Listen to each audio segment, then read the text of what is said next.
open spot. And I think everything should be running smooth over on the YouTubes. If anybody hasn't already, the Batcolyte has a YouTube channel. We run the lives over there concurrently. So make sure you go subscribe to the Batcolyte over there if you haven't already. And that was a pleasant noise. Howdy, Hammy. Hello, Kamikaze. A3 Ski. Also, hello to Ponens Pierre, and well, hello to Fizzle. And did I see a Tab in here earlier? Hello, Tabium. And a cat in the vat. Good to see you. Welcome in Artificial Red. And Yeet. Good to see you all. We have a few people in the requests, and I think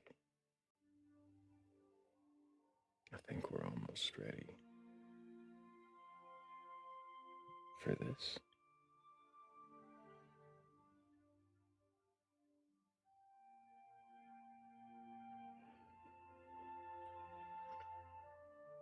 The questions we're really asking, right? What is your belief, and why do you believe it?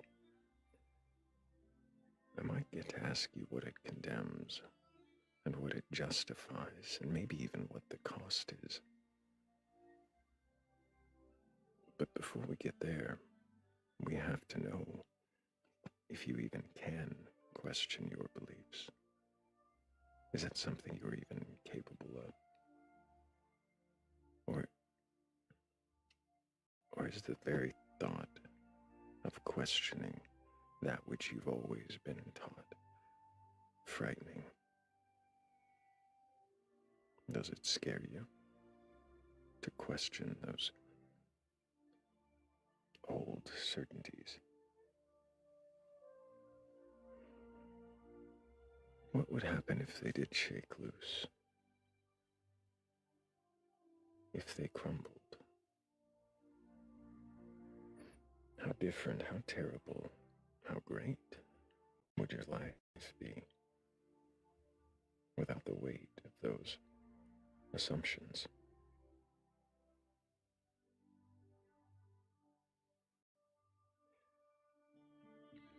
Before I do take a guest, I gotta thank Cat in the Vat for hitting that first goal. Thank you so much, Cat.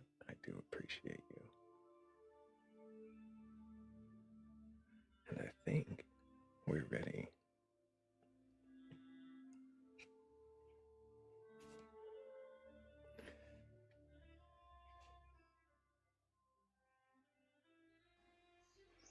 Well, hello, Delilah's Scissors. Did you mean to join us? No. I didn't think so. Sorry. I had a feeling. I appreciate you anyways. Thank you. I'll go ahead and set you down. Oh, you have a great one too. Anybody not following Delilah's Scissors already, I'll do that. We have very entertaining videos and slides. Well, let's see who we do have.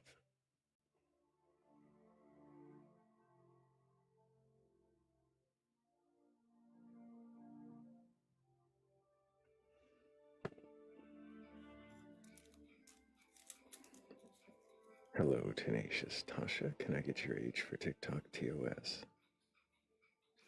Yeah, I'm 47. And do you have a belief in a god or gods, higher power, or anything like that? Yes, I do. It's kind of changed a lot over the years. I was brought up Catholic, and I left the church when I was 16, and then kind of floated for a few years and found a more personal based faith rather than a religion to follow. I've studied a lot of religion, but just haven't found the one that really speaks to my soul, if that makes sense. Hmm. So, so you were raised Catholic and you've studied other religions since. You don't follow Catholicism. You don't believe in that God. But you think something's there, and you are trying to find the faith practice that describes what you already believe. I believe in a higher power. I don't believe in the Catholic religion for what it stands for. I don't really believe in the doctrine or dogma of any religion. But then I guess any kind of personal faith that you have can turn into dogma after a while. This was why I really wanted to be questioned, because I guess it's going through, or I've been going through a stage thinking I actually don't know what I believe anymore, and I don't know whether I need to have a belief. I've always had a belief, so I've got mixed parentage. My mom's from Spain. That's where the Catholic side came from. My dad's from Mauritius. He was Hindu. You know, I've spoken to a lot of people that are, you know, of different faiths. Mm-hmm. And I think I reached the point maybe last week. I think it was last week when I first asked to join, or first asked to speak to you, which was, do I need to have a faith? And if I do I want to have a faith? I think those are, I mean, I have a belief in a higher power, but I think that's about it. That's all I can kind of verbalize in this moment. I understand. You don't know if you need a label for the thing that you think is there, but you've always had a label. I think, yeah, you just described what I should have said. And it's fair. I do that sometimes. I wouldn't have known if you hadn't said what you did. So, what I would wonder then is, what is the higher power that you believe or assume is there?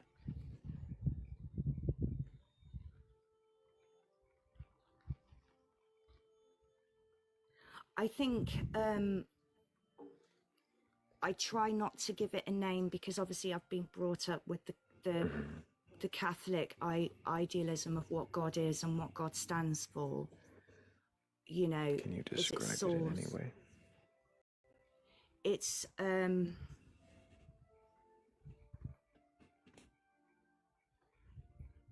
unconditional love. And I don't know whether I want to feel it because I've never had unconditional love. Is that why I want to believe in a higher power that can offer that, an unconditional love and acceptance of who we are in any moment in time? Unconditional, no matter what. There's no thing that could violate that love. Well, that's a really good question.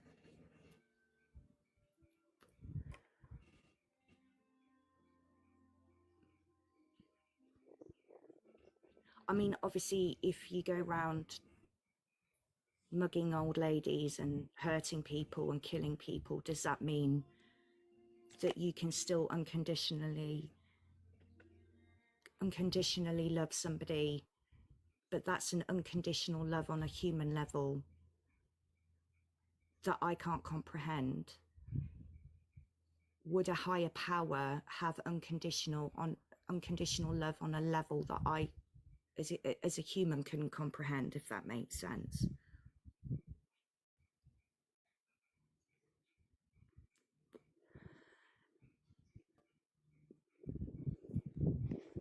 Why would it?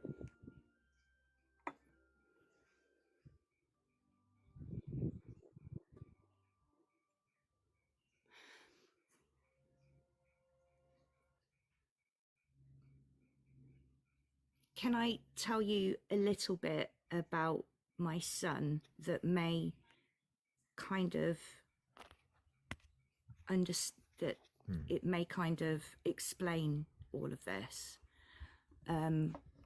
So my son, he's 16. He's the most amazing young man in the world, and I adore him. He's got lots of complex issues, lots of complex needs, and that was the thing that actually changed my mum from being Catholic to an atheist, because of all the struggles that he has.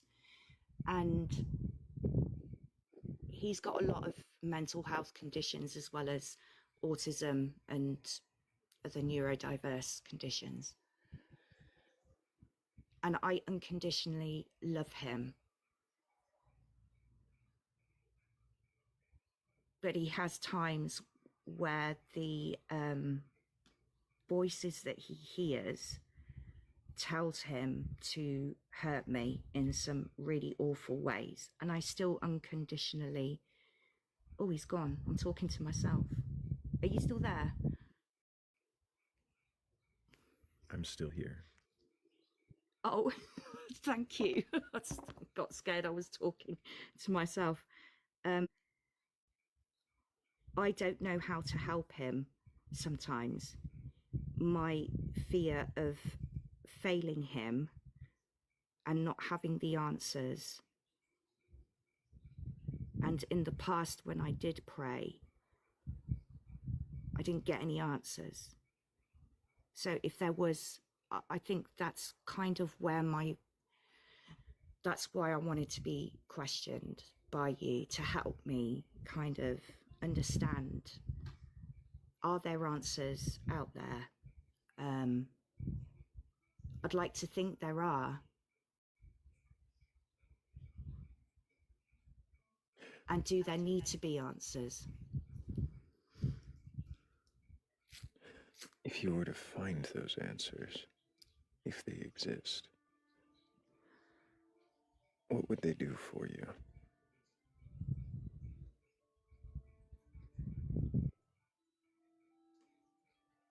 Help me to help him in the best way possible, for his highest and best good.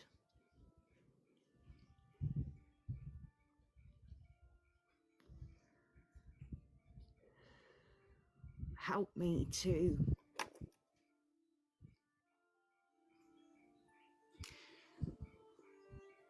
accept that he is on a roller coaster and I'm on that roller coaster with him. And just awful, forgive me, I'm going to say something horrible. I did not choose to be on that roller coaster. Sorry, that sounds really awful.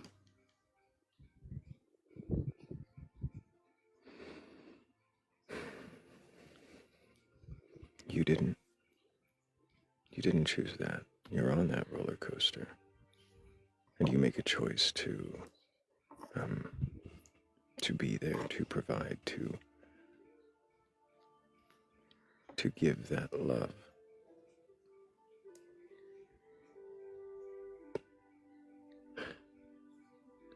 You want it to be unconditional. You want to say that it is. And I'm not going to make you say that it isn't. But does wanting it make it so?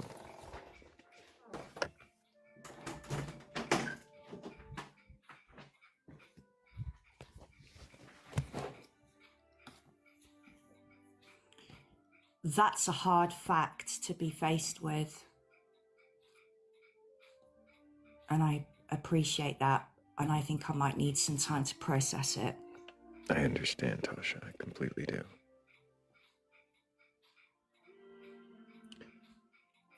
I would wonder if the way you want to be unconditional with your own child, if that is the case, is it possible that's all you're doing when you say to believe in a higher power is wanting there to be that unconditional love for you as well? And if you don't have the answer now, I understand that might take a minute. I think it's something that I would like. When I think back to how I was as a child, I loved my faith. I was always being told off because I questioned everything in the Bible, what we were told to believe. I questioned everything, but I also loved the faith, loved the community. Church was a safe place for me. Home wasn't. And when I left that community, that environment, it was a really difficult, shaky process to go through to find a different equilibrium. And in all honesty, there are times when I miss the equilibrium that I had going to church. I don't miss the religion, I miss the faith, I miss the feelings. Yes, I miss having the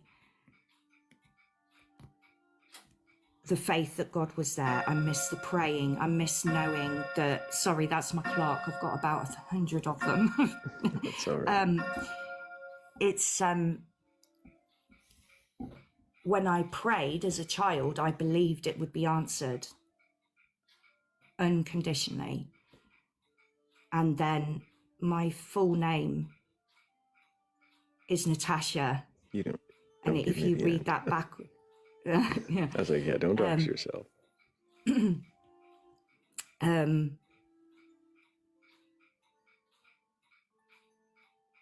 My Ashley, father tried to kill me when I was 16. Oh, goodness. And he always used to say that I was, he used to laugh because my name backwards is R Satan. Yeah. And that is the reason why I left the church after that years of being told it, but then that particular incident. And I struggled for years with that concept. And I think, in all honesty, I still do, which is why the question hit me hard when you asked about unconditional love. Mm-hmm. Does that make sense? It does. It does. You long for that feeling that you had in church where it was promised to be unconditional, where in contrast your life did not feel that way. And now you want both to give and receive that promise and feel that way again. Yes. That's exactly it. I kind of just want to...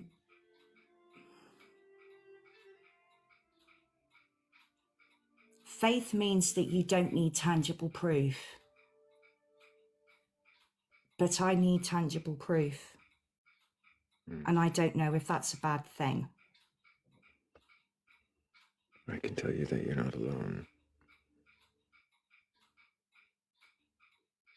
What kind of tangible proof would you expect to have if that God were real?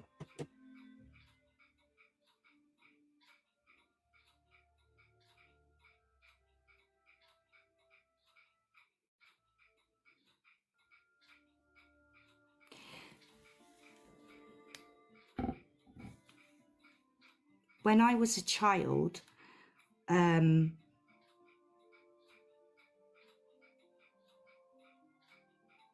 when things were happening to me, there was, and it could have been a placebo, it could have been my want or imagination, but there was a lady that used to stand in my room with me.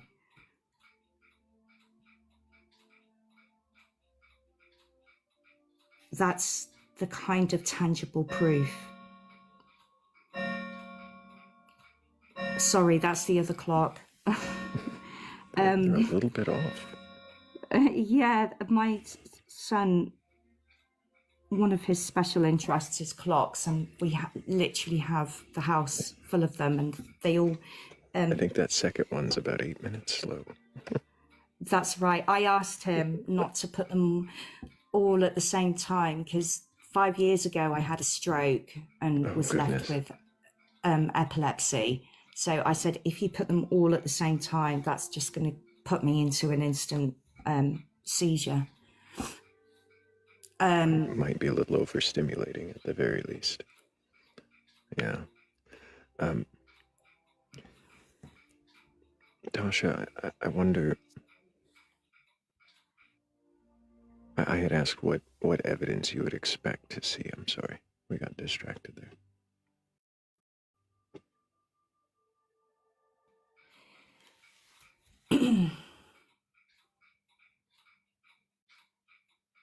I think I think impossible, impossible. That's the first word that comes to mind. Something impossible. Mm. Mm-hmm. Something you couldn't imagine right now.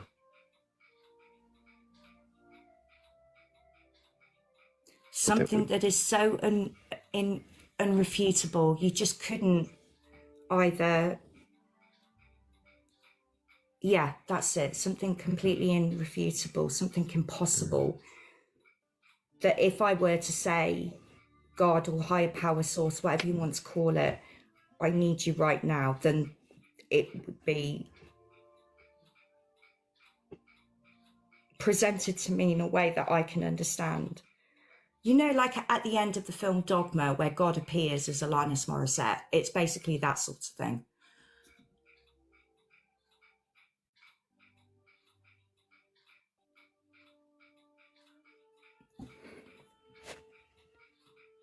Have you seen Dogma? Oh yeah, absolutely. I'm sorry, I missed that very last part you said in Dogma. The line. At the end of near to the end of the film, God is put into human form and Alanis is Morissette. yeah, that's right.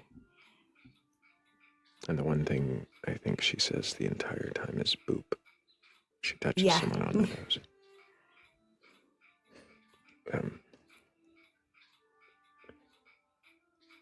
Yeah, I could imagine something like that being undeniable.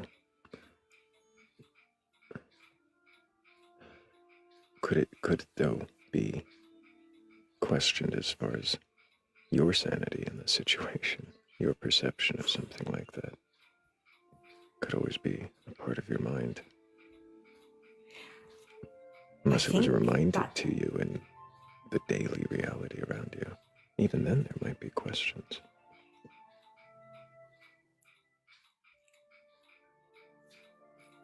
That is so true, because I would question it.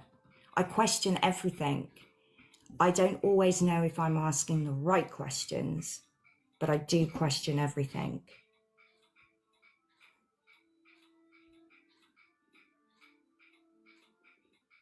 Like right now, I'm questioning, is this an interesting enough topic for you, for the people in your community? And I'm thinking, should I have said something else? But I can only be my authentic self, you know. But I'm questioning it, like I'm questioning what you're thinking, how you're reacting to this, how the people in the chat are reacting to this. And it's almost like I actually want a question that's going to calm my brain down. A question that might calm your brain down. I know somebody who might have one of those. Oh, She that put would 3 help. hands up. I might have one for you. Hi, you are captivating. Does God need to exist for it to be meaningful?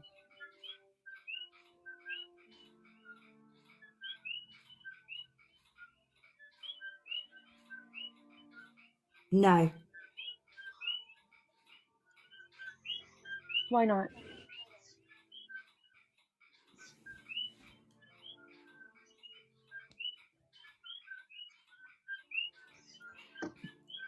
That's a good question. It is. You've made me think. I like that. I'm okay with that. I do okay with that. Does God need to exist for it to mean anything? I guess that's where faith comes in. If you believe in something, it means something, regardless of whether other people believe in that or not. But your faith has to be strong enough to be able to believe when others don't, so that you can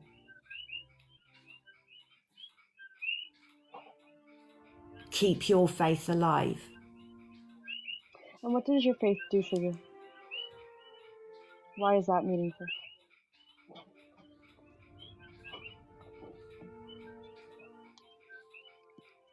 Keeps me wanting to fight for my son. It keeps a rage burning in my belly. It Well, keeps that's a me different wanting... meaning. Well, I do believe that rage can be, if used creatively, rage can be used in a positive way. And I feel my faith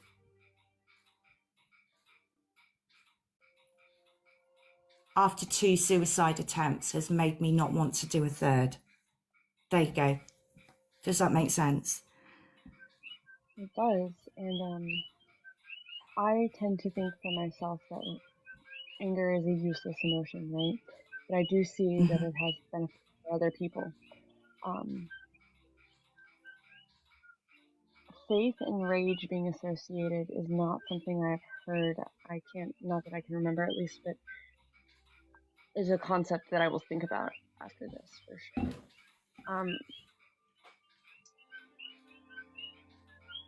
Does it matter to you if there is a God, like if that is true or not? Sorry, Thrayle, I stole your question. That's all right. Yes, it does. And I don't know if I'm speaking for the child within me or the adult who I am now. But yes, it does. Why does it? Okay, so first of all, I don't know. Always a great answer. Second, why does it matter if it's true?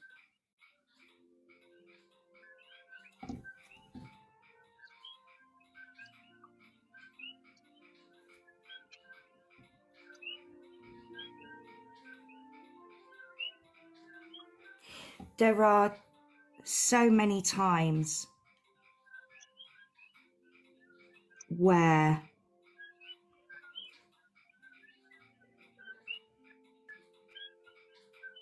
the confliction comes in, and I know I'm sounding like sometimes I'm saying yes, sometimes I'm saying no.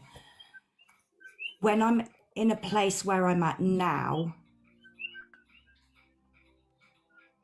it matters because it keeps me going, it keeps me fighting, it keeps me wanting justice and support. I think those are the times when my faith is at its lowest, because when I feel that I have faith and it's going to all be okay, it's all going to be okay, everything's going to be okay, then it doesn't need to matter because the faith is strong. And in those moments, I don't question whether it matters. And maybe I should. Maybe those are the very times when I should question. Like right now, thinking about it, it's making my hands physically shake because it's connecting with me on such a deep level and making me really think, which is both scary but empowering. So thank you. You're very welcome. I don't know if I have anything else right now, Thrayle. I think we've given Tasha a lot to think about. And I hope she comes back. I hope so too. Tasha, I don't have any more questions for you right now, but I really appreciate you coming up and sharing with us what you have and answering the questions openly and thoughtfully. Thank you. Oh, thank you so much. Thank you. I really appreciate both of you. I appreciate you. I hope that you keep asking questions. And maybe the next time we see you, when we have more questions, who knows, you might have different answers. But thank you, Tasha. I'm going to move on to the next guest. Yes, of course. Take care, everybody. You too. That was my least unceremonious drop ever, right? I let her get a full goodbye out because I really appreciate Tasha. And the journey that she's on sounds difficult. And while I'm more than happy to be here to ask questions about whatever answers she thinks she finds, I absolutely cannot give them to her.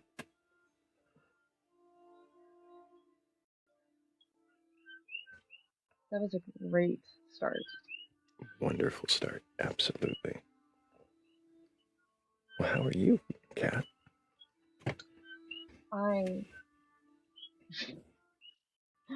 The last hour has been a little difficult. Yeah, a little traumatized seeing where the food comes from. Yeah, I don't like that part. Most people don't. Not my favorite. Not my favorite. But you know what, Thrayle? So you remember, I was telling you earlier about that live that I floated into that was like this live, right? Yeah. They are here. The host and his friends that were in the comments. Oh, that's awesome. They did Welcome come. in, everybody. And yeah, isn't that awesome? I was stoked. I saw it's a let's see, let me make sure I don't fuck this up. I saw Mikey. He was the host, right? Mikey. He was the host, yep. And then Joy. And I haven't noticed anybody else yet, but I think but like a bunch of them, they were lovely. That's so he or that we do and so I was like, you should come. Why not? Really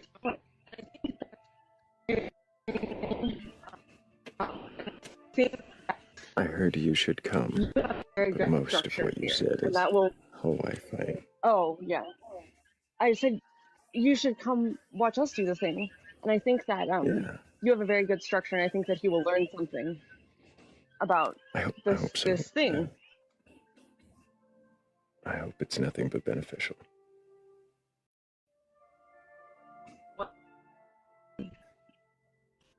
Oh, what that is? I know. Even if that means learning from our example of how not to do things too. Yeah, even if you see us like do some real kind of questionable shit. Learn from that too, no, please. We're usually, please. Please don't lose your patience like we do sometimes. It happens to the best of us, and I'm definitely not the best of us. We try our best though, and that's all that anybody can do. Hammy went and visited us over on the YouTube side. He says, everybody go sub to the YouTube so we can have some fun over there too. He just wants to swing his ruler around in a new room. That room is all yours, Hammy, because I like refuse to YouTube and have refused to YouTube for years. Like literally like 15 years I've been like, no, I'm not doing it.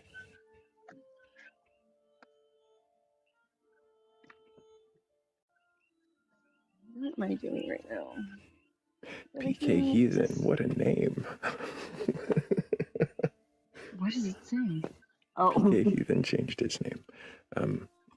Okay. Interesting choice. But hey, if anybody watching does have a belief in a god or gods, a higher power, or anything like that, if you're open to having your beliefs questioned, really, if you're open to questioning your beliefs, well then request on up. I'm not here to debate you or prove you wrong. I am here to ask you what it is and why you believe, if you even know.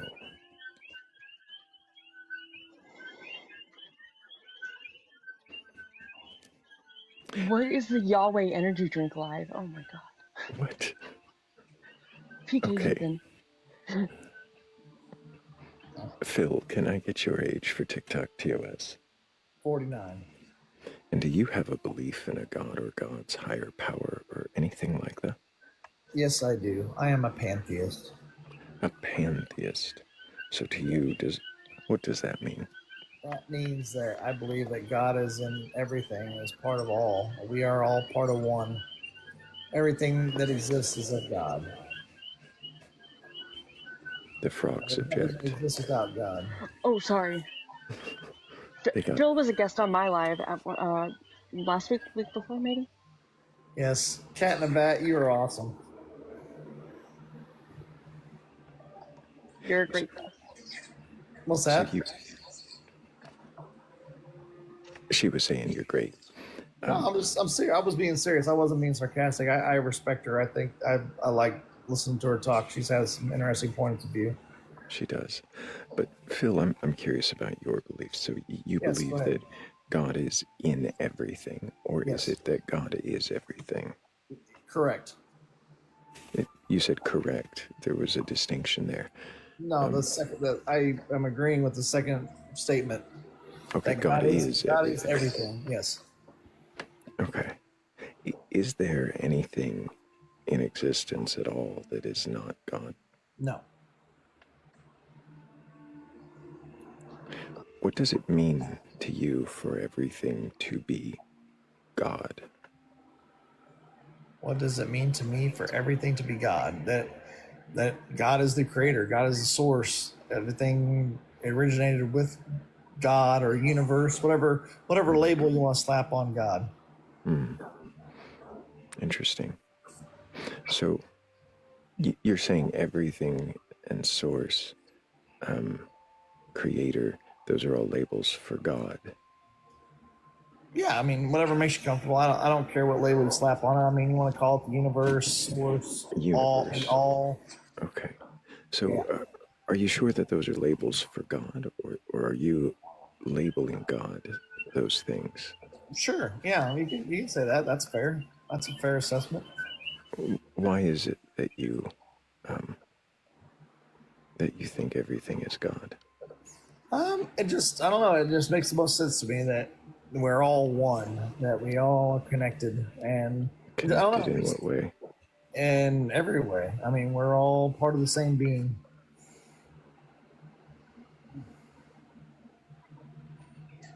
You think we're all part of the same being? Correct. But why? Why?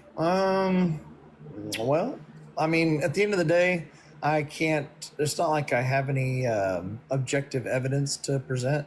It's a. I'm not asking for evidence, Phil. I'm going to have to ask you to slow down just a second. Read the screen again. Okay. Can you tell me what the big bold letters say? It says, can you question your beliefs? Sure. Yes, they are questionable because they are, in fact, beliefs. Well, hang on. What does it mean to question your beliefs to you? Does it mean, can I sit back and say, well, do I have any logical evidence for this? I mean, well, and that's the thing, but it's a belief. So, I mean, can I prove it? No. So those are the questions you ask. But does it resonate with me? Yeah. Okay, I hear you, Phil. Does it have to resonate with you? No. You're not answering my question anymore. Okay, you started to. You started right. to, and you said that questions you'd asked are like, is there proof, or Can I verify it? Right, those are the kinds of questions you ask when you question your beliefs. Right. And you say, of course not, because it's just a belief. Correct. What does belief mean to you? Belief is I guess, let's see, what's a good way to define belief? It's an assumption, I guess, or a conjecture, a use of my faith that, like I said, something that resonates with me, something that I find to be true within myself. When you believe something, does that mean you find it to be true? In my own opinion, correct. In your own opinion. Yes. So you find it to be true that all things are connected and part of some greater being.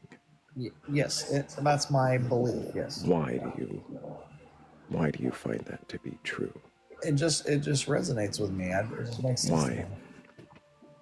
Why is the sky blue? Why is the grass? That's not answering my question, Phil. Here's what I'm thinking. I think you might have a dogmatic belief that you're unwilling to question, and as I'm questioning, it seems like you're getting defensive. I'm not defensive. Perhaps not. Maybe I'm reading too much into it. But it sounds like I'm saying, why do you believe this? And you're like, well, it's my belief. It's a belief, and beliefs are just beliefs. And you don't question beliefs, because why would you question a belief? It's just a thing you assume to be true. So when I'm asking you, Phil, why are you talking over me? I don't know why you would do that. That's very rude. So let's stop then. So why do You're not going to tell me what believe? to do, but Okay, I am actually just going to remove you from the panel then, because you don't seem to understand how to communicate like a human being. You just want to talk over and be rude. So Good job, I find Phil. it really interesting how some men communicate with only men and some men communicate with only women. Really? Have you not noticed this? You think he was kind to you? He was kind to me. I could And have he'll had say, a conversation. yeah. I did, Why. in fact. I can tell you why. Did he question his beliefs on your panel, or did he just tell you what they were? I don't question, or I question differently on my panel. I More question. open.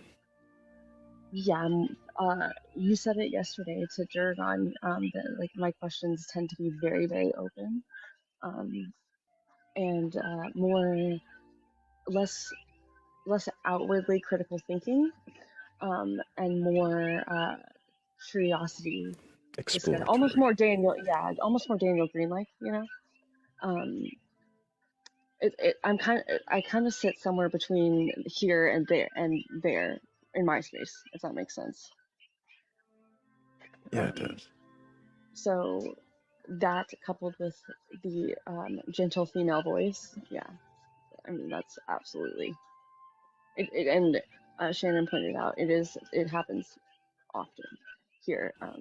Sometimes I interject just because I know, or I feel at least very certain that the soft female voice will disarm them, and almost always it does.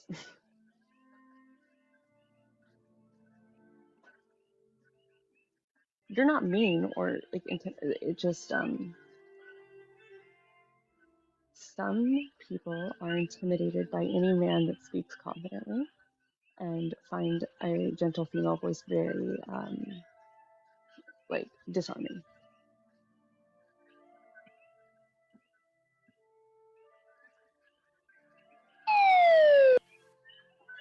That was totally accidental. I was trying to unmute and I hit the slide whistle.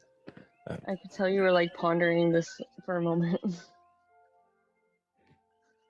Well, I'm wondering if I've seen the pattern. I don't You take will it now. that way, but I'm gonna definitely be looking for it. Yeah, I don't usually point it out. I do notice the difference between the way people respond to different questioners, but I didn't think of it in a strictly gendered way, but it might be more evident. than Billy's I even want. better than I am because she speaks even more softly and she's more gentle with her questions for the most part. I can be a little bit. I have noticed the opposite effect with certain guests who I'm talking to, and then you or Philly will have a question, and then suddenly the rage comes on.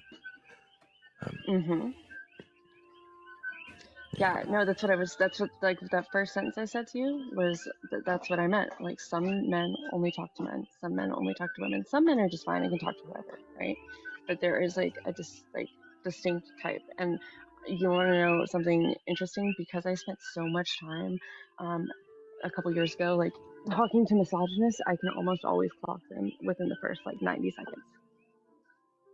Like all three types.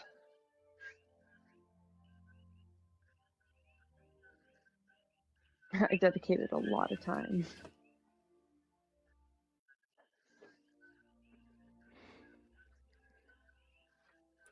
Well, I guess we have nothing but time now to dedicate to the next guest, if there is one. If anybody has a belief in a god or gods, higher power, or anything like that, and you're capable of, questioning your beliefs, well, then request on up. I'm not looking for a debate or an argument. I'm not looking to shout you down or even tell you that you're wrong. I just want to know if you can question. Well, then what is your belief? And why do you believe it? And maybe we can get to the other questions, like, what does your belief condemn? And what does it justify?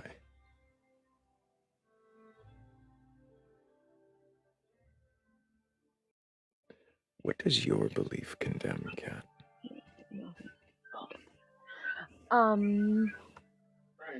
But the idea of the self.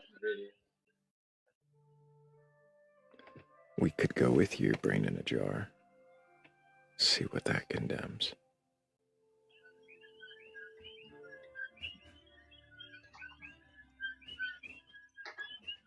Hold on 1 second.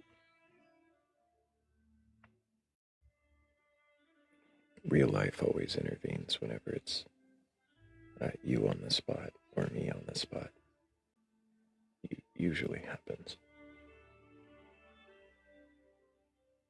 I see a request. I don't think you meant to request. I'm going to set you down, but if you did, well, you know who you are. Go ahead and request back up. I'd love to question your beliefs. I know you have a few. But no pressure. If anybody else does have a belief in a god or gods, higher power, or anything like that, and you're open to having your beliefs questioned, well then, request on up. That's what that extra box is for, just for you.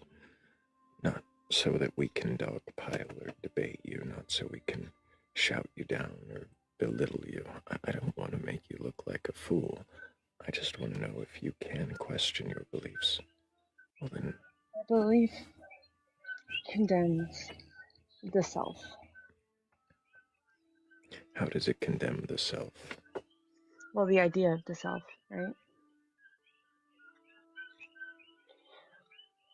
If you can conceptualize that the self does not exist, then you're kind of... Is that not condemnation?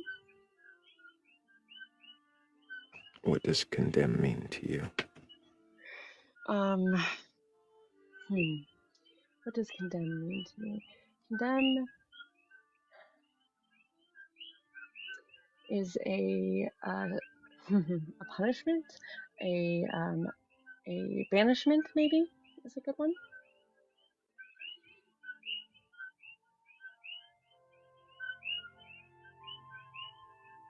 I think it depends on the context you use it in, but something along those lines.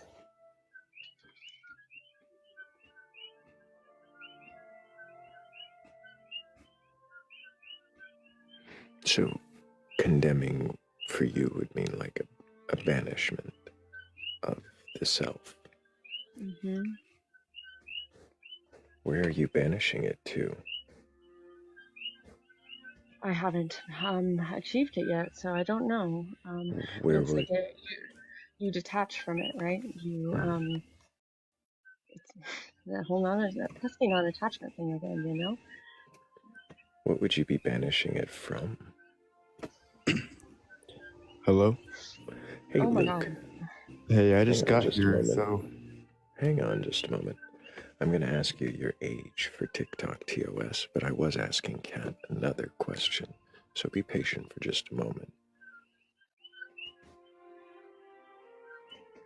Dancing says my voice or microphone changed in the last 48 hours. Is it better? What did it do? Oh, sorry. Go ahead.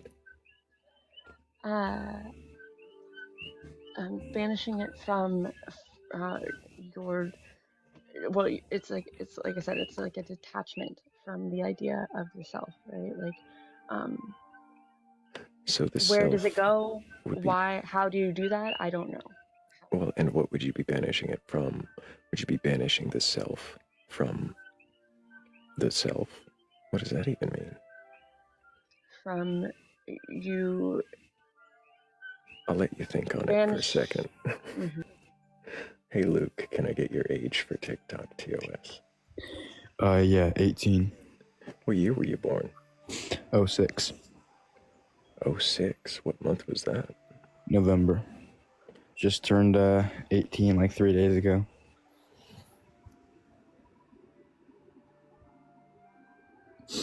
Do you have a belief in a god or gods, higher power, or anything like that? Oops. Somebody didn't buy his math. Was it? The math was right. The math was right. It wasn't me. I didn't do it. Come on back, Luke. Hey, sorry, I might have disconnected. Ah, I see. Well, so you said you do believe in a god or gods? Something Yeah, like that's what I'm kind of questioning. I'm a Christian, so I believe in Jesus, but I have a feeling that it's just because I was raised that way, you know? Mm-hmm. So I'm kind of trying to find out, do I really believe in this or not? But I was gonna... Very good point. What? 3 pips makes a very good point, Thrayle. Yeah, that does mean that you did the math wrong, Luke. So I don't want to continue with somebody's lies. Yeah, I don't know how to do math either. Yeah, 2006. My brain didn't think that was right either. We should really work on our critical thinking math skills. Or at least our fucking math skills. Jeez. Right? I need one of those posters like they have in a convenience store. You're not 18 unless you were born on this day. Oh, I can make one of those so easily. Like, that would be so helpful too. Like, I probably should do that. 2006 would be 19. My brain did not like that math either. He said 2006, and I was like, that's right. And like, No, I don't know what year it is the problem. it's 2025. Yes, it is. It's almost the end of That's it. true. Yeah, that'd Yeah, be I know. 19. Well, He couldn't be 18. thank you, 3 pips. We appreciate you. So, yeah. Luke, you might get unblocked in a year. We'll see. Yeah, like, we're gonna remember that. Yeah, I block liars. That's all I know.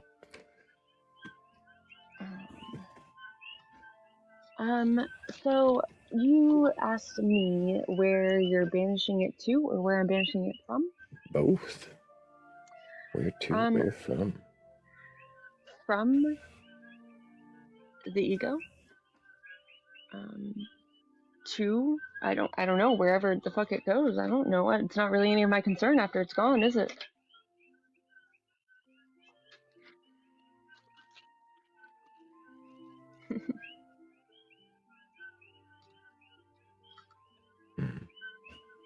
I mean, why should I care if it's gone?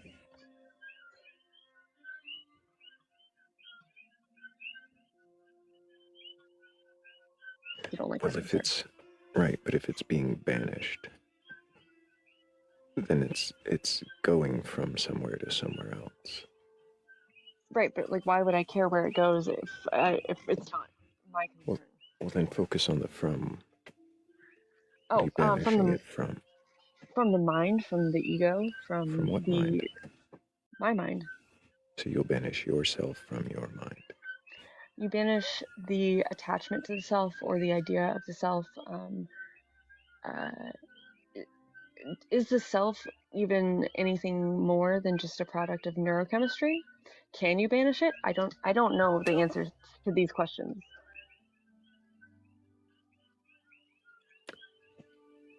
Doesn't that seem rather detrimental to the formerly attached body person? Couldn't there Not be if the detriment? formerly attached body wants to become a beam of light.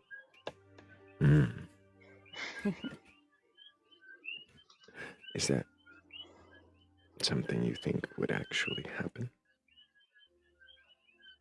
I think it's something that could happen.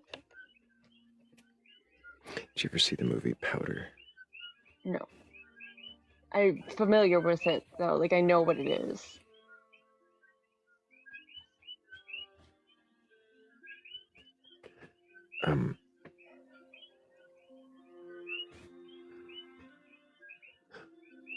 Why would you want to be a beam of light? Because one time I was talking to Cosmos University on Discord while the Batcolyte was on, and so it was just the two of us.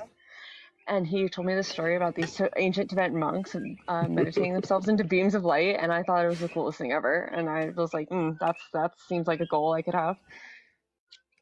I like Cosmos. He's great. I always question his history. Yep. Always question. So that's why I want to be a beam of light.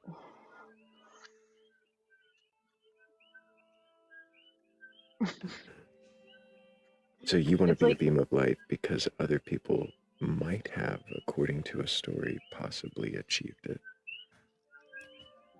Well, no, just because I was like, how cool would it be to meditate yourself into just like a flash of light, and then you're gone, poof, from existence. That's so cool.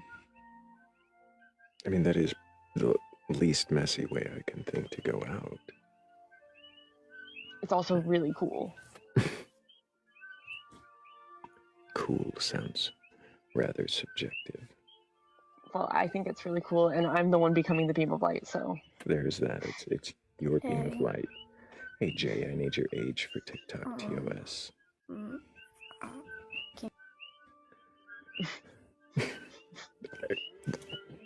I wasn't going to count the number of grunts before you got it out. Lava, you should come up here and get your woo questioned. Lava has some good woo.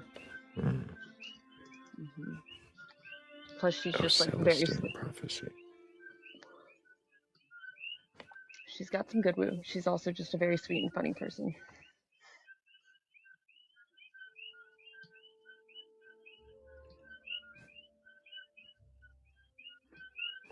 Have you? That's so good to hear.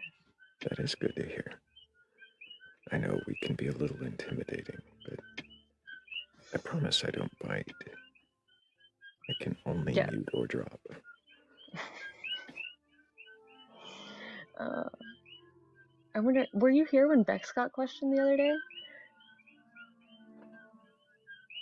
It was really good. It went really well. Yeah, Beck's questioning went really well.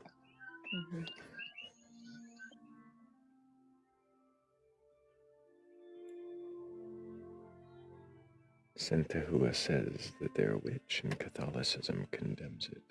Okay. But what does your witchery condemn? Yeah, there's some cognitive dissonance there, for sure.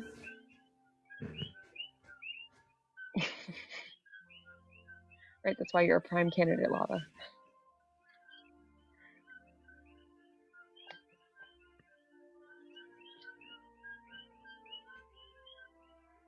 Yeah, being old enough and not lying are the two main... Like the only two precursors. Yeah, that's really it. Whatever else we can work with, it's fine.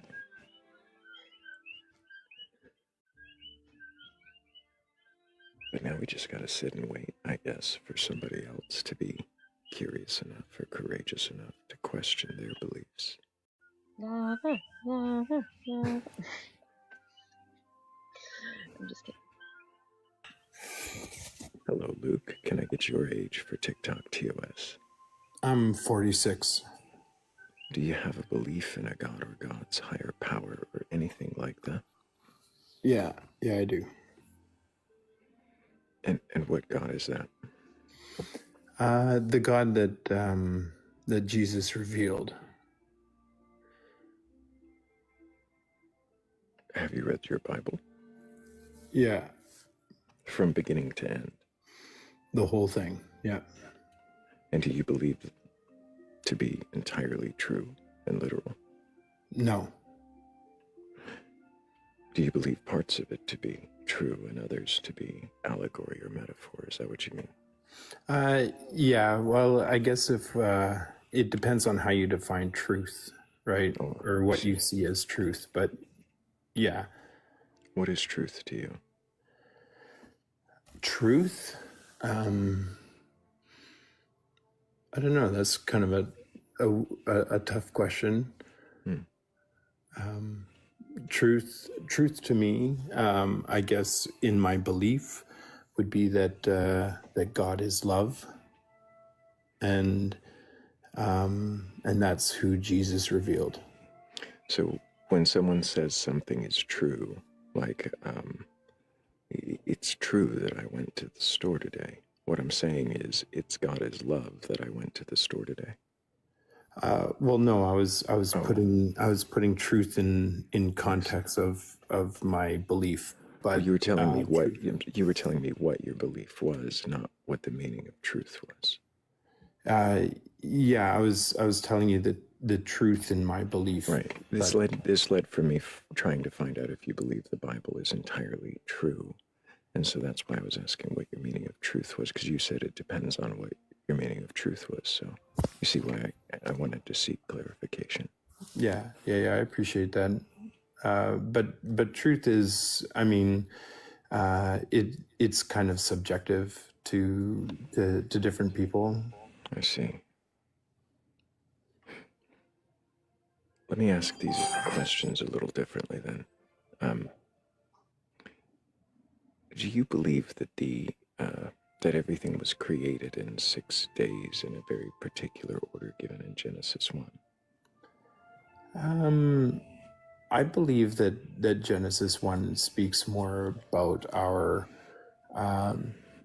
the truth of our humanity, the truth of our but whether or not that actually happened in 6 literal days, then I don't know. I wasn't there. I see. How does Genesis 1 speak to our humanity if humans aren't mentioned till near the end?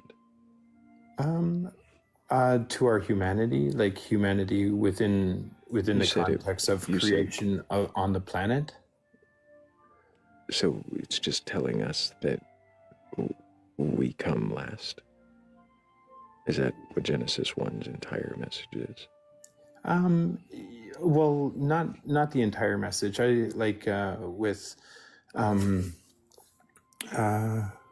with the indigenous North American indigenous culture, they see the trees as our oldest brothers,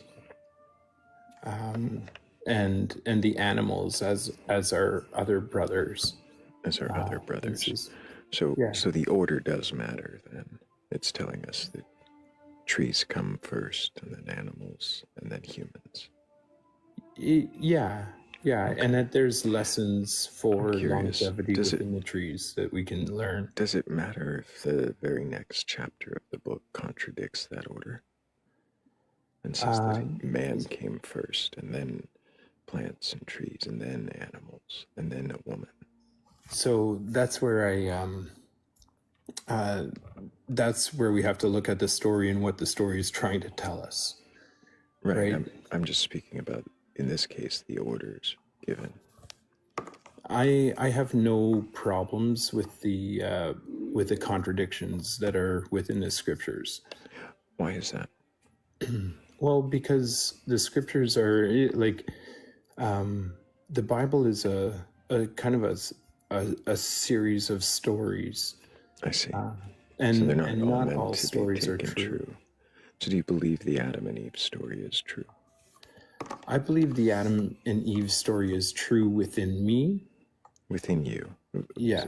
So for you, again, going back to relative truth, so truth is just that which you feel is true, regardless of how it interacts with outward reality. Well, not necessarily. I mean, it speaks true. So in outward to me. reality, were Adam and Eve the first two humans?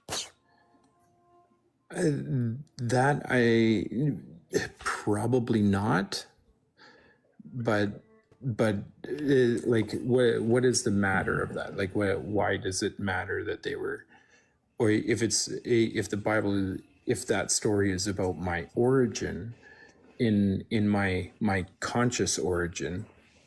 Conscious origin? What does that mean? Well, it's a story that of creation that we are we are created by God, and that we are Right, but created. you've already said that it's not necessary that it be representative of outward reality, just your inner reality, your inner truth.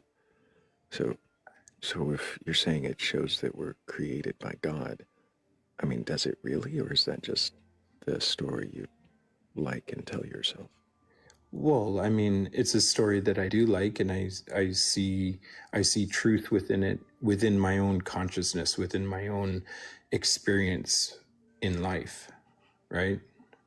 What do you mean you see truth within, particularly the Adam and Eve story?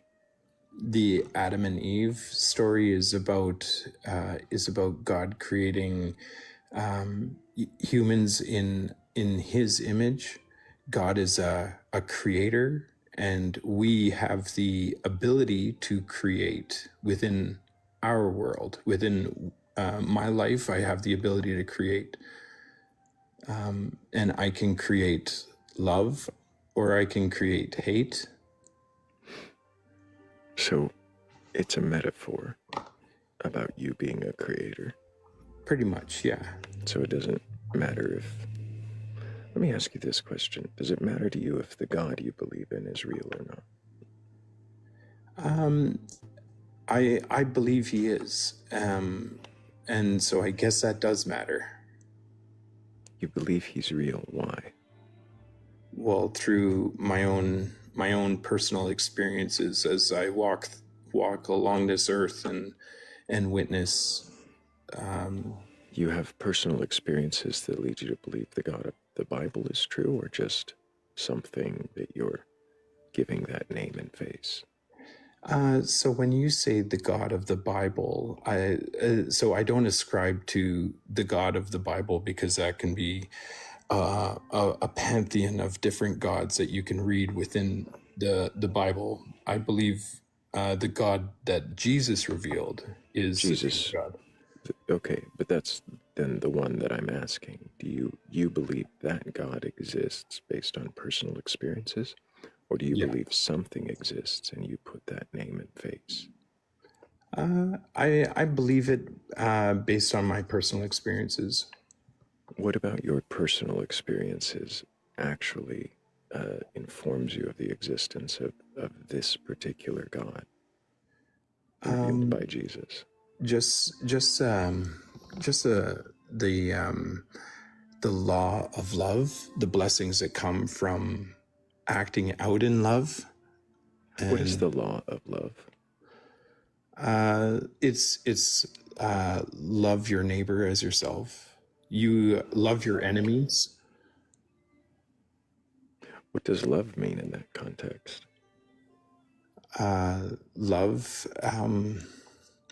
Love is patient. Love is kind. Love forgives. It doesn't hold account of love wrongs. means what another verse in the Bible said love means. Well, so you love in that way, being patient and kind to your neighbor. Yeah. And in being patient and kind to your neighbor, how is the God revealed itself? It manifests through blessings, through joy, through personal. What do you mean by manifests? That it comes forth.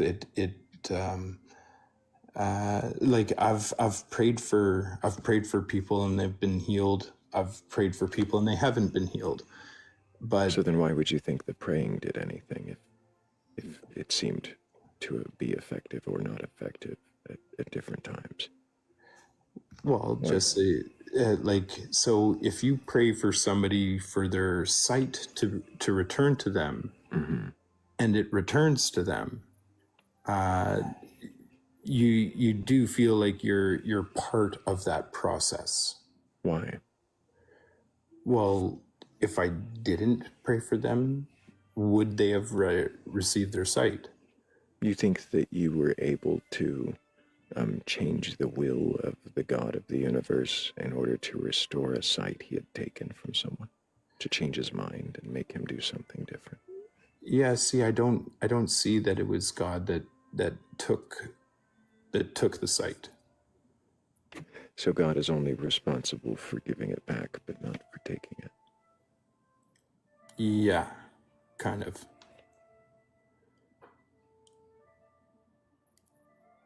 How have you determined that? Well, we can, like many things in this world can take our sight, right? So Like it can be an what- accident. It can be, Right, but how did you determine that the thing that you did, is this a real incident? First off, I should ask, did you pray for someone to have their sight restored and they had their sight restored? yes. Is this documented in any medical journals that somebody went from being blind to having sight again? No. I see. Was this person under the care of a physician? Not really. Like define care of a physician. Had they been treated for some kind of ocular illness? Sure. How do you know the treatment didn't work? Not treatment. They weren't under treatment. They were under diagnosis. Sorry. They had a diagnosis from a doctor, Yeah, and they weren't getting any treatment for that diagnosis whatsoever. correct. How do you know?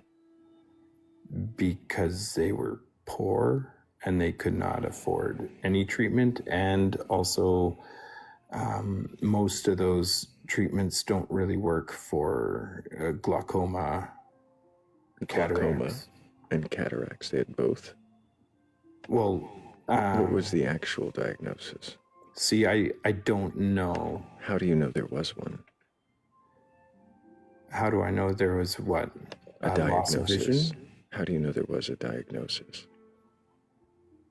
Because they told me, they didn't tell me what the diagnosis, but that they went to doctors to.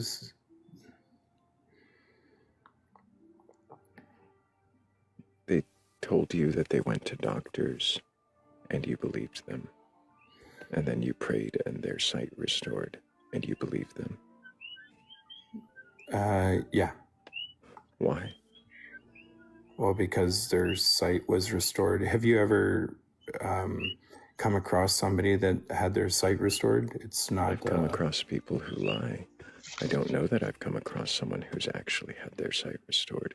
I haven't seen the actual evidence to verify that that happened. How do you know that you have? Well, the reactions, the being able to see when they weren't able to see before. So you saw the moment their vision restored. You were with them when it happened. Yeah. And you have you ever seen an actor perform a part? Yeah, for sure. I've seen many actors. I watch movies. How do you know this person was not acting? You tell you. It's like you don't understand when somebody receives their sight or receives their. I see. It's like I don't think that- understand the condescension and lack of No, question no, no, going no. on. Shut up. I'm not condescending. I'm talking. Sorry. You talking over me doesn't tell me that you're not being rude. It tells me you don't know how not to be. Okay. So it sounds like you are unwilling to question any of your beliefs. You have absolutely no desire to question them. Am I right? I've questioned them, and I'm I've asking become aware now. of them. I'm asking and now. I'm I asking can now. question I'm not asking about the past. I can question them, and that's how I got to where I am. I see. He's not even listening. He didn't hear the question I just asked. Mm-hmm.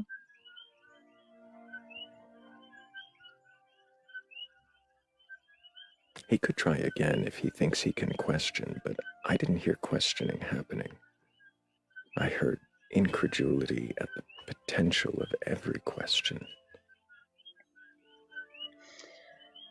I know that he didn't know what he was talking about. I very, very close to raised a child that had cataracts and glaucoma from the age of 6, and with no explanation, and it is very difficult to restore the sight. Like, you can make it better, right? Like, there's things that can be done to improve, but restoration is Well, Kat, have you ever seen someone who's restored their vision? no. But have you ever seen them? I have really good You've vision, even actually, seen a and person still, ever in your life? I don't even know what a person is. Am I a person? I have no idea. Yeah, she's trying to condemn the self right now. Turn into a beam of light. What do we think? Do we try again or move forward? And how about we move forward, and then if he's still there at the end of that, we'll try again. Fair enough. Tuda, can I get your age for TikTok TOS? 18. What year were you born? 2007. What month? July. Do you have a belief in a god or gods, higher power, Yeah. or anything like I have a that? belief in God. All right, you're already starting to talk over me. I'd like you to not do that. Let me get to the end of the questions, please. So what God is it you believe in? I believe in Jesus. Have you read your Bible from beginning to end? No, not completely. Why not? I've read a lot of it. I'd say I've read the whole New Testament, not the whole Old Testament. I've read parts of it. I ask, why not? Because the New Testament, like the Gospels of Matthew, Mark, Luke, and John, are the historical ones, and the other ones are more like a lot of apocalyptic and non-historical stuff, I'd say. Not that they're not true, because I believe that they're all true, but I believe they're all true. So do you believe the 6-day creation, Adam and Eve in a garden, the global flood, those things? Oh, yeah. Why? Why do I believe them? Because I believe that Jesus is God. I didn't ask if you believe Jesus is God. I asked That's my answer to the question. Okay, so you're saying that the answer to the question, why do you believe in a 6-day creation and Adam and Eve in a garden, is because you believe Jesus is God. Yeah, can you let me explain? Like what? Because I don't think you're understanding. I'm just making sure that you were answering my question, and it sounds like that is your answers, because you believe Jesus is God. Mm-hmm. So you're saying that if anything seemed in error or contradiction or wrong with the Old Testament, would you still believe it because Jesus is God? If it seemed not, if it was, is different from it seeming. I'm going with was for this hypothetical because it's a hypothetical. If there was like a major contradiction, then probably not. If there was a major contradiction. What is a major contradiction? something that disproves the religion entirely. And the reason why again would it? why- Why would it? I'm sorry. Why would it need to be a major contradiction to disprove the religion? And what does that even mean? Well, like I mean, like the core beliefs, like Jesus not being God, and the historical accounts and the things that were said. If it's something like, I don't know, like something very small, for example, I can't think of one right now, What but about I'm just saying. creation? What happened? If there's inconsistencies with creation, would it be a major contradiction? Inconsistencies with creation? Yeah, I'd say so. Yeah, So, Mm. but so if, when you for were instance, the creation order given in one chapter were specific, and then in another chapter it retold that story but gave a new order, even gave new points, new details, would that serve as a major contradiction? well, can you repeat that? Sorry. Sure, if in one chapter it gave a very specific order of events, and then in another chapter it gave the same events in a different order and even added and changed details, would that be a major contradiction? I'd say from face value, the way you are telling me, yes. But if, like, let's say if there's some sort of context to it or another point of view of somebody seeing something in a different way, then no. But if you're just putting What it what if that other context or that other point of view is strictly intended to make the text seem compatible when it is not? Do you think you would be able to tell the difference? Can you restate the question? Would you be able to tell the difference between somebody else's opinion being intended to make the text seem true rather than someone else's opinion being to point out a obvious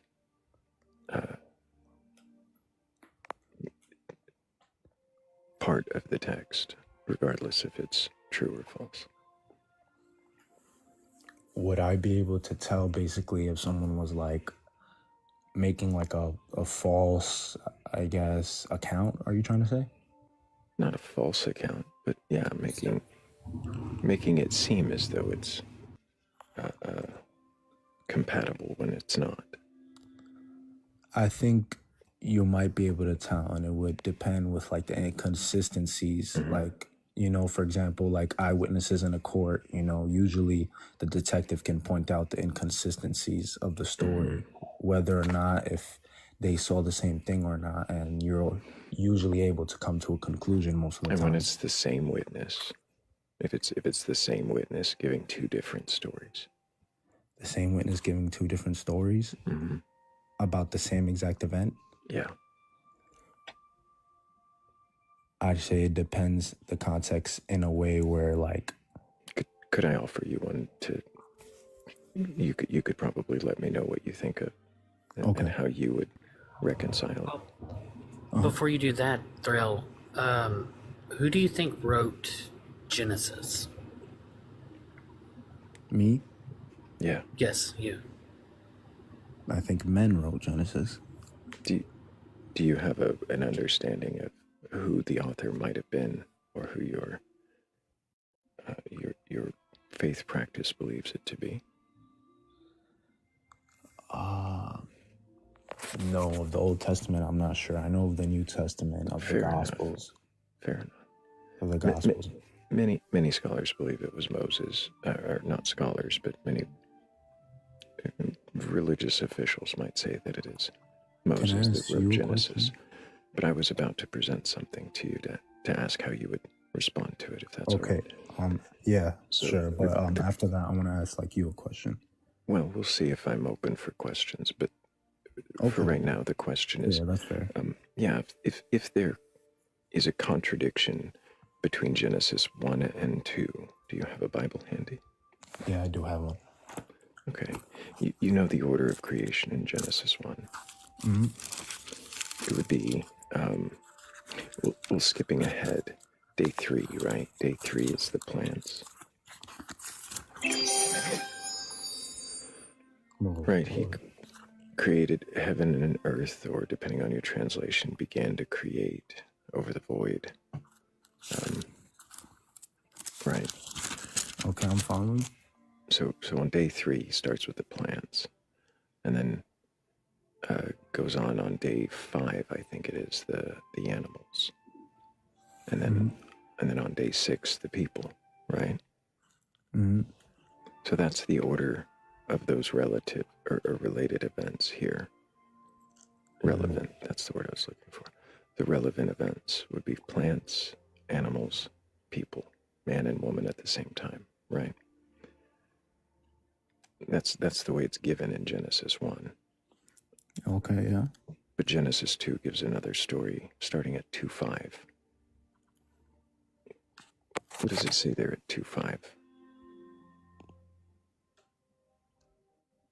It says, when the Lord God made the earth and the heavens, neither wild plants nor grains were growing on the earth, for the Lord God had not yet sent rain to water the earth, and there were no people to cultivate the soil. Mm-hmm. Instead, springs came up from the ground. That was all you wanted me to read, that one part? No, keep going. Instead, springs came up from the ground and watered all the land. Then the Lord God formed the man from the dust of the ground. He breathed the breath of life into the man's nostrils, and the man became a living person. Then the Lord God planted a garden in Eden in the east, and there Great. he put... That's fine there. So it said there were no plants or anything on the earth. And then he makes a man. And then he plants a garden. If you skip ahead to 2:18, we can pick up at the next point. So can you read that 2:18, and you can go through 19 and 22. And then the Lord God said, it is not good for you, the man, to be alone. I will make you a helper who is just right for him. So the Lord God formed from the ground all the wild animals and all the birds of the sky. He brought them to the man to see what he would call them. And the man chose a name for each one. He gave names to all the livestock, all the birds of the sky, and the wild animals, but there still was no helper just right for him. Darn, no helper right for him. Yeah, So, I see what do you're saying. Do you see the order being given differently here? Now, instead of plants, animals, people, we have a man, then plants, then animals, and now it'll come. The next thing's a woman. We know what happens next. Yeah, I see what you're getting at, and if you want me to be honest with you, I do. think there's more context behind it, and I couldn't give you the answer to the question because I remember hearing the answer to this, but I don't remember it from the top of my head. You remember hearing the answer to it. Yeah, but I don't remember. How do you know it was the answer? It made sense. It was like just going over the historical context and all that. Not historical context, excuse me, of it and all that. And maybe I think they went back to the Hebrew and Greek, and I've got NLT, so. I noticed that was the NLT. Yeah. For me, I like it because there's It's also plain language. I understand. But I do understand that sometimes the Hebrew and Greek is not the same. But for the most part, I'd say it's good. Your NLT is not a bad one to go with. There are better, but there are far worse you could go with. So, I'd say as far this as one, accuracy it goes, helps me. but what I'm hearing you say is that you've been given an answer to this before. That there is some answer, some answer you think is true. Yeah. Have you heard any arguments to this or no? Oh, So, I've heard numerous reasons and excuses and versions of explanations. But if you were to verify this with the Hebrew and see that this was as different from one chapter to the next, would you feel that the answers given to you are true, or is there some possibility that you haven't heard the true explanation yet? I didn't understand the question fully, but I am going to say that if you're asking me for my answer to it, I'm gonna be completely honest with you. I wouldn't know. I think I don't know is perfectly fine, and I'm not trying to dig for you to make something up. What I am asking is if you think there's any possibility that the explanations you've been given are just somebody else's idea and not necessarily the correct explanation. Well, of course, there's a possibility. How would you know what the correct explanation is when you found it?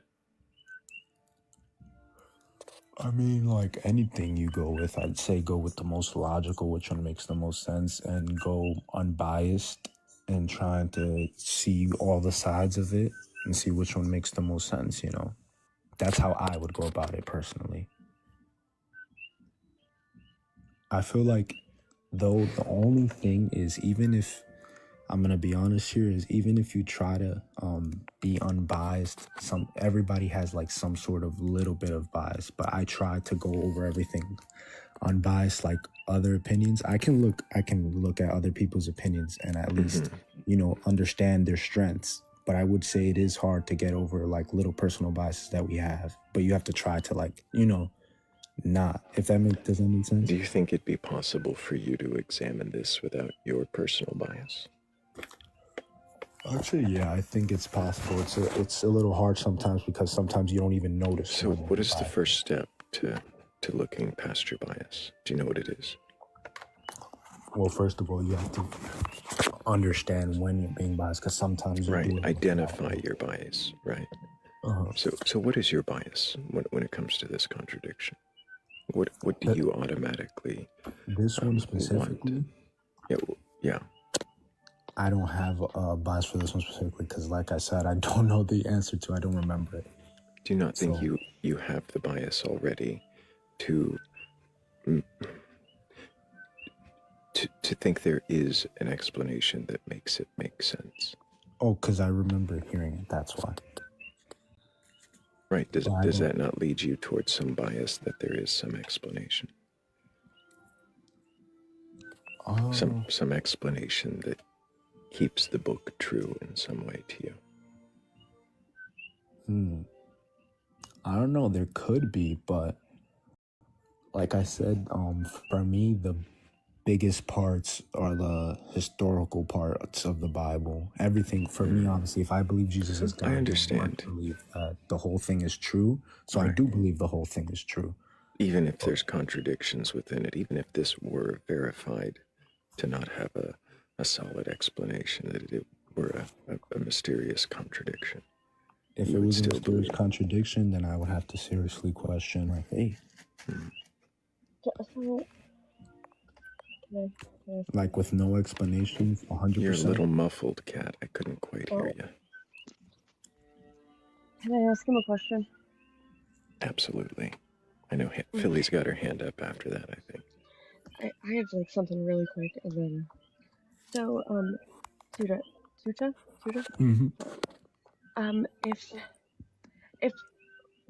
So I hear Thrayle talk about this a lot, right? And one night I had the opportunity to ask somebody who has literally dedicated their life to learning the text, like is a doctor, and knows the ancient Hebrew and ancient Greek, right? Would you trust this person's judgment on this particular matter? I'd say I would trust it. So would I say that they're always right? No, but I would trust them. Yes, but I wouldn't say that they're always right. Yes, Hammy, Dr. Josh. So unfortunately, he's not in here. We can't ask him right this second. But I made it a point to ask him about this because I wanted to know what he thought, because he dedicated his life to this, you know. And he said that this is a contradiction, and there are some maybe like apologetic explanations for it, but ultimately it is just a contradiction in the text.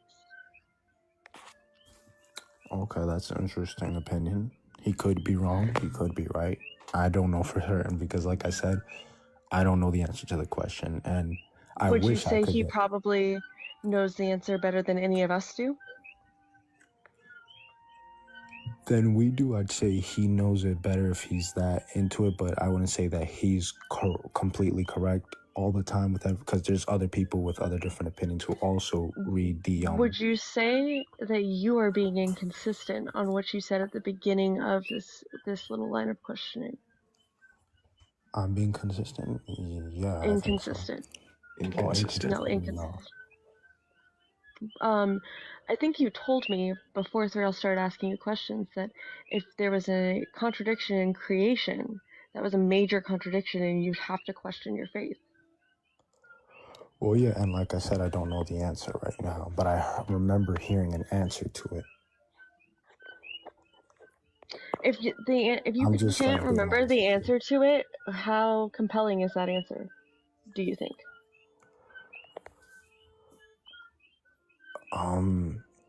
Well, like I said, I don't really know the answer to it, so I can't keep like making up things. I remember hearing it, and I thought it was a good answer. I thought it made sense to me.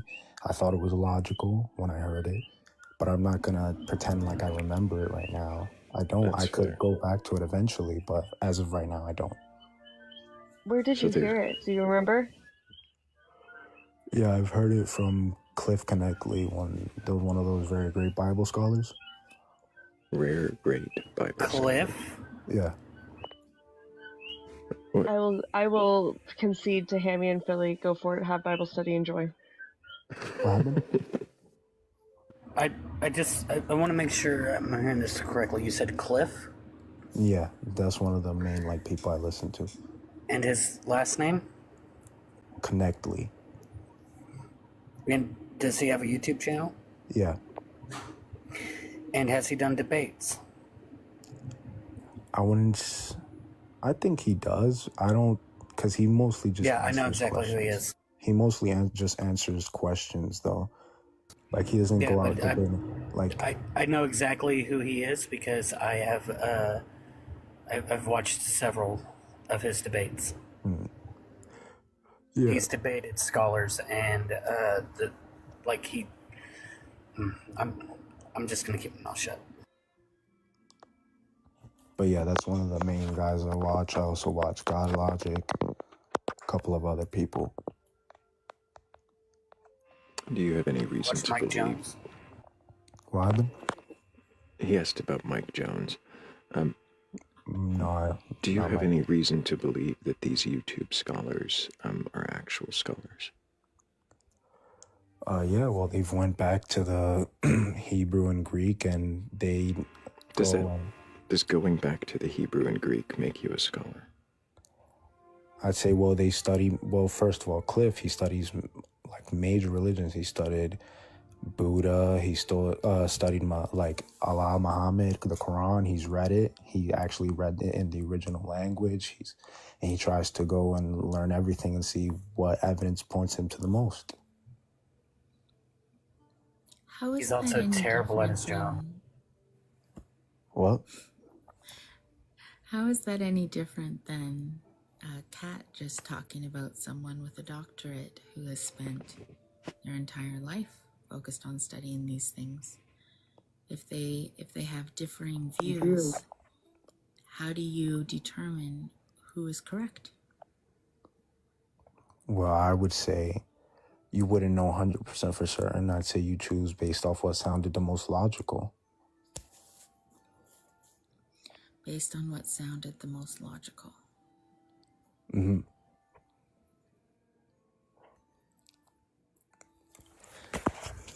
Does it have to do with how much conviction someone has? I'm sorry, I'm not understanding what conviction has to do with, like, can you, go a little more into that? I'm wondering if you're convinced by the logic, or if it's possible that you are convinced by, well, this is the right thing and I am sure of it and this is how we know that this is the right thing. That kind of conviction. Well, I don't know for certain. I only have, I'd say, what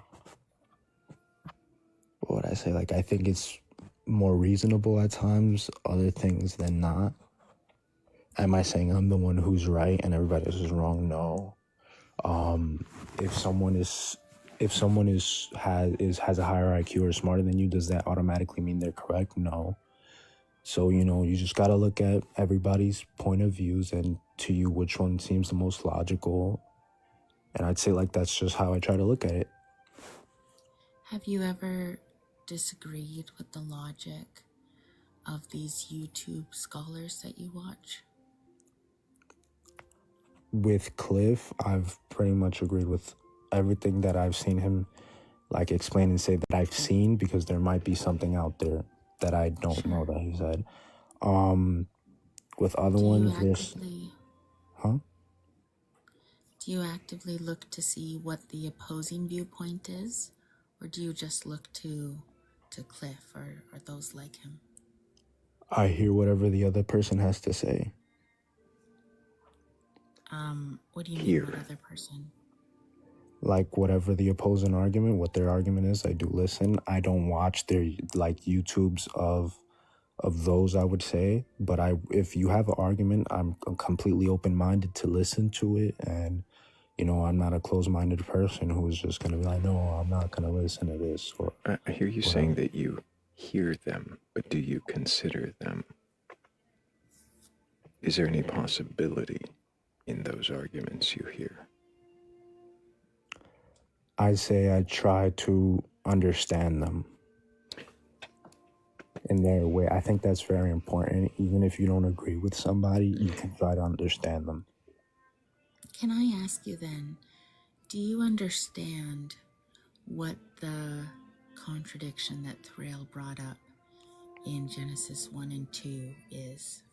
Yes, I understood the contradiction, and like I said, I didn't have the answer to it. What do you mean you don't have the answer? What do you mean by the answer? I couldn't answer him. As of right now, I can't. And I mean, like I said, I'm not going to create an answer. If I don't know, I'm going to just simply tell you I don't know. I'm being very honest and open with you guys. There's some people who would try to make up something. Right. But what question did I ask around it that you didn't have an answer to? Well, you asked, is that a contradiction that would get me to not believe? And I told you, not quite. That was part of Kat's question. Sorry, I'm a little bit. Then I forgot what it was a little bit, because I've got these.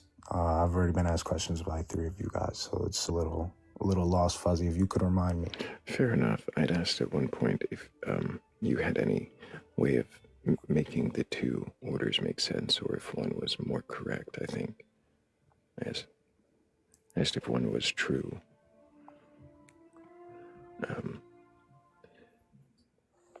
Do you? Actually, go ahead, Philly. Sorry, Thrayle. I wonder if when you say the answer, you are assuming that there is a way that these passages don't contradict. I think so, yeah, because that's a core part of my belief. If I believe Jesus is God and I believe his word is true. Do you think that God could give more loosey-goosey, poetic language for the creation narratives, and it not destroy your faith if there is this contradiction? Like I said, it would have to be 100% proven that it's a contradiction for it to really, and it would have. So let's assume. Let's assume that this is a contradiction, because all of us on this panel, when we read these 2 chapters, we see a clear contradiction. But maybe it's not. Maybe we're all just deluded. But if this is a clear contradiction, is it possible that that doesn't undermine your faith? If it is a contradiction, proven, And I'm not saying that you guys are like crazy or anything. I see it too. I said I do see the contradiction, but I don't know the answer to it. I remember hearing it. I said, I don't know if you remember when I said that. I just didn't know. I Yeah, remembered at the it's just time. that you keep saying the answer, and I don't know what you're saying the answer to. Oh, to To you why guys, like, it's not a contradiction? yeah. Okay, so you're a contradiction. I think so, yeah. You assume You that said it's just earlier not a that you're contradiction. open-minded. From me looking at it at face value, I told you that I see the contradiction you guys are saying. Yeah, and you I did say cannot that. answer you. Um, I think we would have to move on if to another question because we're just going to keep like going to the same loop. do you think that the questions here are designed to get you to agree with us? I think the questions that you're asking could be to get me to either agree with you or either to just get me to like question things a little bit more. Both. It could be both. I think both is a good answer. Why? Why? Well, maybe. No, I'm Well, not obviously, you asking. guys don't. I'm not asking why you think we try to get you to agree with us. I'm asking why you think these questions are designed that way. You, from my perspective at least, are correct with your second answer there. We are trying to get you to think about things, regardless of your conclusions. Mm-hmm. I think questioning is a good thing. I think that's amazing, and you must be open-minded to question. You cannot follow. Are you saying that you are open-minded to the possibility that this contradiction would be, on its face, a contradiction as it appears, and that it could potentially mean these stories are not the same story, not originally intended to be in the same book? Yeah, possibly. I don't know 100% for certain, but I would like to believe that. Like, first of all, like I said, Do you remember the question Philly asked a second ago? Like, if this were shown to be a true contradiction, that there's no easy explanation for, no answer that gives a full explanation, would that would you find some way to still believe? Is there some way that you might still believe? Yeah, there's a way that I still believe, but it would definitely make me question a big part of it. You know? If similar contradictions appeared within the Gospels from one book to another, would that also add to that?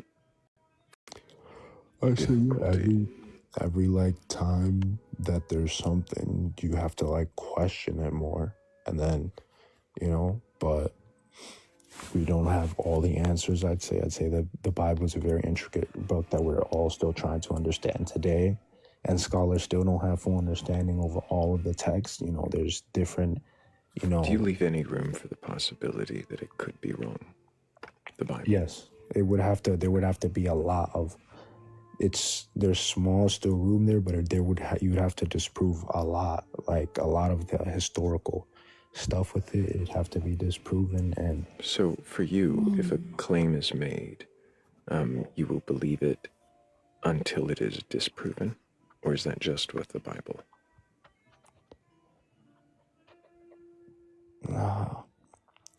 Well, like I said, this is my belief that Jesus is God. Do you hear my question, though? Please don't avoid it. Can you restate it again? Because I'm not fully understanding it. Maybe that's why.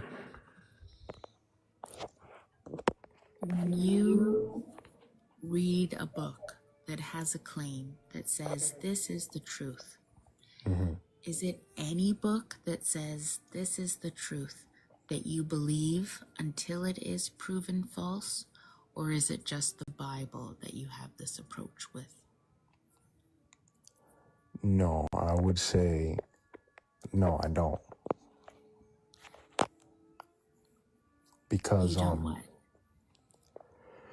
I don't take like as you said, it's true until it's not proven true.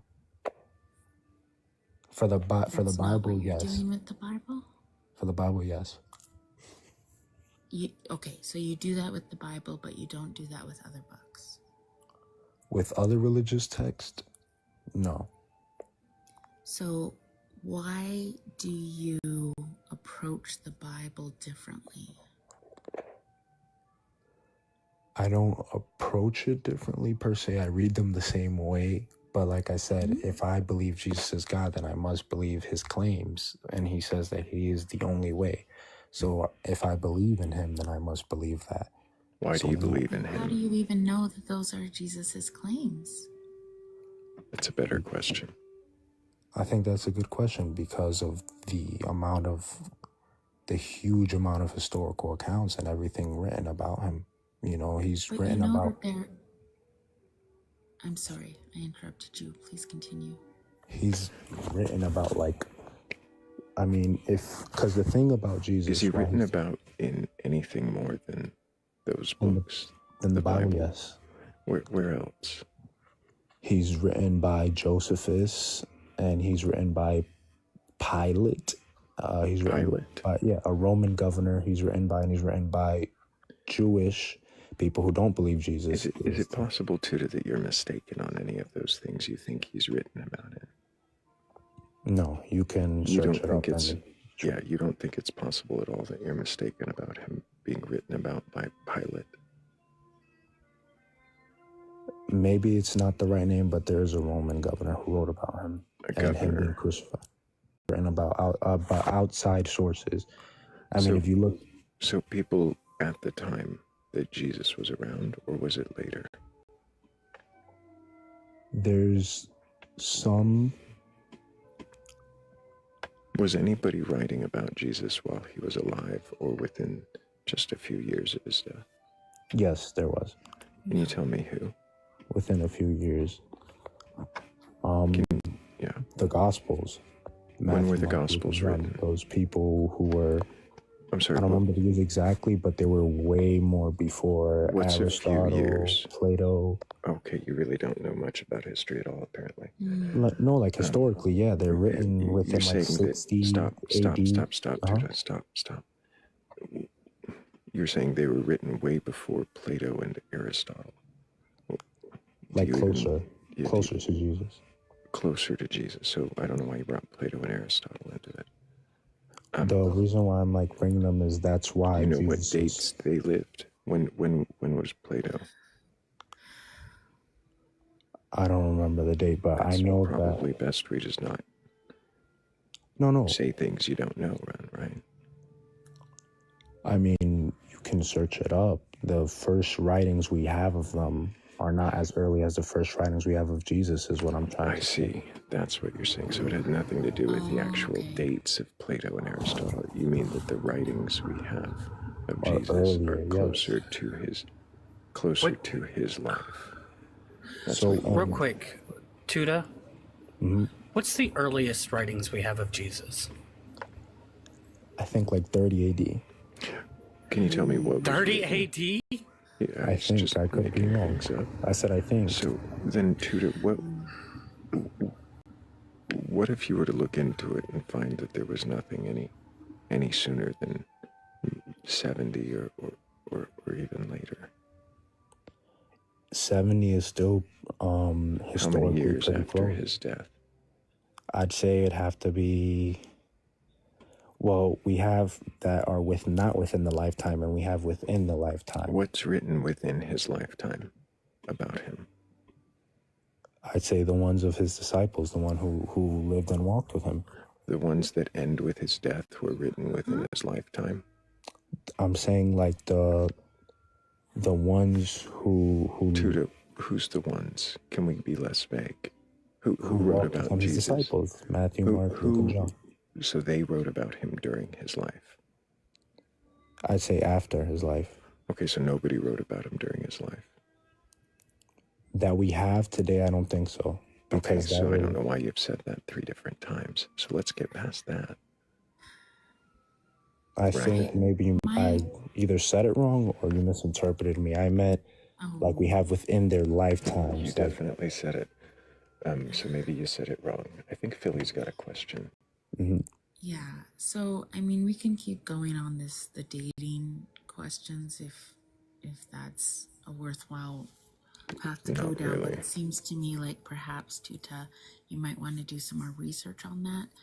Definitely, yes, because I don't remember them all I the don't know time. anybody that would say 30 AD for any of the Gospels.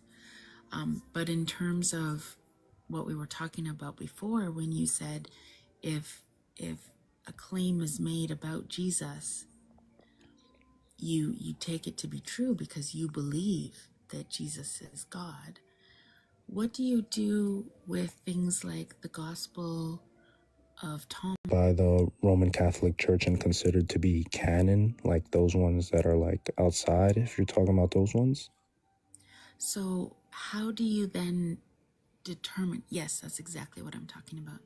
How do you then decide, is it just that the Roman Catholic Church picked these Gospels and not those Gospels? That you trust these Gospels? Well, I mean, I would read them, but the thing is, they weren't considered canon so long ago, and those were the ones that were all compiled and considered canon. So, and so why do you trust canon? Not just because it's not just by even religious scholars, it's also by atheists and agnostic scholars that look at religion too, that have compiled and say that these are the canon books. No. What do you mean by the word canon? Maybe we're using it differently. Like those are the ones that we know are the true ones, like the actual preserved ones that we know for certain. Or we don't know for 100. I don't know what you mean by atheists would say these are the true ones. Like scholars who just look at religion, like they don't, for example, the majority of atheists and agnostic agree that Jesus really existed and that he was crucified historically. They just don't believe like obviously the miracles that are acclaimed to him. So what does that have to do with the canon? I'm really lost here. Oh, I'm saying because if they can agree, right, that these are the ones that are most likely, accurate historically, then those are the ones I'm going to read. If even the atheists and agnostic scholars agree that these are the most historically accurate, I wouldn't read something that's not as historically accurate. Do you think that... Where are you getting the idea that atheists and agnostics would say that the canonical Gospels are historically accurate? Well, because they're taken as historical texts, not all of the Bible, obviously. We're just talking about the Gospels of Matthew, Mark, Luke, and John. Those ones are historical. Do you know that Gulliver's Travels is a historical text? I don't know what Gulliver's Travels is. It's a fictional book written by a man who talks about a man who ends up washing ashore of this island that had a bunch of tiny people, and he helps them and things like that, right? It's a fictional book. It's completely 100% fictional, but it's historical because the person who wrote it was in history. That is the only thing that is seen as like that's the only criteria for something being classified as historical. It is a piece of text that has been written a long time ago. Yeah, Beowulf is a historical text, and yet there was no such thing as somebody named Beowulf. I like Treasure Island. When we talk about... is a really good one. When we talk about historical in the biblical context about the Bible, it's not of a book of somebody wrote a fiction. It's about eyewitness accounts. Can you tell me who the eyewitnesses are again? Matthew, Mark, Luke, and John. Okay. Which ones are their accounts? Their books. Their books, Yeah. the ones named after them. Hmm. And there's a couple Can you more tell me? that they Can you write. tell me in Matthew where it says that I, Matthew, am writing my eyewitness account, where it even says the word I? No, if it says I can't bring it off the top of my head. In an But I know- eyewitness account, wouldn't you usually expect to see the pronoun I used out of quotation marks, like I saw him do this, or I went here with him? I can't bring it up Where's exactly the the verse. eyewitness I know in Matthew? In Matthew, I'm not sure, but I know that there's some gospels like Paul writes, because he was a historian at the time. He writes. You said Matthew, it's not Mark, a Luke, and gospel, John. is We were it? talking about eyewitnesses. I'm not sure. I couldn't tell you right now. I couldn't bring up an exact verse. I don't have a sharp memory like that. I can't. Is there any chance that only what, two of those actually claim to be eyewitnesses by the church, and neither of them actually say I? Maybe, but you also got Paul who does write in that way because he was a historian, and you also Paul, got an eyewitness. Paul, who never That's knew not one of the- Jesus. Yeah. but he's a historian talking about all the things. But no, Tuda though, we're talking about the Gospels, which is Matthew, Mark, Luke, and John. Paul Okay. did not write the Gospels, unless you're saying he did. No, I'm And just saying he was a B, historian. Paul That is also, one theory, Hammy. Yeah, that is one theory. But Paul also never walked with Jesus, never saw Jesus, never spoke to Jesus. So, like, he's not an eyewitness to anything other than what he believes. I was just saying that he was a historian, and that's the only one I can think of who wrote like that, because he was a historian. That's the way that he So wrote he it. didn't, but he didn't actually walk with Jesus in his life. He wasn't with Jesus, didn't meet Jesus in the And flesh. like I said, I'm not one of those who can just pop out verses out of my head without actually I going understand. I understand, dude. I think Philly's got a question. Mm-hmm. I'm curious what you mean by historian. I don't know if Paul ever would have claimed to be a historian. I mean, when you look in the way of his writings and stuff like that. When you look at his writings, what? Just the way he speaks, and I mean, even just a lot. Is there a particular way that historians speak? I think when they say like this happened at this time and this who was ruling at during this time and this was what was going on, like And that. you think Paul speaks that way? I think so, yeah. Paul's Sorry, George writing R.R. Martin. epistles. Is George R.R. Martin a historian? People ruled at this time, so like, if you've ever read, I'm not saying that Game of made someone. I think like Thrones. that's just like the type of, well, when you're going like these are important context things. Who is ruling? Like for example, the book you're reading, a lot of the time that's not important. Like who is ruling at this time, what's going on, who was when, what was their names. Is that the way Paul wrote? I think so, yeah. Am I I wrong? don't think. Thrayle, What? does that make David, if this also applies to spoken way of people speak, does that make David Attenborough also a historian? He's probably more of a historian than Paul, but Probably. I think Philly actually had an answer to this question. Yeah, Paul doesn't actually lay things out like historians do. Paul was writing letters to encourage and exhort the churches at the time. That's why they're called the Pauline epistles. That's a cool fact that I might have mixed it up with somebody else because I know someone does speak like that.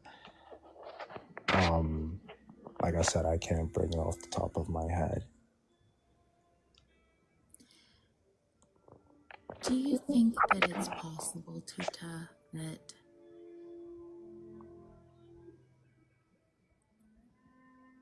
Yes? You've accepted as fact things that are not actually fact when it comes to the writers of the books of the Bible. It's possible.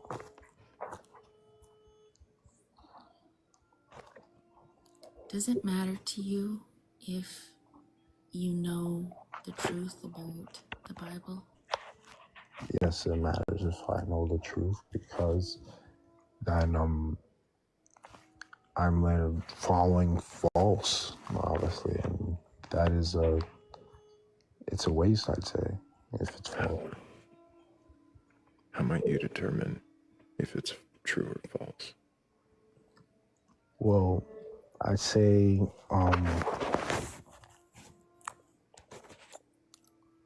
there's no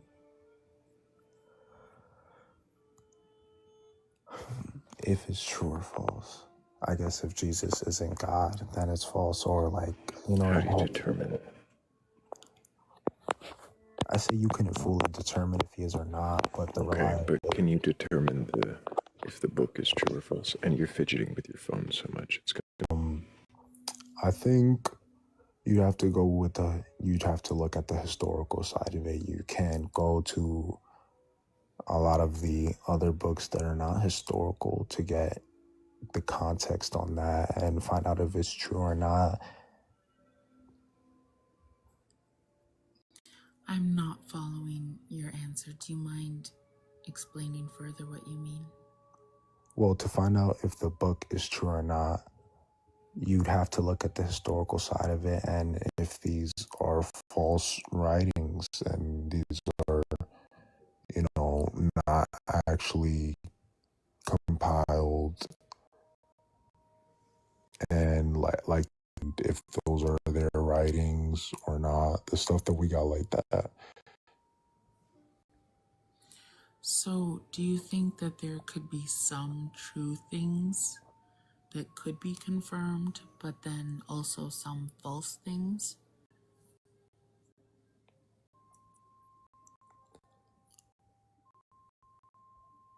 I don't understand what you mean by some false things. Mm-hmm. So, what I'm hearing you say, and please, is that to know that whether it is true or not, you would have to be able to confirm some of the things written in the books of the Bible to give it more credibility. I'd say, Is that what you're saying? To give it more credibility, you do have to, because a lot is of it it. possible? Is it possible that there would be some truth facts, but also made? That's possible. But if there are true facts and made-up lies within the same book, why would you rely on that book for truth? I wouldn't rely on it. It would prove to not be reliable, because the truths would just be sort of a ploy to make you believe that the whole thing, is true. That's an excellent answer. It is. What reason do you have to believe that the Bible isn't just that? It's found in anything major to prove that it's not a reliable source of history.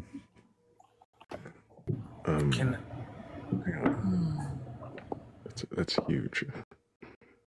You say that we haven't found anything major to prove it's not a reliable source of history.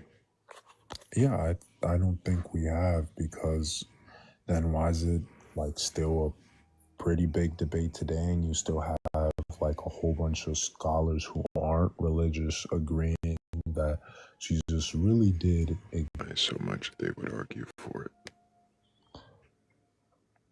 Believe a lie so much that they would argue for it.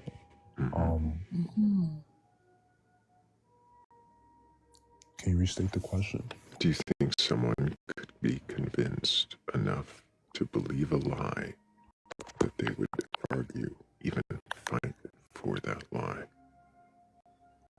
Yeah, there. Not there's knowing that. it's a lie. Hmm. Yeah. So what makes the sorry, Cammy. No, go ahead. Again, what makes the Bible reliable to you? Really quick before we answer that, we do have just less than 2 minutes in that poll at the top left corner if everybody wants to vote in that. But yeah, what makes the Bible reliable to you? Well, like I said, I was talking about, I wouldn't be able to bring up, I definitely need to study it more so I can come back again and, This topic on this live with me. just have all my facts straight before I'd say. Having answers. Hmm. Or be more knowledgeable off the top of my head. For me, like, my memory isn't too good. I have to write a lot of these things down. Do you think that the things we're asking you are meant to be a quiz of your knowledge? Discussion, and I'm hearing your guys' points. You know, What do you think the purpose of discussion purely, that's it.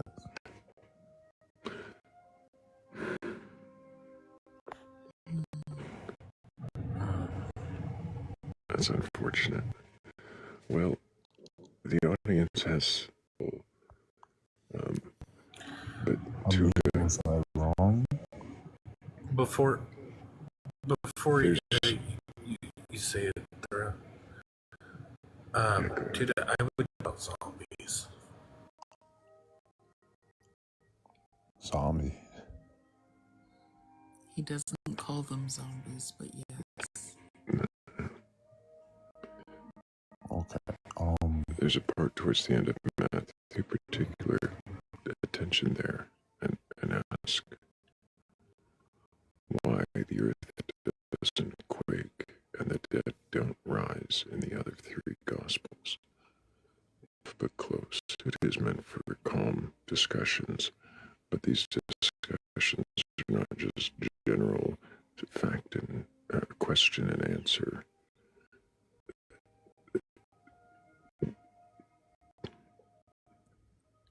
You question. Oh.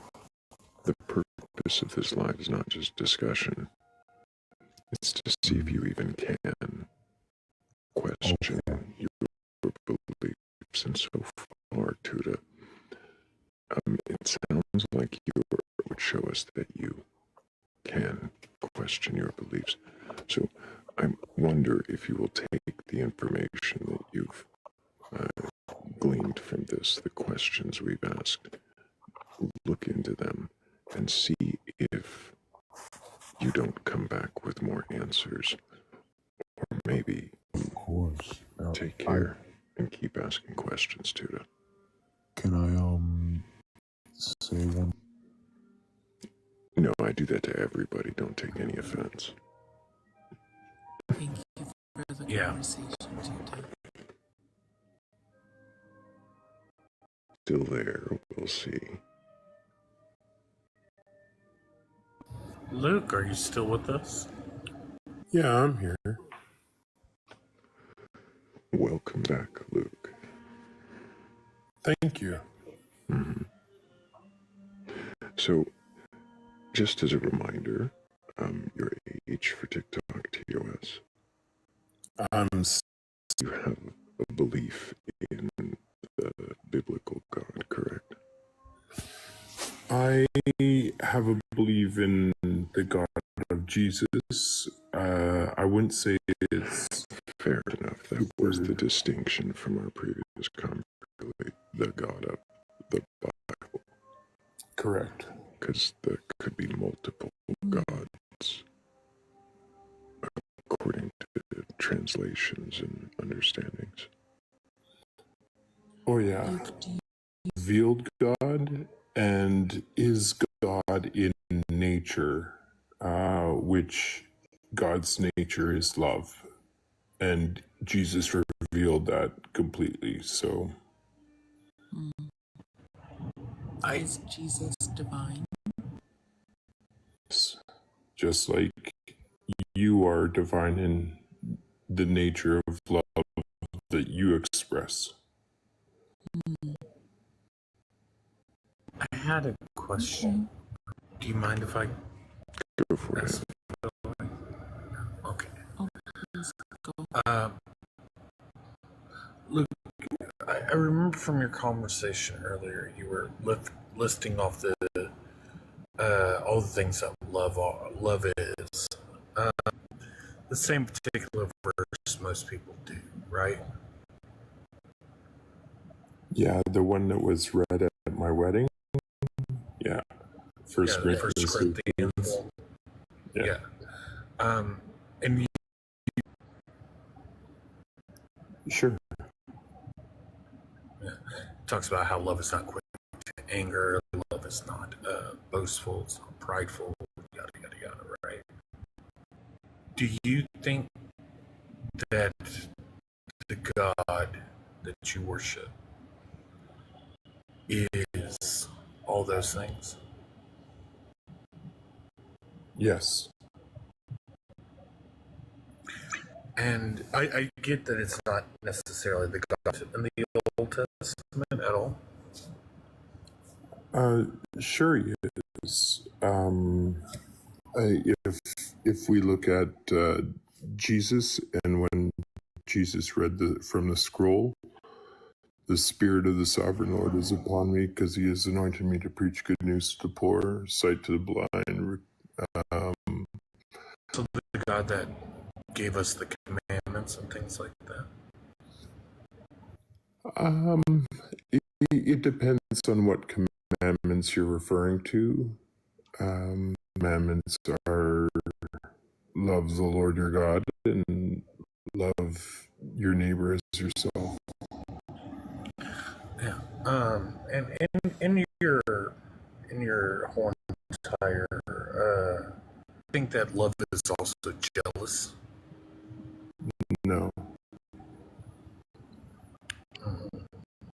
Well, the very first commandment,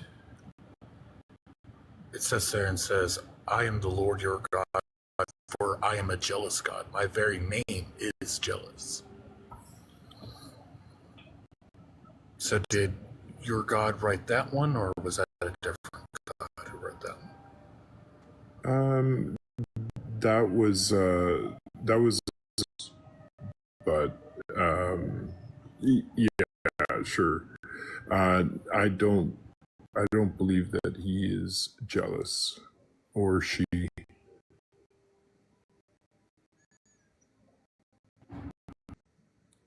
Do you think that Jesus revered the God of the Hebrew Bible, the Old Testament?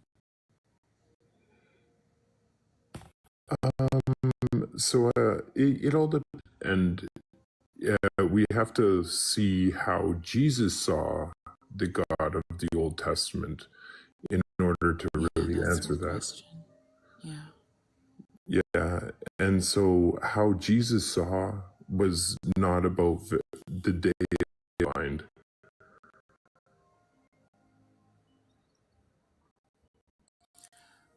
Do you think Jesus studied the Tadam? It depends on what you mean believe, but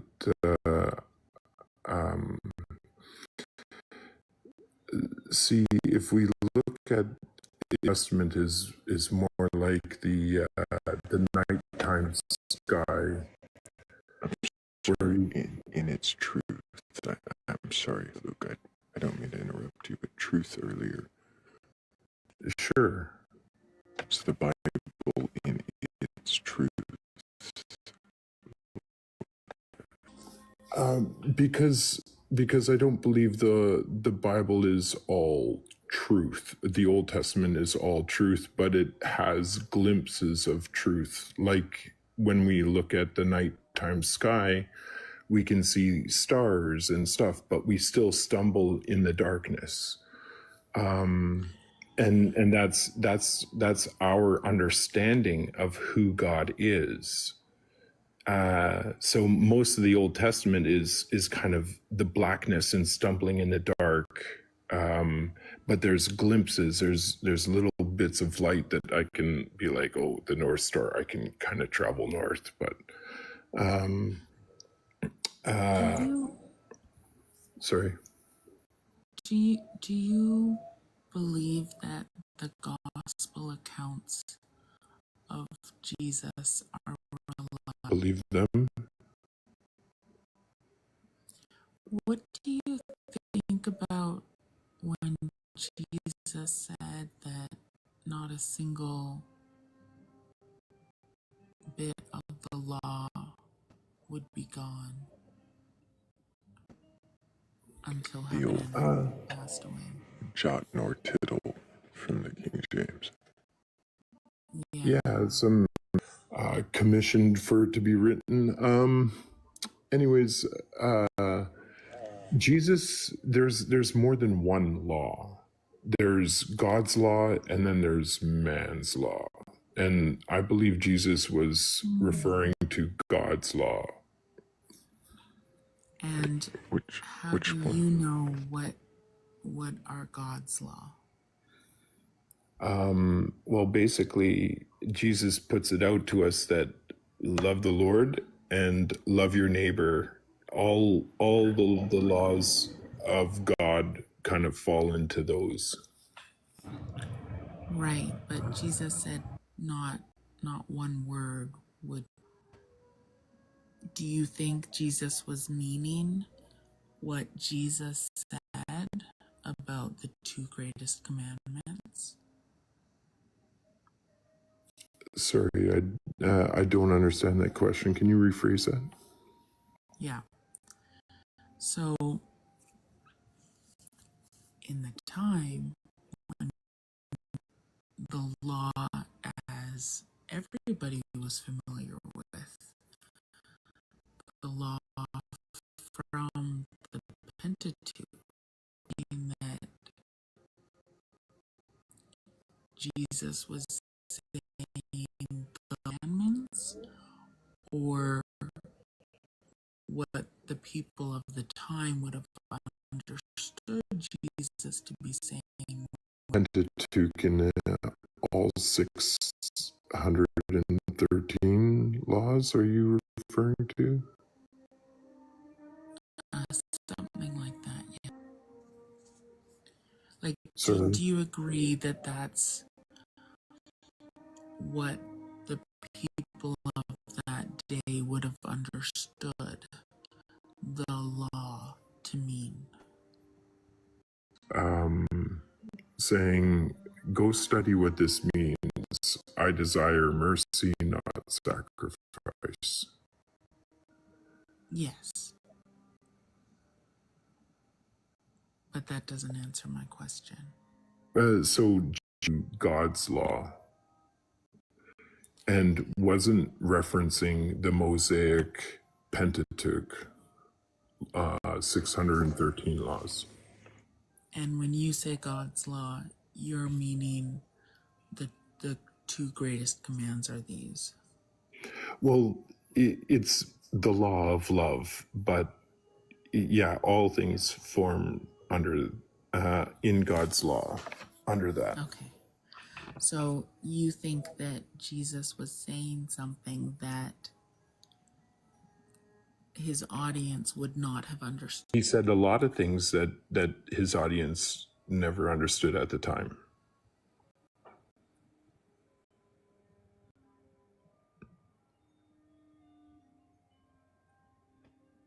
Why would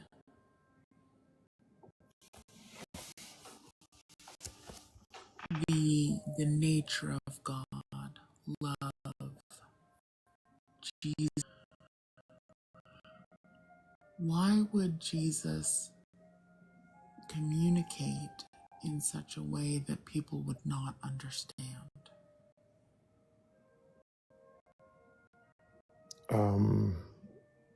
Like some people are for vengeance, their desire for retribution, and and that blinds them to the truth. When you So say yeah. when you say that Jesus said lots of things that weren't understood at the time, is it all because Vengeance, pride, anger.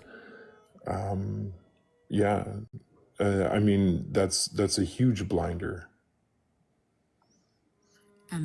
and Jesus wouldn't have been able to communicate in a way that people could understand it, even though humans have those tendencies? Like Jesus didn't have the capability to communicate in a way that would cause less confusion? Or Jesus His chose to communicate in that way? of cruciform love or healing the sick and uh, and inviting the tax collectors and being friends with the prostitutes. And Jesus also spoke many parables and teachings, right? Oh yeah. Right. So that's what I'm talking about, is the recorded words that are attributed to Jesus. Why are they so confusing? Why couldn't God communicate in a way what the love is, what the nature is, what the God's law, as you put it, is, in a more in a less confusing way for humanity? I guess it's a stance of humanity's heart, right? Like if we look back into Moses and Moses's life, Moses came from in Egypt, and Egypt had many gods, and in and Moses's understanding of God was kind of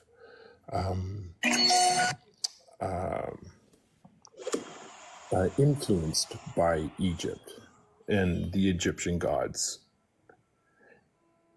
I'm Much like sorry, I'm not following the point. Just saying stuff to. Hang on just a moment, though. I need to make sure that I thank you, Philly, but also thank Donna B. and Diricius, and Hannah. I appreciate all of you so much. Thank you for helping with that goal. Go ahead, Philly. Why are you talking about Moses' understanding of God? because just like in any human that you look out and see, yourself, myself, we all have our own prejudices that kind of we form our beliefs around. Is God Some not? Yeah, he is, and he did in Jesus, not in the Pentateuch, not through Sure, Moses, but right? But we were just talking about how Jesus was not understood by so many people. yeah, and I said that most people have this thing. Even Jesus's disciples didn't really get it. They My didn't really question understand it. is, why couldn't God help people to get it? Is God so lacking in power or so lacking in motivation? Didn't really hit home as a good understanding until the love crucified.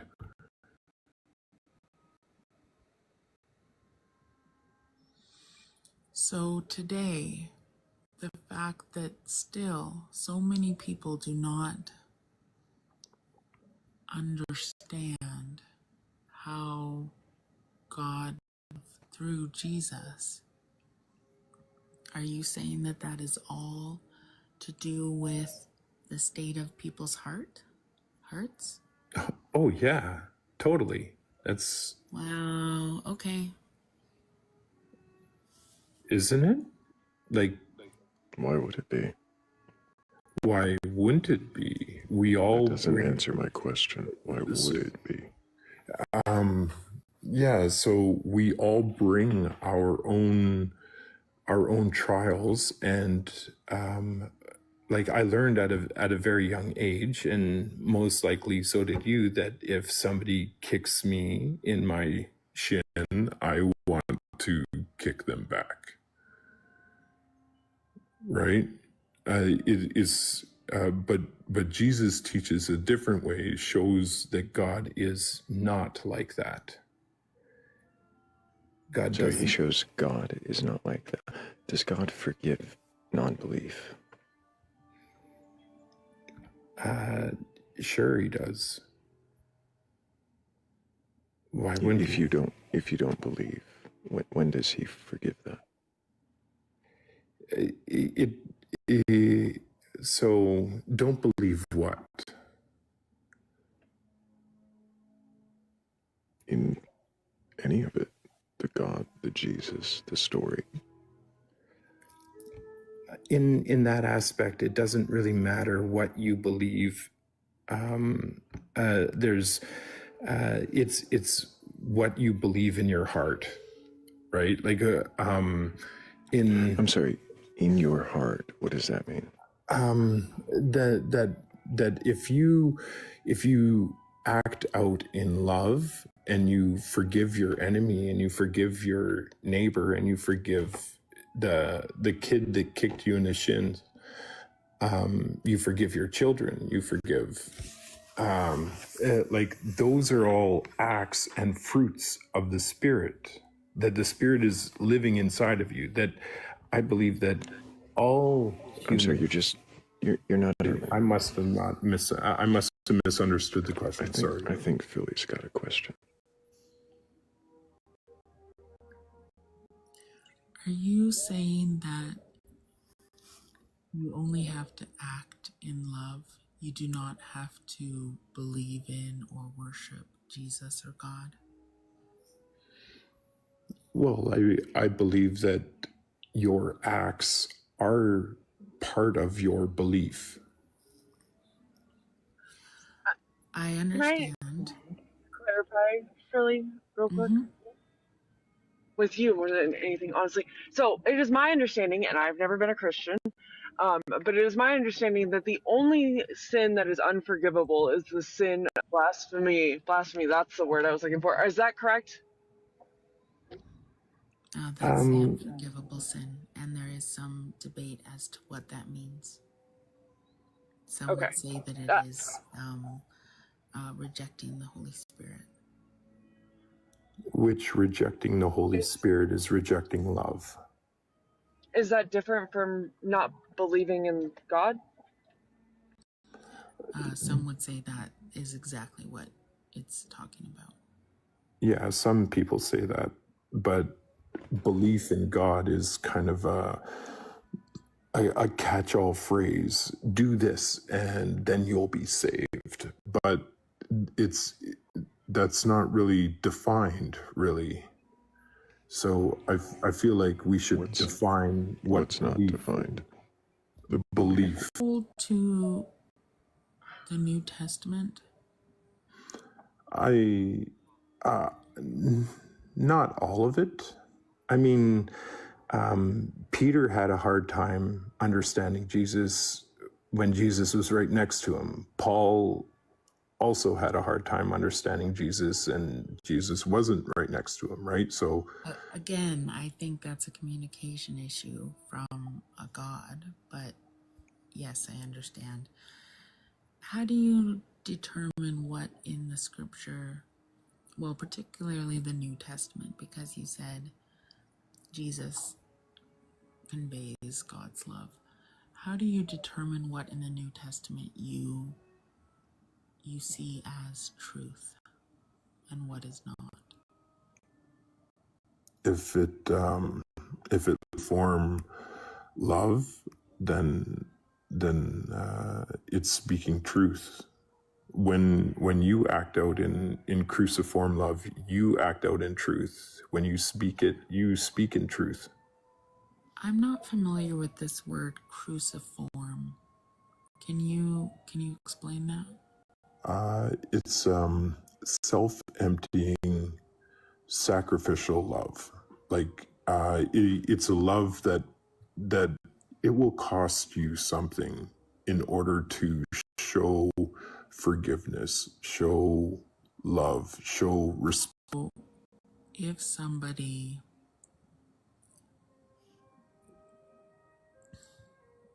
has this self-sacrificing love, then they are pleasing God. Yeah. 1 John 4 says that anybody that has love in them has God in them, that God is love. Yes, I very much know that the Bible claims that God is love.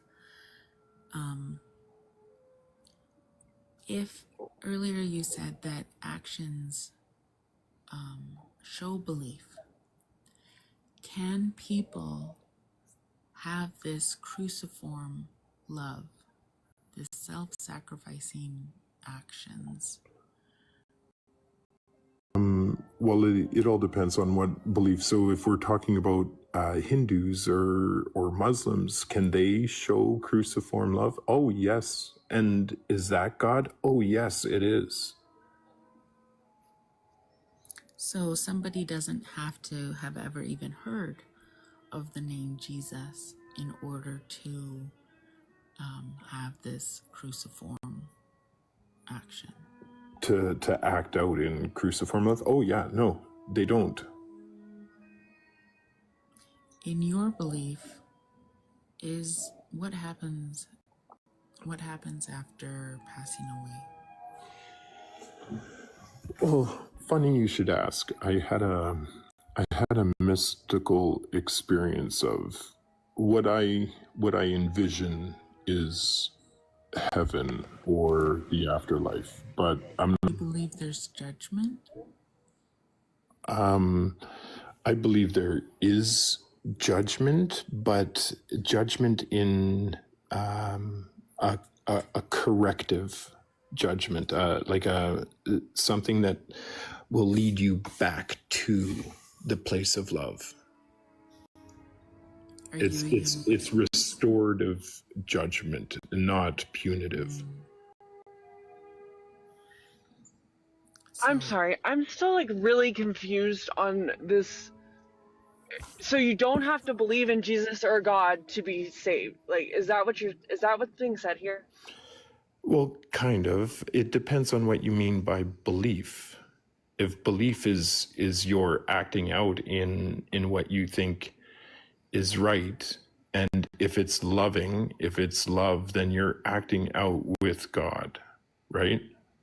If God is love, and No, I'm just like being like a person, God. No, I would not say that. okay, you don't have to say that, and that's okay. Just keep acting out. No, but That was gross. You're cutting out. It was really condescending, but I see the bars now. Can you hear me now? Yeah. Yes. Okay, I wouldn't say that is what I'm doing. However, it sounds like you are saying, under your belief, that I would go to heaven and I never believed it. Sorry, I didn't hear that. You cut out. I think Kat is saying that. Are you saying, Luke, that under your belief, if Kat acts, Yes. and is that because of acting in love, or is that because of the restorative judgment? No, it's because that is what's being saved. If God is love, and what would God do with the love that Cat did if he tries to destroy it? He's trying to destroy himself. A house divided against itself will never stand, right? So he saves it. He remembers it. He honors it. Well, I just want to know what the point of worshiping God is if it doesn't matter as long as I am like a good person. Well, that's where I fall away from traditional, or not traditional, but modern Western church theology. That's I've been called a heretic. I've been thrown out of church. Is if it's not demanding worship.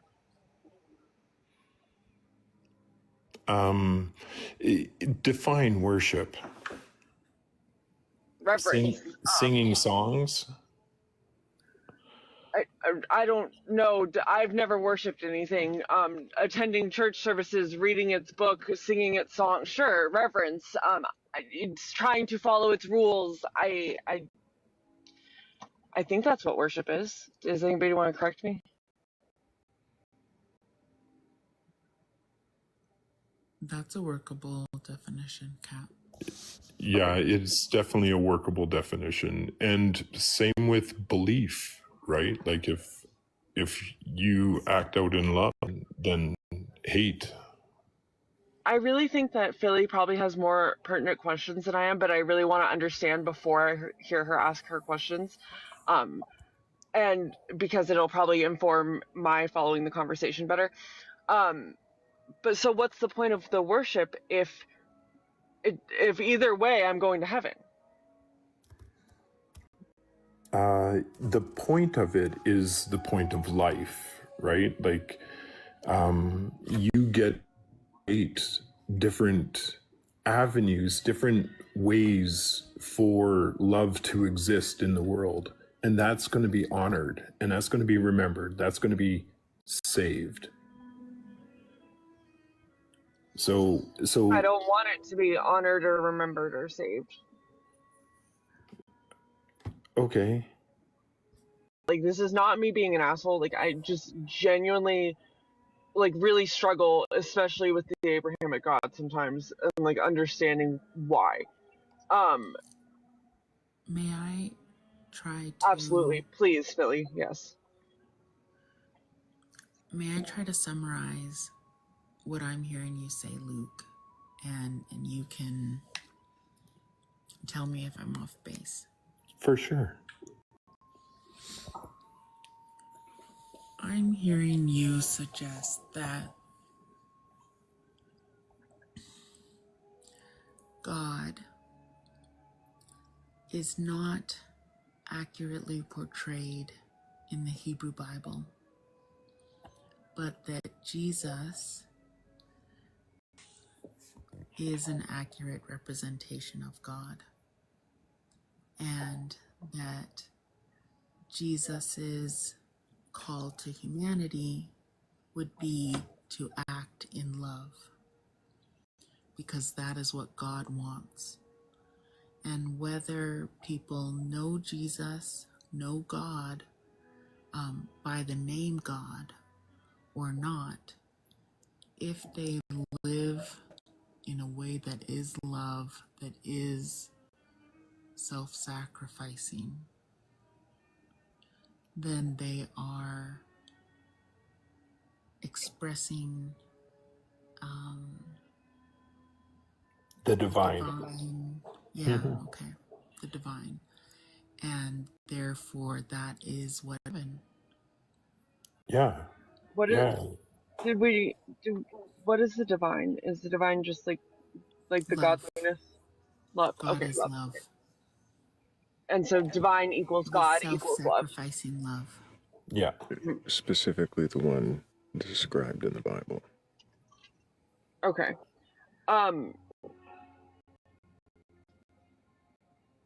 So there's no point in the worship then if that is the case. Well, would the point be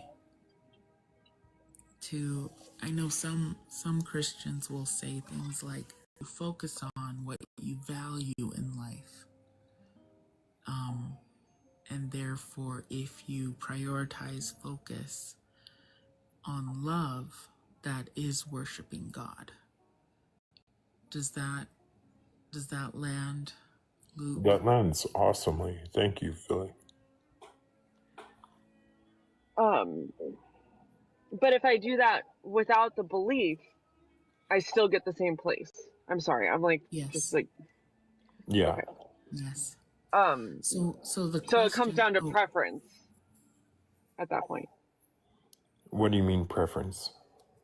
Do you prefer to like do these like rituals or have this reverence for this thing, or do you not?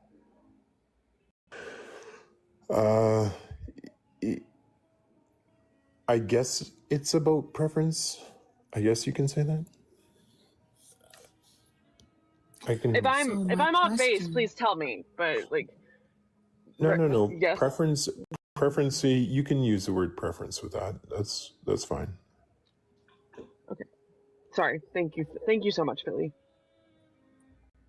Absolutely. I'm glad I could steelman your position so well, Luke. Or at least what I'm curious about. I'm not assuming you have the answer. But what I'd be curious about is why God would, if God is powerful and can have an influence in this world, and if God is loving, if God is love, then why would God tolerate so much confusion and things done in the name of God that are the opposite of Been the plague on human history for as long as time, right? Like we've attributed many different gods. We've dreamt of many different gods, Thor and Odin and all of these other gods, Poseidon and attributed massive chaos, stuff of the unknown. We've attributed many things to God which don't necessarily belong to him. So I would attribute that we don't understand the nature of God. Does God not have power to work in the world to make it so that we do understand that God is love, God is not these other things?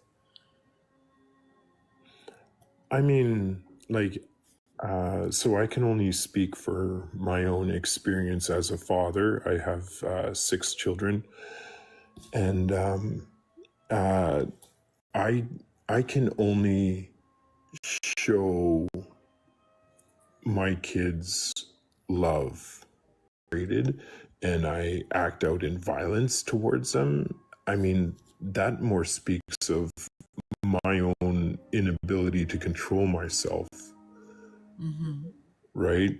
But if I'm loving and I'm accepting of them, no matter what they come out and say either about me or to me or love them, I can still forgive them. Yes. And I think there's great power in that.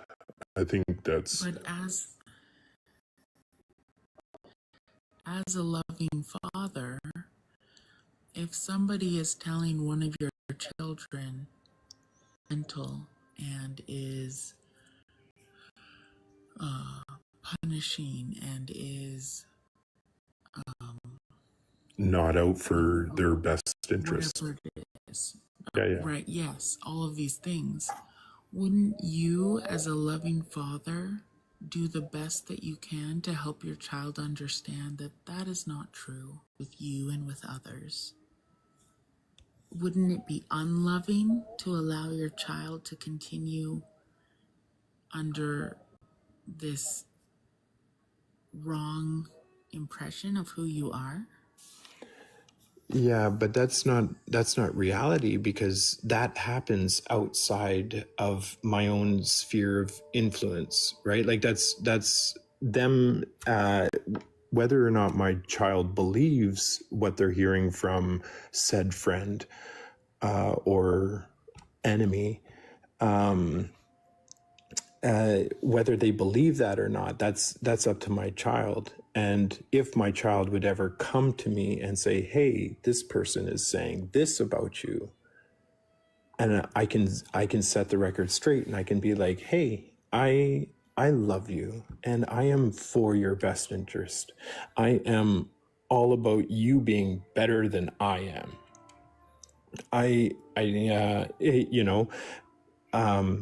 Does it mean that I then go to, I say to my child, I say, hey, who is this that's saying this? I am going to go and smack them. Well, I'm not even saying go and smack them. I'm saying, would you let your child just believe this? Or would you take an active initiative as a loving father to help your child know what the truth is about the love and security and safety that they have in connection with you? Yeah, I would only be able to do that if they bring it to me.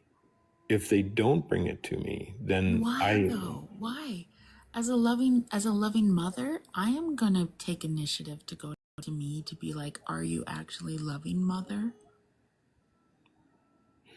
No, my kids know that I'm a loving father, but if they go out into the world and somebody tells them, hey, your father's not loving, I don't really know what's going on with my children.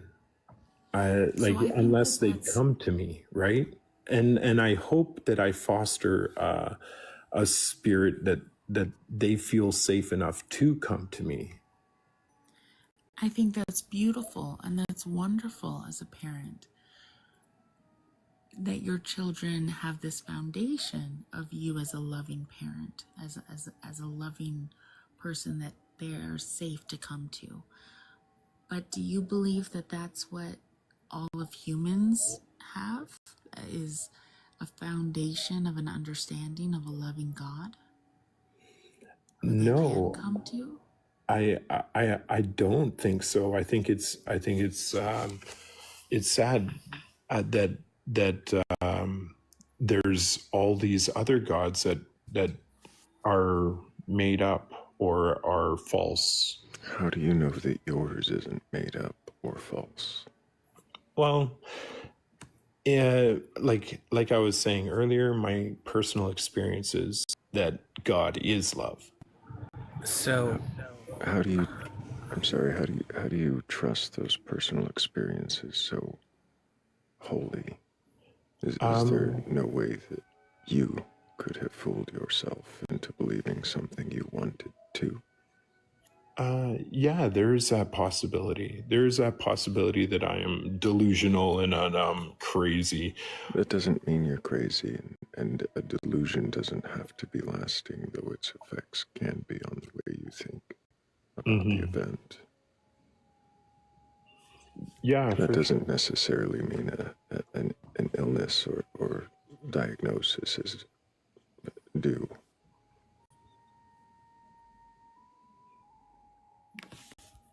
And there are lots of people who actually, who also have experiences with the gods like Odin and Athena and Zeus and all that. Are you saying that their personal experiences are made up?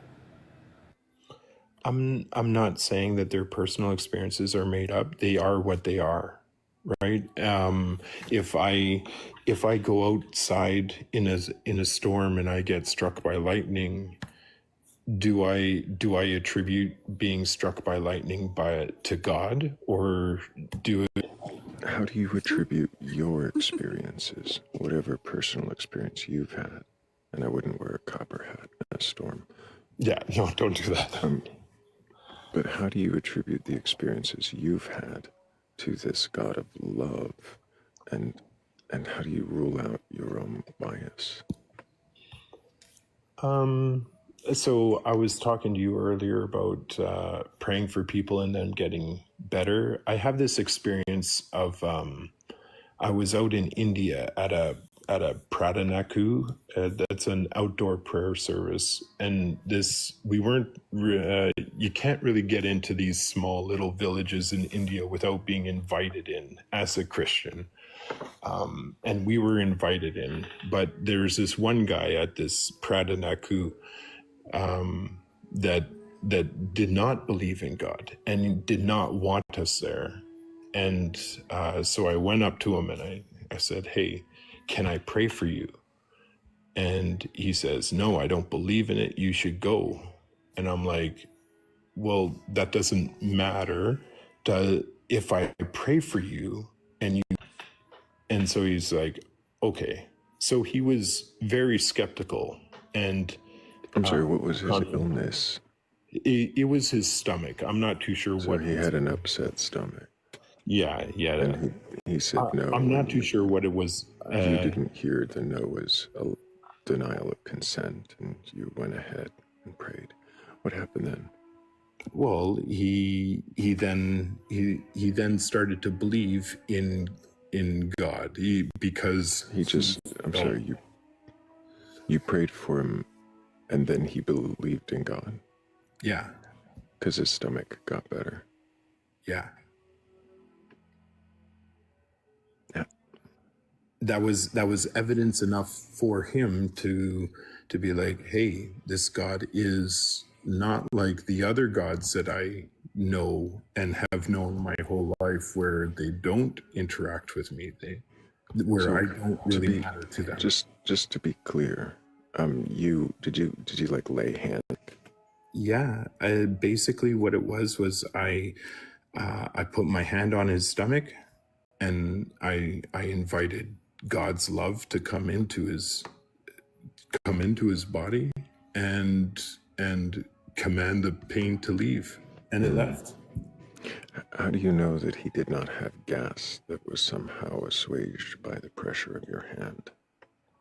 I don't, but it was convincing enough to him that he was without pain. He was in pain, and he was without pain. I can only attribute what I observe from him. So is this story basically God magic converted this person to belief? It's not about converting this person to believe. It's about that there is power in love, and there's power in prayer. I mean, prayer doesn't always work. Otherwise, I would be marketing myself, right?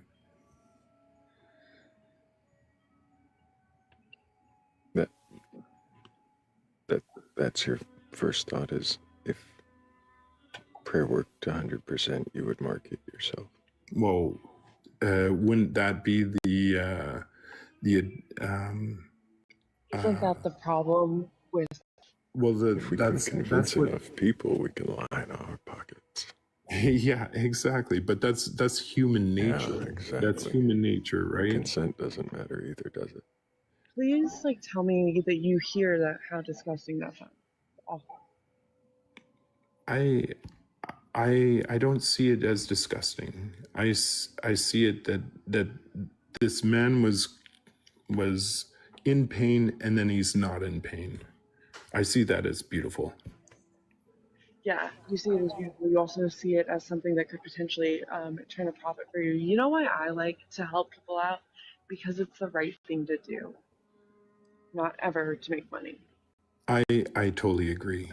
And that's why I work with the poor. I work with the the drug addicted.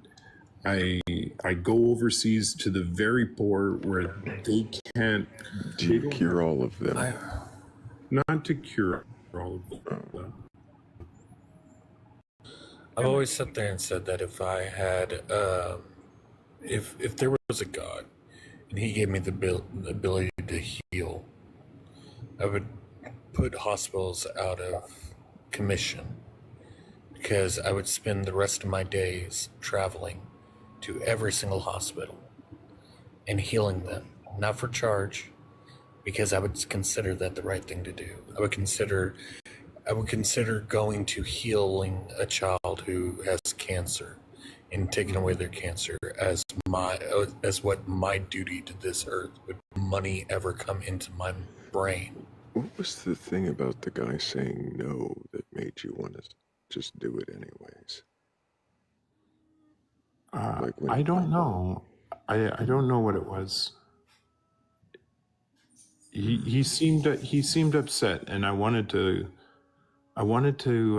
show him that I come in peace. I come with blessing. I come. Putting your hand on his stomach. I come to touch you without your consent, and that is peaceful and it's a blessing. Sorry, it was consensual. He could have After he said no, you pushed, and then he said yes. Well, you know what they say, Thrayle. 10,000 no's and a yes always means yes, apparently. Yeah.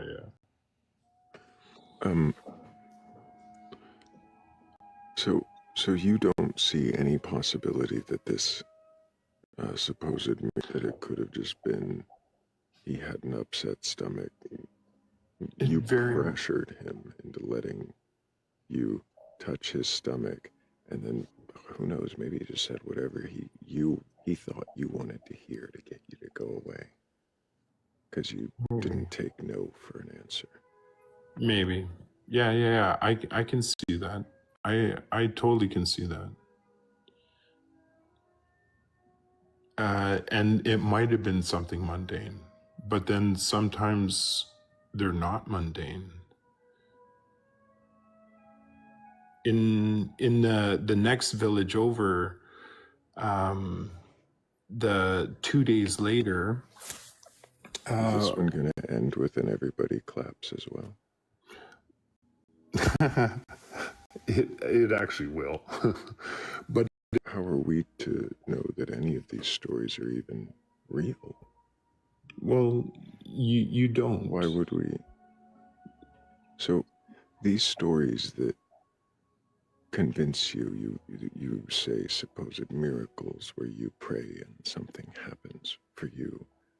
And somebody walks in this town, and it happens in the next town over.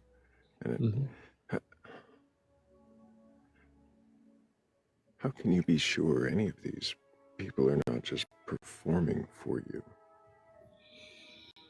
That's up to them. If they want to perform, they can perform. If they don't want to, they don't. Like with me, right? Like I can only observe what I can observe. I can observe somebody being carried. Do you question what you observe? I do question what I observe. I question it all the time. When somebody in Africa in a different language tells me that they're better, I don't really believe them. I'm like, are you better because I prayed for you? Or was this in Africa or India? I've been to Africa 6 times. I've been to India. I've been to Central America multiple times. Many. How many times do they say no before they say yes? So usually what happens is I go up and I ask them, can I pray for you? And if they say no, I don't pray for them. It's one particular guy. He was the exception. He was in that time. That's kind of one of the only times I pressured him. And I don't know why I pressured him. And I do kind of feel bad that I did. But then again, he noticed a change within himself. And so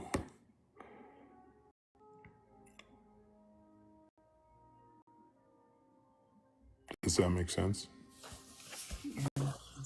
Opinions. What was that, Philly? The ends justify the means. It's kind of what I heard.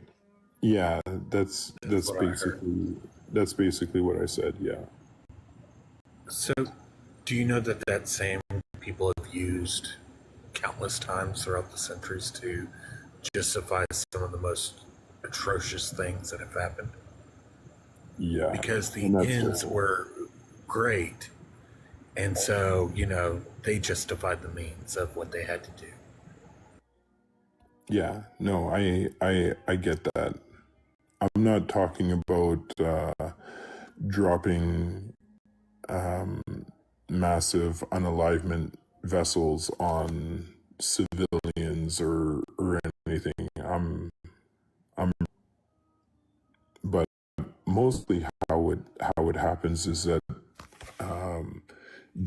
they come because we are offering a free medical clinic, and that if they want prayer, they can come up to us, and those that come up to us.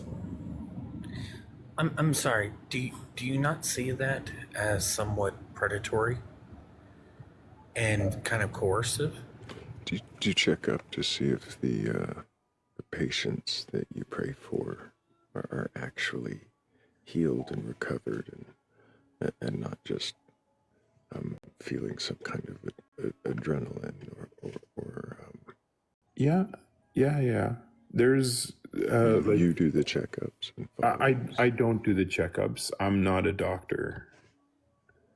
My wife is a doctor, and she comes with me on these trips.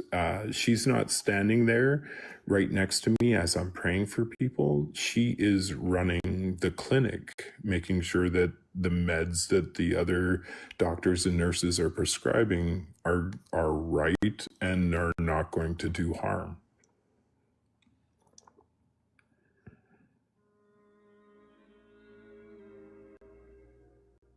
So and then it's sometimes how many details get added as we go.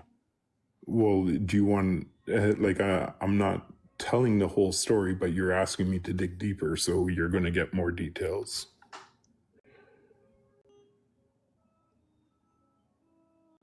The doctors are running the clinics. They are seeing patients and they are prescribing medicines. And so they're not out with me, who's not a medical professional. Right. But do you, Luke, know that the people that you claim you've seen miraculously healed by prayer are healed or not? Yeah, there's How evidence. do you know? So when a child comes to you and he's never spoken a word, you know everything the whole village knows? Well, did you interview the whole village and they all said this child has never spoken? My interactions with this kid over the course of 3 days, he's never spoken. He's just tugged on my shirt.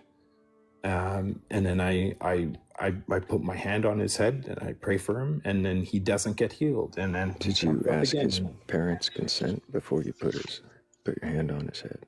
I don't know who his parents are. I'm not too sure his parents were actually alive. How old was this child? He was about 5 or 6.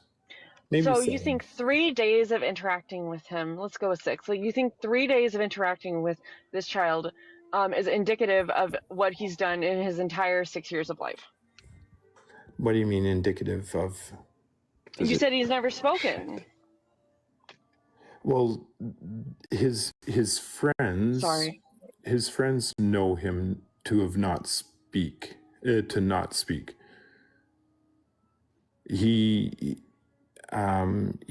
didn't speak, and the people, the adults around, saying, "Yeah, this child doesn't speak."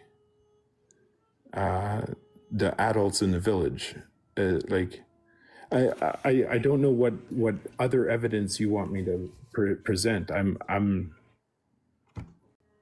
how going and praying for people works. When you go to pray for somebody, You don't ask them to come with their doctor. You don't ask Is it them. unethical to give somebody some sense of hope or like feeling that this will make them better, even though it in all likelihood will not?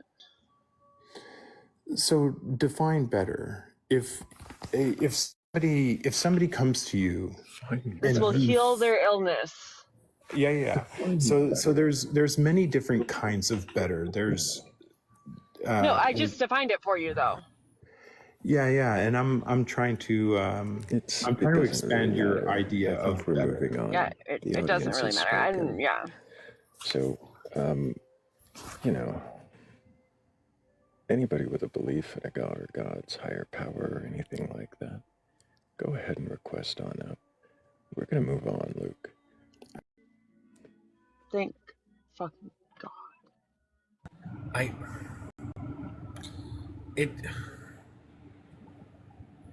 It was hard not to get mad.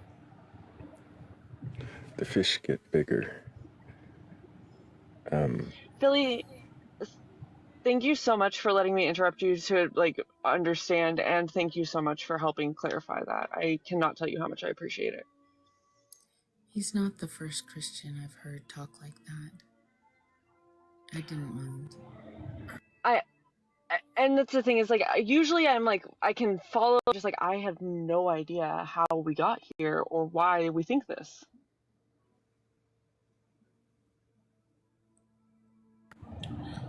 Well, this just makes me feel dirtier.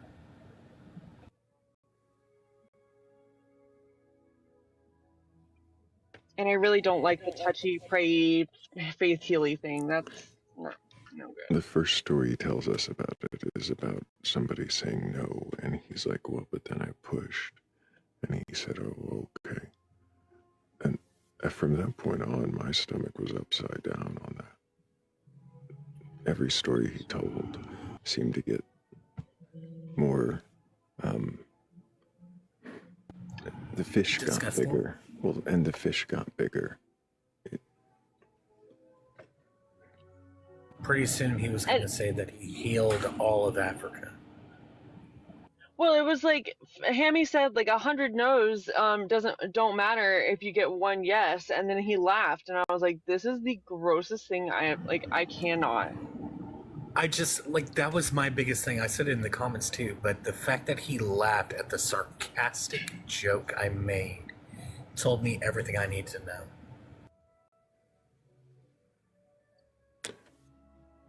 Had I not been like in the...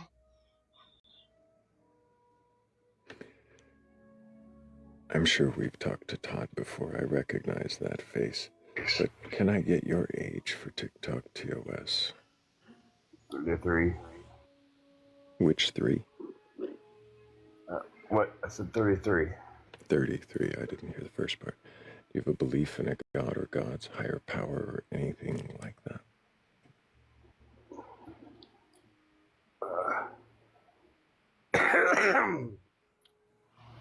No. Okay, I'll ask you not to do that again, but no. Yeah, I didn't do that.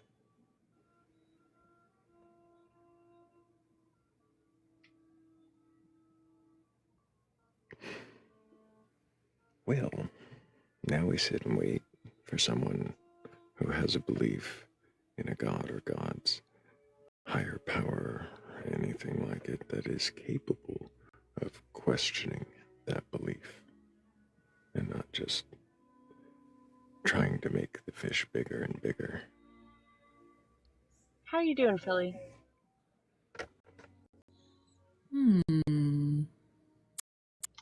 I am very impatient for lava. Oh, I don't. Were you watching? With my son. Oh, that's fun. Wait, what's happening with this lava thing? Oh, you weren't here last time the lava was going. I remember that you had messaged in the side chat that you're being impatient for lava. but I didn't know, like, is the volcano about to ooze Yeah, out? it's gonna go. So here, I'll be right. Alrighty. Well, Thrayle, I didn't say whenever I first came up on panel, but how's it going, Thrayle? Going pretty good. It's another night of questioning beliefs. I reached out to the friend I told you about. He's probably asleep, so I expect to probably hear something back by tomorrow. I do not know, but DMs would be a better place for that. Okay. I tagged you in Discord, Hammy. If you go in there and you click on the thing that I posted there, you will see what I mean by the lava. Oh, okay. If you too want to go and see what Cat means by the lava, well, Thrayle, Join the Discord. Is there a particular way that people can find that Discord? There's a link tree in my bio or in the Batcolyte's bio. Either one will take you there. The first link goes to the Discord. You gotta make sure to read the rules though when you get there, otherwise it might look a little lonely. If you can agree to them, then you should find out you're not alone. Oh, well, that wasn't really... We had a guest for a split second there. Wonder if we'll get another.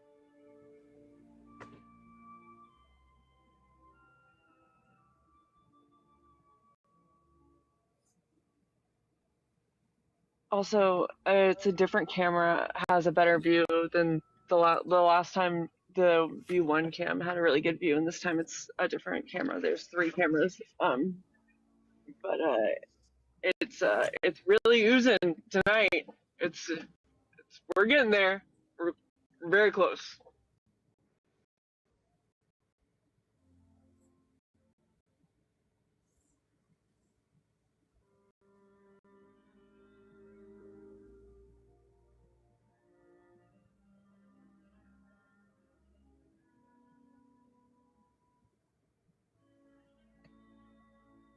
Oh. Sorry, Hammy. No, go ahead. I was just saying that I was looking at the lava. Well, we do have a new guest. Oh, what's that, Philly? What's your age for TikTok, TOS? Yes, I'm 24.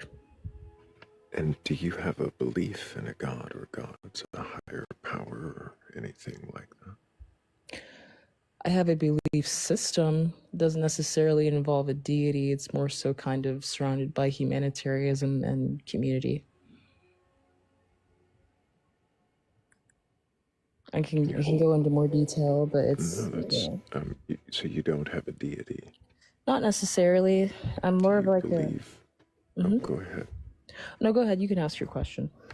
I was going to ask if you believed that everything was created by a mind, or if any of that even mattered to you. I think it varies from person to person. I don't really think anybody has a true grasp of what's and everything is manifested through mind. What does that mean? It's so it's like we are kind of like a smaller part of a greater whole. So we're expressions of the natural world and the way things work. I kind of invented or coined the term pathosophist, which basically comes from 2 Greek roots. Pathos meaning emotion, suffering, experience, or deep feeling. It's the root of words like empathy, sympathy, and passion. Elation. So practically what I believe in is that, like, if you were to ask Sophia, me not sophistry. Yeah.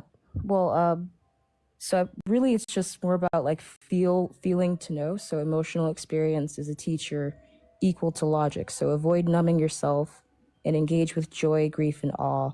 And Are you just reading something at us at the moment? this is something that I typed up earlier today. I see. Well, I'm really not interested in having you just broadcast your scriptures. Oh, sure. Can you see the screen there? Yeah, I can read it. What's that first question, the big one? I believe. Yeah, that is my belief. Stop. No, the big one. Oh, can you question your? Oh yeah, of course. Yeah. What does that mean to you, questioning your beliefs? It means holding your beliefs up to scrutiny, and if they don't hold up well under scrutiny, then you should adopt a different belief. Why should you adopt a different belief? Or you don't have to believe in anything, but everyone kind of needs something or someone to believe in, I guess. Mm-hmm. And so you don't have a belief in necessarily a deity, but you do believe in everything being consciousness. Yeah. What is consciousness again? That's a very good question.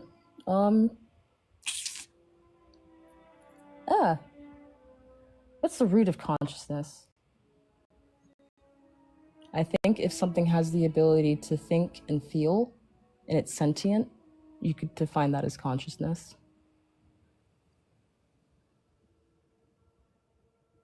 And you think that the everything, the universe, everything has the ability to think and feel. Of course. Yeah, and communicate. And trees communicate to each other. What is it that makes you think the universe itself has the ability to think and feel, not just its individual To think or feel or create, I mean, we exist. I guess that's kind of pretty meta, but... Sorry, but you added create, and I said other than its individual components like us or something. What about the universe itself as a whole is thinking and feeling? Are you not an expression of the world around you? Do you not come from... What does that mean, expression of the world around me? Literally, it means kind of what it means. It's like, if we have the ability to do that, and other animals are slowly evolving their own abilities. I'm sorry, do what? To think, to pontificate, to have discussions, to engage in discourse or whatever, to question themselves, to reflect, all that good stuff. So you said you were talking about me being a reflection of the world around me, but now you're talking about An expression, that's what I said. I'm sorry, an expression of the world around me. But what does it have to do with me being able to think? I don't think I understand your question. You went from saying I was an expression of the world around me. I asked what that meant, and you said, "Don't you think?" Because your original basis was you had asked me, sentient, something having, the ability to basically be self-aware. But you're talking about me, right? What about me is an expression of the world around me? What does that mean? That was the tether you were making to everything around me thinking and feeling. And me because I said that the universe kind of so what does that mean that I'm an expression of it? Meaning if it was not possible for the universe itself, whatever you want to call it, this primordial soup that we're all in, all the atoms that make you, if you didn't have the ability to think or whatever, and you were just a robot or whatever, I mean, that would kind of make you a conscious being. Stop. You just skipped. You said if it was not possible for the universe, if you didn't think, you just you subject skipped in the middle of that sentence. You asked me, how are you an expression of the world around you? I'm telling you that you exist, you are of the world. You didn't just spawn here, is what I'm getting at. I exist, I am of the world. How does that mean that I am an expression of it, though? What does expression mean, I guess, in this context? I don't want to say emulation. You are a piece of the greater whole that houses all carbon-based life forms, I guess you could say that. It's really, I don't know. because your question is kind of going in 3 different directions, and I'm trying to go in chronological order, but I'm getting hit with different questions. Each time I'm trying to stay on track on something, so I guess I'm a little confused. What are you confused about? Well, at first you asked me if I have a belief system, and then you asked me the main question, which can I question my beliefs? I did not put that onto this. No, I did not. Did I ask her if she had a belief system? Anybody? Or did I believe in anything? That's one of the I first believe things. that you asked if you had a belief in a god, gods, or something like that. Higher power or something like that, sorry. Then you said you didn't believe in a deity. You began to tell me you had a belief system that was based on some social, societal things. But I said, wait, I'm not, I want to ask you questions. And then I asked you if you believed everything was created by mind. You started to talk about how you believe everything is consciousness, which is how we are here, because I had asked you how everything is conscious. You define consciousness as thinking and feeling. And then I asked you about, or you went on to say that we were expressions of the world around us. And so I was asking you about what that meant, because that's your tether to saying the universe thinks and feels, is that we think and feel, and somehow that's an expression. Can you keep up? I can keep up. You don't have to ask me that question. I think I'm answering your question, but my answer isn't in alignment with what you want to hear. It's not about what anybody wants to hear, it's about understanding. Right, and I'm coming from a place of understanding, but I don't believe I'm trying to be understood. Really? That's interesting. How does one human being, how is one human being a reflection of the universe, or a piece of the what is that? Expression. Expression. Sorry.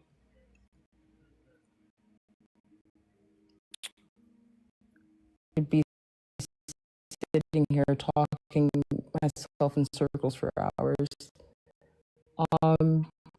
How stars are created, how black holes are, how atoms interact, all that quantum woo-woo stuff. You could objectively say that the universe. Do you understand the quantum woo stuff? I mean, do you have a degree in frickin' Do you? Theoretical physics? I do. Or are you here to actually do what we already Well, agreed? I mean, I would like to talk. Stop. Please don't interrupt.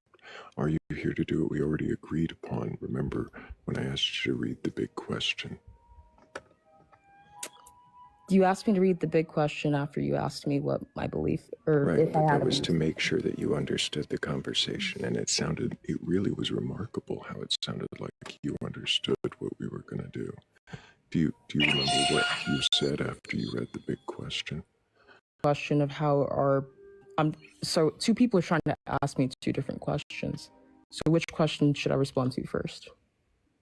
Thrayle's the host. I think, yeah. I do want to know the answer to Kat's question, so please hold on to that, Kat. But yes, do you remember the answer after I said what does it mean to question your beliefs? I said I is to dissect them and critique your beliefs. Do you get what we're doing here? I'm assuming it's that. So, I mean, if we're getting somewhere, then we better get to the point. So, I mean. Do you remember Kat's question? Kat asked me, what does that mean? What does one person mean to be I believe she said I'm sorry.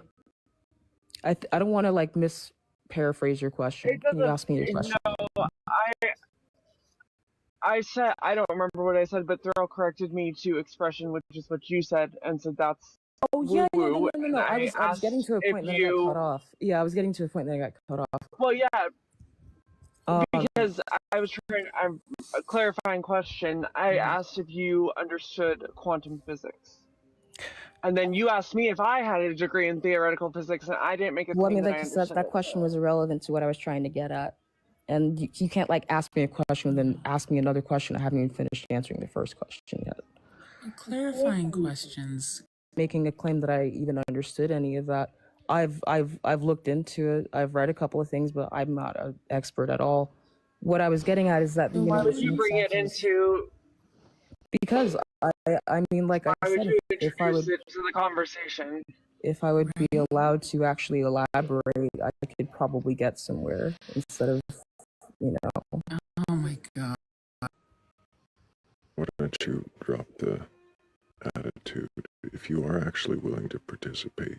I am. And you can do that. Stop. If you can do that respectfully, I think we can have a decent conversation here, but I'd really like for you to calm down. Well, I believe over me very swiftly. Do you see how you broke in and you wanted very swiftly to make a very quick point? You just had to get it out there as quick as possible. I was apologizing. Can you stop for a moment? And while I was talking, nobody. It will be a lot easier. All right, let's all do that. You might all do stop. that. Stop, Dova. Stop. You might occasionally be interrupted for a clarifying question when you're on a long answer, but to interrupt a question or to interrupt me is not going to be helpful, okay? Oh, okay. And I also oftentimes do have a... Okay, I understand.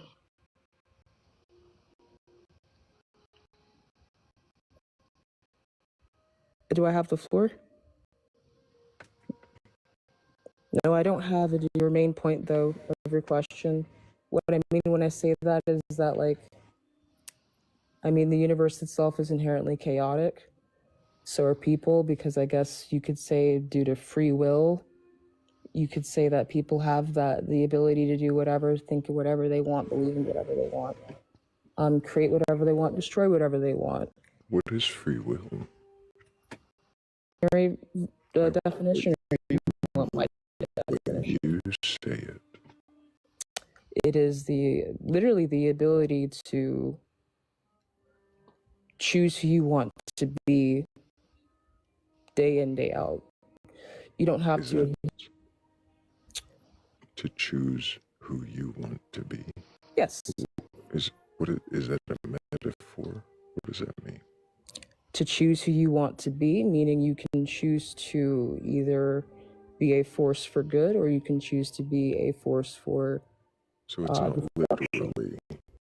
not literally choosing who I want to be. Like I couldn't just choose right now to be. Maybe it's choose how you want to. What do you? I think you're trying to. I don't want to say that's your intention to misconstrue what I mean when I say that. I mean, you have. It's not to misconstrue. It's to scrutinize. Remember, to question. Yep, your example was, can you choose to be Rav down there? And that's not what I meant, obviously. So you didn't mean choose who you want to be. Can you clarify? In terms of your character, in terms of the person you are individually, your own individual expression. Your thoughts. Yes, absolutely. You can observe your thoughts too, instead of just reacting to everything and having to act on every single thought. So you can choose your thoughts, but are they always chosen? You can choose your thoughts, but are they always chosen? I think sometimes you can have ideas or thoughts implanted into your own head that aren't originally yours. Implanted? What does that mean? Meaning you can be propagandized or. Okay. Isn't your original belief? Is there an original belief? Not really. Honestly, a lot of the things that people know aren't. It's nothing that is objectively true. It is all very subjective and very dependent on who you're talking to. And your understanding that everything is consciousness, you take that to be your subject. Mm-hmm. And what do you think is the biggest flaw in that idea? The biggest flaw in that idea is that I can't confirm or deny anything, and nobody can. That's the biggest flaw. What's the next? Um, Well, critique. a more critical critique. Yes, what is? How do I answer that question? What is that question? Well, if you can question your beliefs, then what is a question that you get hung up on in your belief, in your idea that everything is conscious?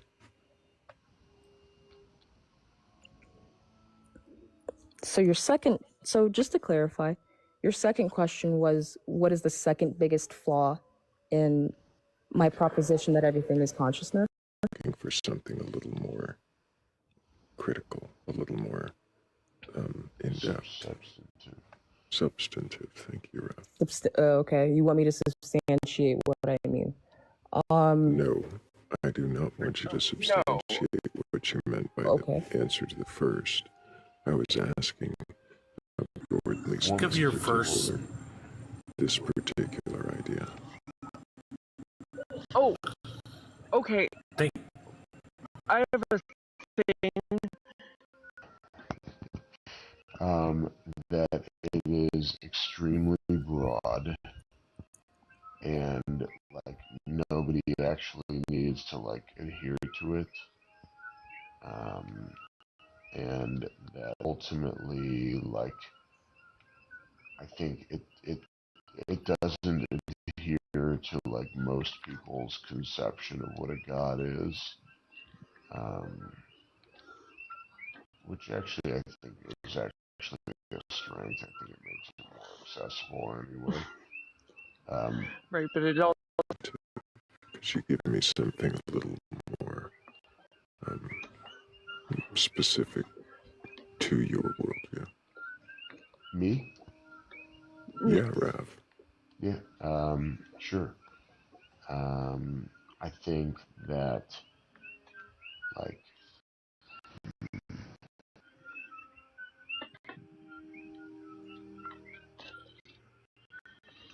oh, I put you on the spot with that one.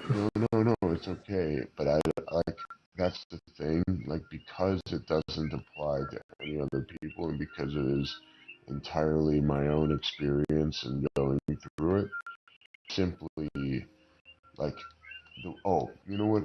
Like, the fact that I am in process makes me an imperfect like thing, and makes the whole process imperfect, and so there's no sort of well-defined, being in process. Like, what the fuck does that actually? Can I remind you of my life? Yeah, sorry.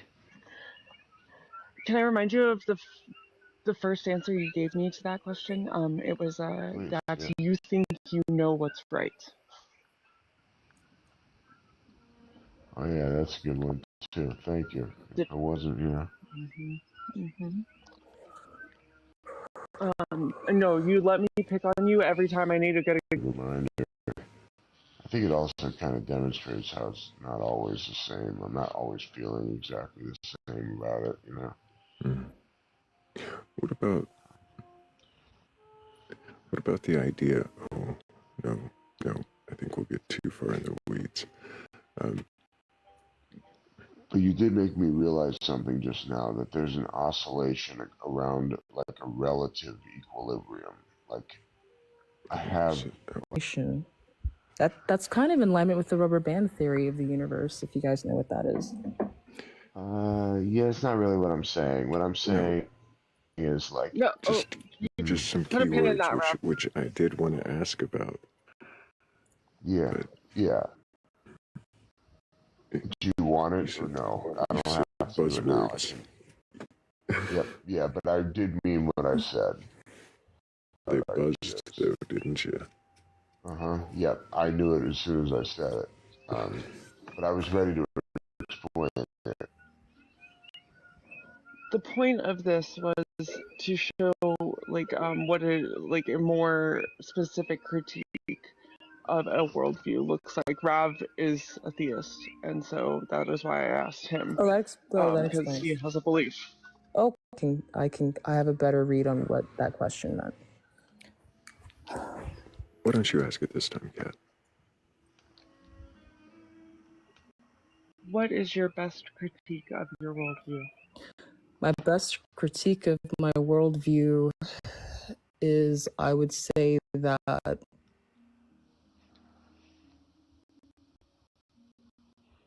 I grew up, okay. I guess I should preface this by saying I grew up Southern Baptist, so I was not really, my critical thinking skills didn't really kick in until I was like 13 years old. With my personal belief now, I can't really,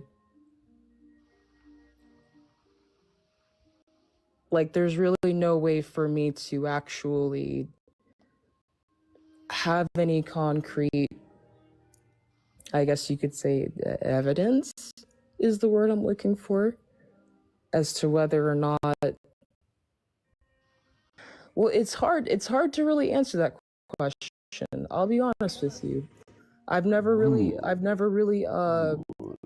in having like a, well, I mean, listen, I'm being honest. If this is like, I mean, I'm not trying to sit here and say that I know everything. I'm not going to sit here and be pompous about what I, or have the knowledge to ascertain that they can push their beliefs onto other people or anything of that nature. So think about whatever in the hell it is that they believe or don't believe. You either believe in something, that's great. If you don't, that's cool. Not everyone needs a external type of dogmatic practice or ritual in order to get through life day to day. Do you need an external dogmatic practice or ritual to get through life? Ritualized that practice. It's not really something I do consistently, but I do try to do it when I feel the need.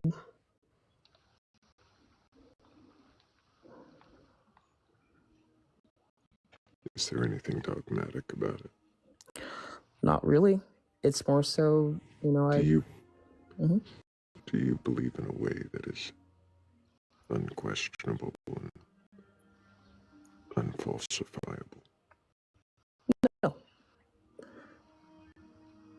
No, I kind of just, I wake up and What about the idea that the universe is consciousness and somehow that correlates to quantum physics or any of that you were kind of alluding to earlier? Do you feel dogmatic because about a lot of, no, I think for so long, because so long I live in a very sort of I guess religious sort of country. There's not really a whole lot of separation between church and other things, and it's pretty cognitively dissonant to be a religious person whilst also believing in science for some people. Their frequency or vibration that everything operates on, everything has a different type of field. I get 3 a night around it. What does that mean? Huh? I get 3 a night. 3 a night? God? I ask everybody what they believe, why, what kind of God, right? Maybe not 3, but that might be an exaggeration. Sometimes it's 5 or more. Sometimes we don't get any. It's all just one other faith. But yeah, I've questioned several people who believe that by that. What is field? Yeah, so it's like resonant frequencies. So anything that resonates, when people say resonates with you, that expression they're typically alluding to, it basically, you're tuning in, so you kind of reflect that back out, or it reverberates back out, and how you reverberates out. based on how you feel. Yeah, basically, or how you Is this demonstrated science? Is this something that we could is actually it see? observable? Is it observable? Oh, that's crossing into the territory of, is it objectively true? If you're feeling that it is true, shouldn't you verify? If it what I can be believe verified. Nothing can be verified, really. Nobody knows anything. To the extent we question it enough, you retreat to solipsism. Not necessarily. I'm literally saying that, like, there's no. I can sit here and say that from my experience, it's subjective. So it doesn't really. So I you're can sit saying here and say anything, but Sorry, it's not going to matter. So it's not going to matter. I mean, like, is that what you came here to do? No. I'm saying that, like, so then what do you mean it doesn't matter? If that, I mean, that makes it sound like that's the goal you have. That I mean, it's not going to matter in the context of, like, it isn't going to. I don't really know. Like, you don't have to agree with what I'm saying. Nobody has to agree or disagree with what you're saying. Yeah. To question what you're saying. We could all agree with you. Everything you're saying. We might not. Chances are we probably don't. Yeah, but to get back to your original question, you asked if this is something that can be observable.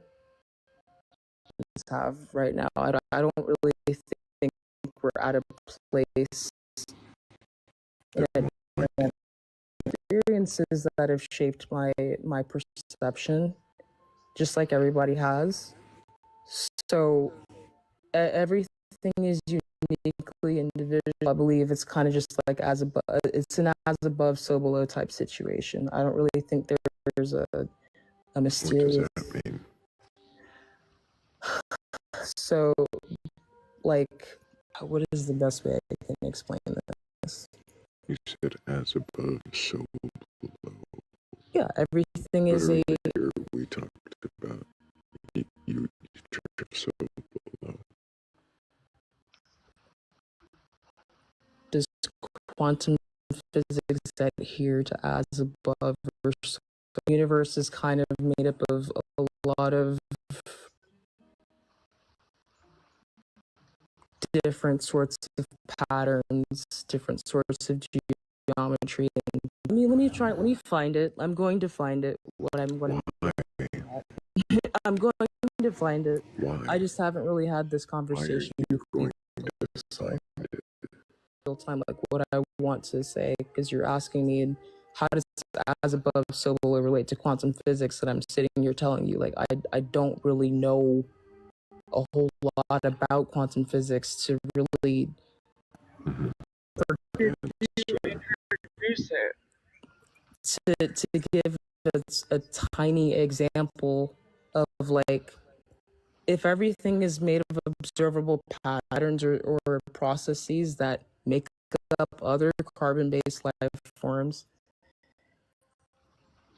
I think that's kind of evidence as to how we're all. Do you know why? I didn't mean to say Do you know what I find? Do you know what I find so fascinating about quantum physics?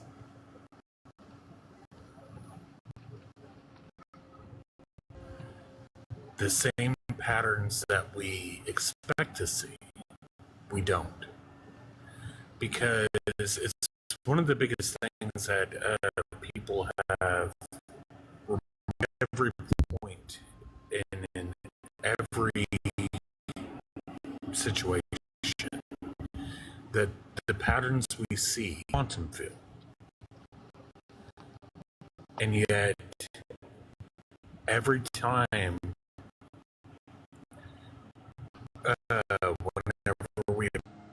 don't fit the exact same way. For instance,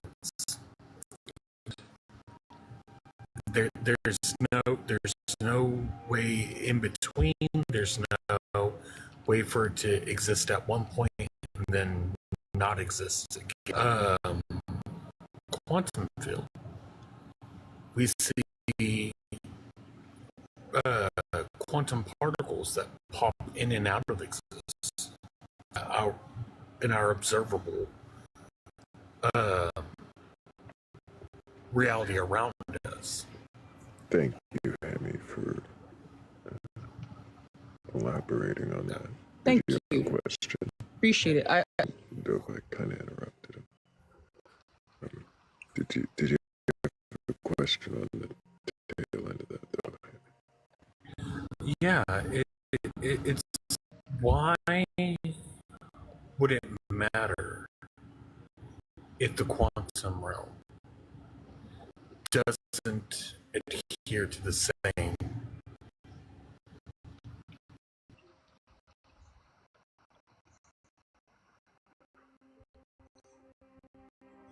can you repeat your question? I don't think it matter if the quantum realm adheres to the same. Why would that matter? Basically, what I was getting at is that the macro is the expression of the micro, and so on, and vice versa.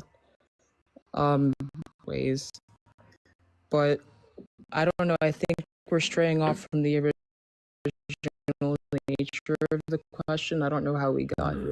We were talking about. That's fair, Dova.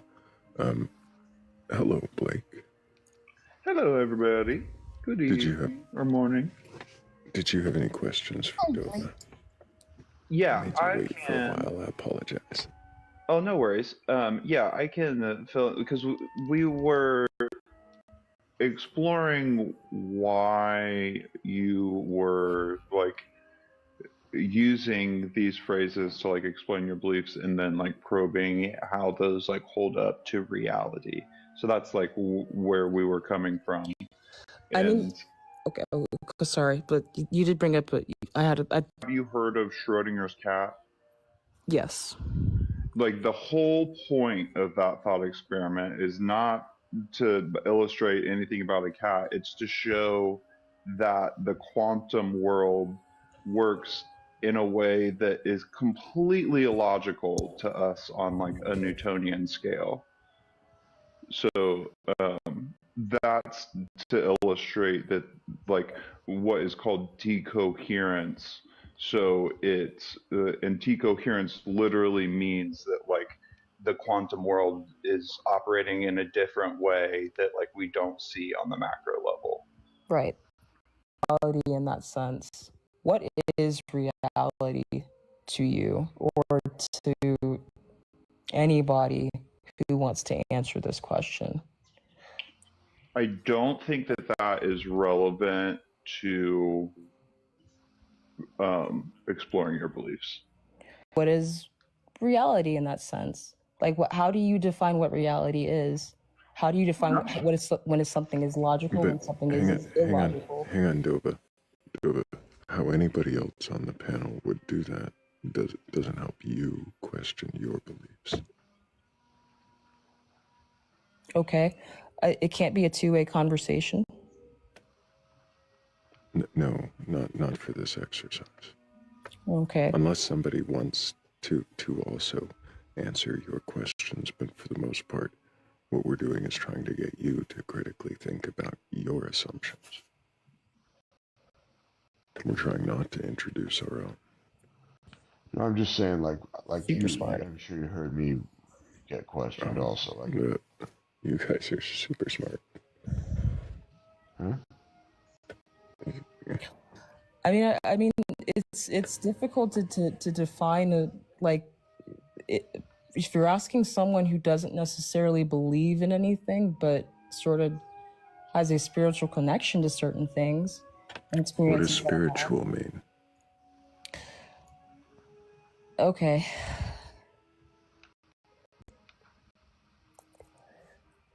it's a well, it's an open question.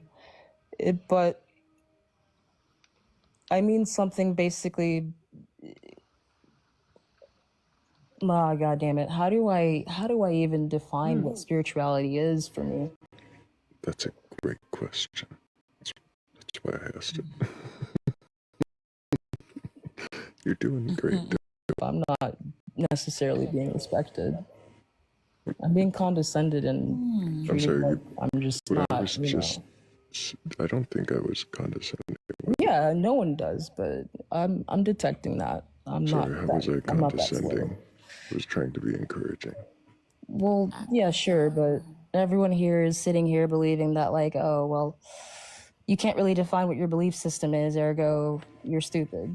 And I'm just sitting here saying that, like, absolutely not. oh, it's implicit. No, it's not. No, there's truly no judgment. This is like the greatest opportunity of all time. This is like the coolest process. It is so much fun. There's no edge to it at all. It doesn't have to. Maybe if I actually had the definition in front of me, I could actually elaborate. When I think about words, I kind of just use it. Dova. You asked me what spirituality means to me, and I think it can We're mean... trying to quiz your intelligence. No, I'm not worried about all that. Everyone's good at different things. I don't really care what people think. Random people on the internet think about me. No, we're not. It's not. I didn't say anything about judgment. Let me. Dang, other phone is frozen. Do you think this is some kind of like competitive conversation? We're trying to score points.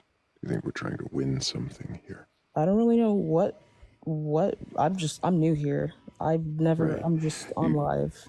I asked you about the big question a couple of times not to make you feel like small or anything, but to get you to critically think. That's the whole purpose of what we're doing here. You get that, right? Can you question your beliefs? Rigidly defined belief system to scrutinize a belief system that they don't have. We're not asking you to scrutinize a belief system you don't have. We're asking you to scrutinize the things that you've presented that you say you believe. If you don't believe them, then I don't know what to tell you. You're coming from the perspective of like, because first you asked me, God or God's a higher power or anything like that. Right. Over a few other questions, I focused us back in and found out that there was a something like that, right? Sucks. Sorry. Okay. Are you even listening? I am. I'm trying to do two things at once.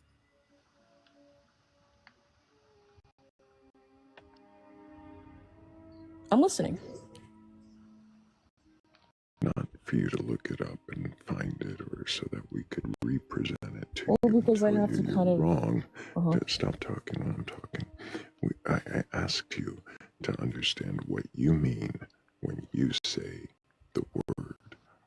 And here's what I'm wondering: if you're having such a hard time with another device looking up a word that you were using, well, then why use it?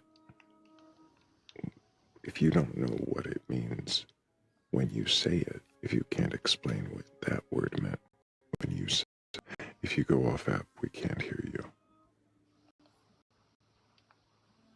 you. So, I'm sorry. And you're off app again. It's the search of meaning through life to connecting to someone that's bigger than oneself. I guess that's what you could define it as, and that's kind of loosely what I believe it to be. So you looked it up. Did you hear what I just said? Did you hear what I said? No, I'm so sorry. I've got ADHD. I should mention that. I have a disability, to be honest.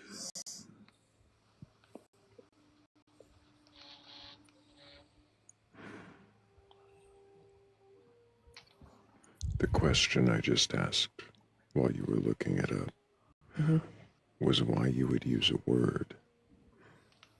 If you don't know what you just struggled with another device to Google the definition that you declaratively agreed with while you didn't hear the question that I actually asked. If you are using the word,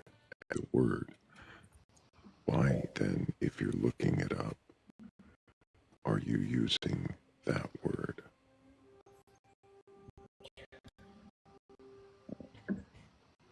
Okay, so you're asking me if I don't, is that basic? Can you just like ask the question like a little shorter?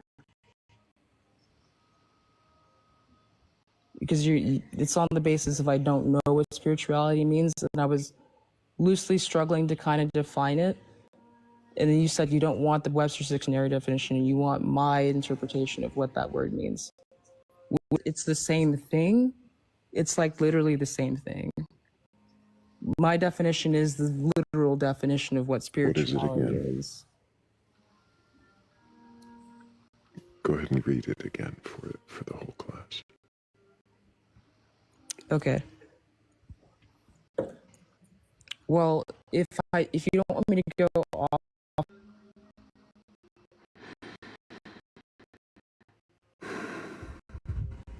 it's frustrating, isn't it? Yeah, I'm sorry.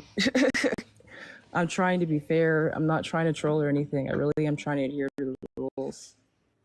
But like, don't you like usually? Twistingly condescending laughs.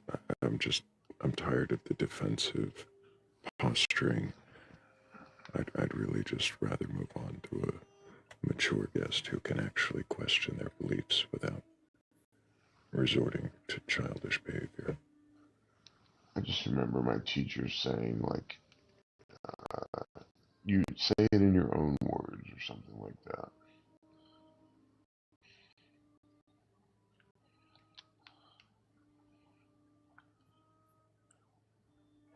Yeah, it's not. It's all right. We're not going to linger. Hello, Shadow. Can I get your age for TikTok TOS?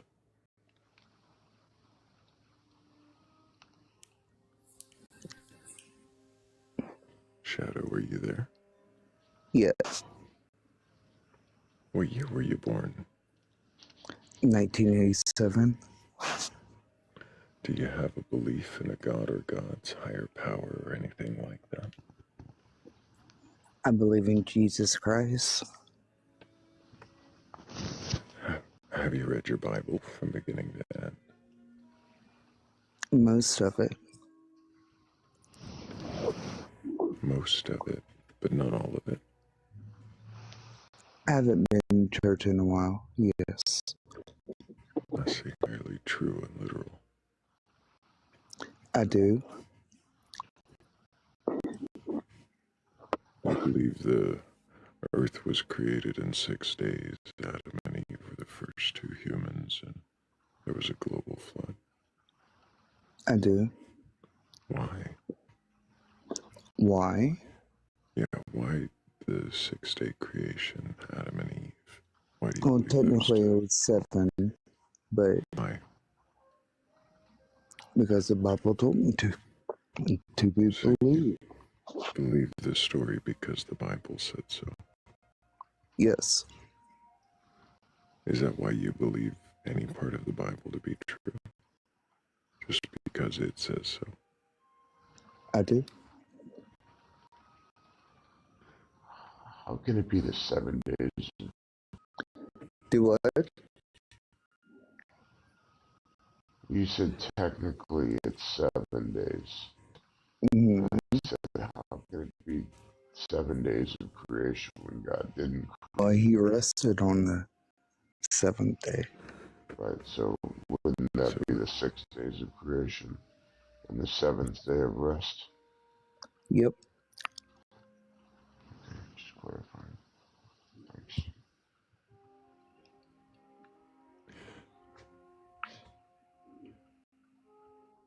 So you believe that, let me ask you,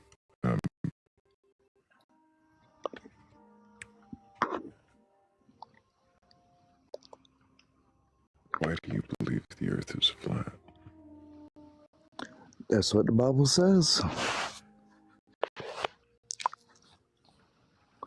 Why do you believe the Bible? Do what? Why do you believe the Bible? Because the Bible says it's true. Yep. Exactly. Shadow, why do you believe the Bible is true? Why do I believe When it? it says that Because it's true, why do you believe that part? Yes. Because Jesus or God told the disciples to write it. How do you know that happened? Because I do. I know you don't, but I do. It doesn't matter whether I do or not, Shadow. I'm asking Jesus to tell the disciples to write it. No, he didn't tell Jesus. Oh. He didn't tell Jesus. No. Okay. Why do you believe Jesus told the disciples to write the Bible? No. Okay. Jesus was a man. That Jesus told them to. God was a spiritual. Okay. What is? Who did Okay. God tell? Who This did is God tell to write the Bible? Do what? Who did God? Sorry, Thrayle. Go ahead.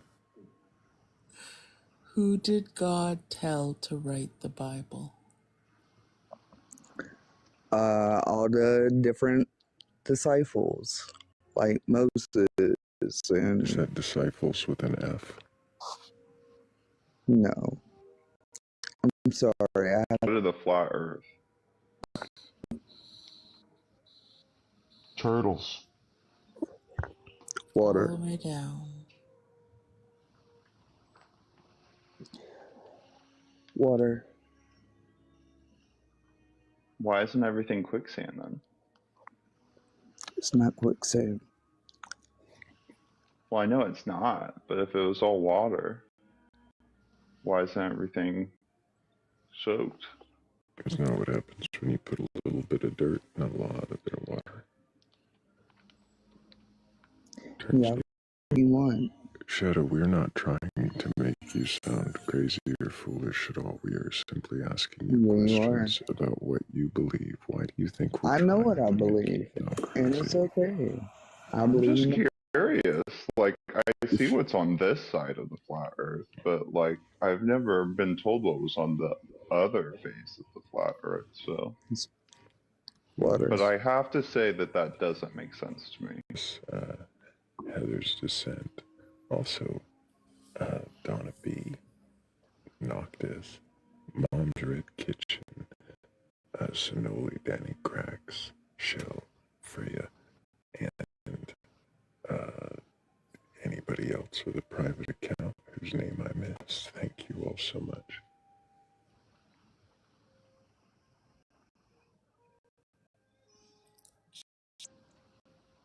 Can I question my beliefs? Sure. What do you think would change your belief about the earth being flat? When I die. That's it. Yep. So you can fly out to space, look back, and you would still think it was flat if it were a ball. I guess so. Do you believe that you're able to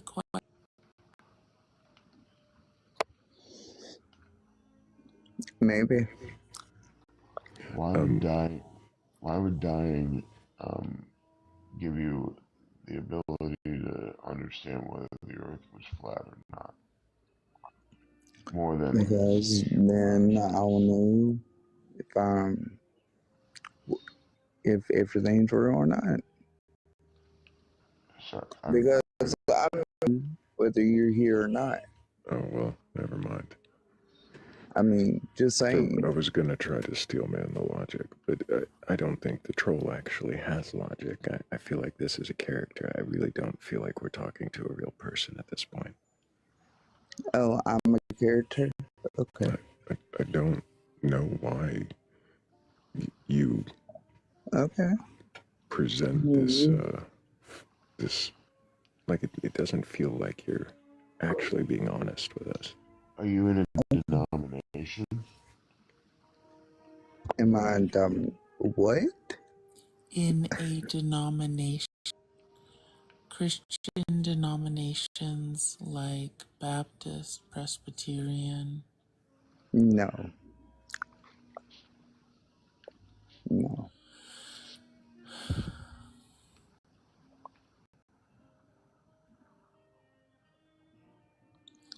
When you said that you can question your belief, Mm-hmm. but then you said that you wouldn't change your mind about the earth being flat unless you were unalived. Does that really sound like you're... I mean, maybe not to y'all.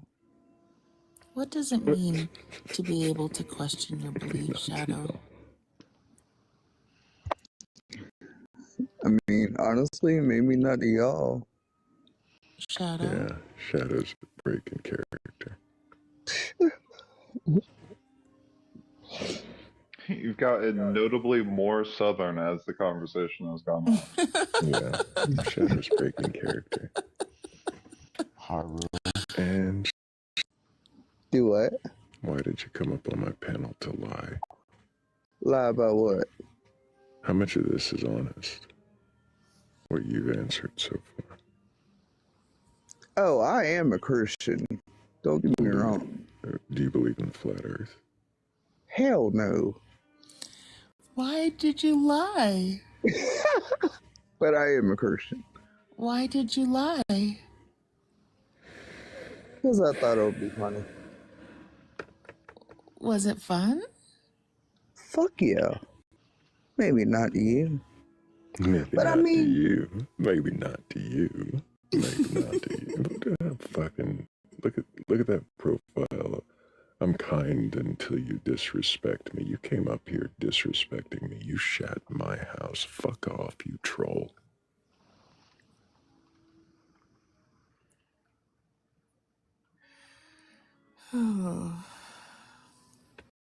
Lying sack of shit. Better not let me find out who your auntie is. I'm going to be telling on they and thems.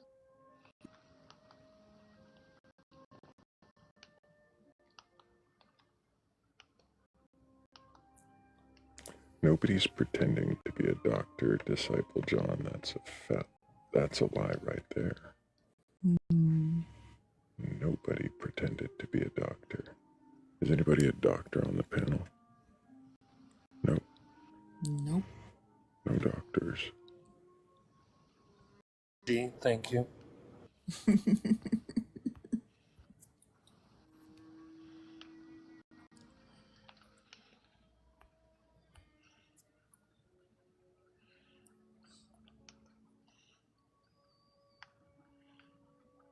But if anybody else watching can be honest and actually has a belief that a God or God is a higher power or anything like that, beliefs to questioning your beliefs yourself, well then go ahead and request on out.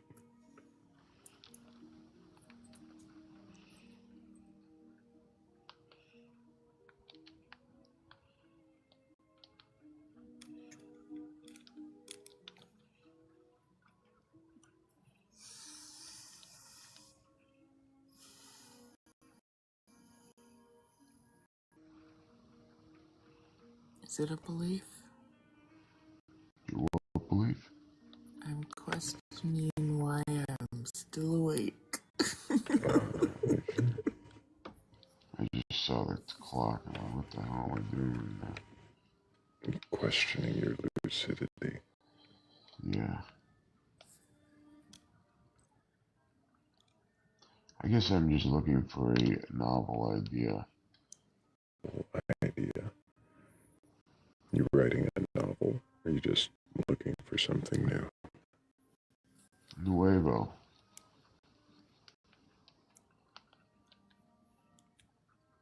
Not novelo. Novelo. Oh, Missy, can I get your age for TikTok TOS? I'm 41. Do you have a belief in a god or gods, higher power, or anything like that? Yeah, I'm a Christian. And have you read your Bible? I have. Yes. From beginning to end? Yes. Do you believe it to be entirely true and literal? Yes. I do.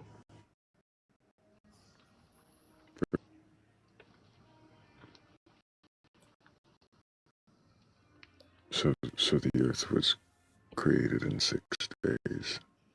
Adam and Eve were the first humans. Global flood, all of that's true. Yeah. What shape is the earth, Missy? Round. Like a ball or a plate? Like a ball. Be literal. Yeah. What about the words that imply that it's flat?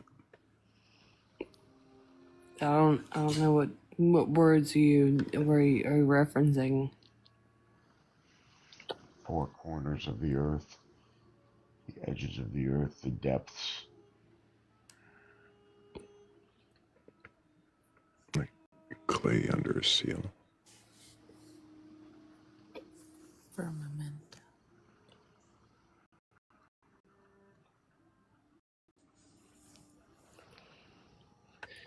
Do you need to get some water, Missy? It sounds like you got the hiccups. No, I do have the hiccups. I'm so sorry. I feel like seals are usually on sand though, not clay. Different kind of seal. Sorry. What was that? Thank you, Shell. That's beautiful, Shell.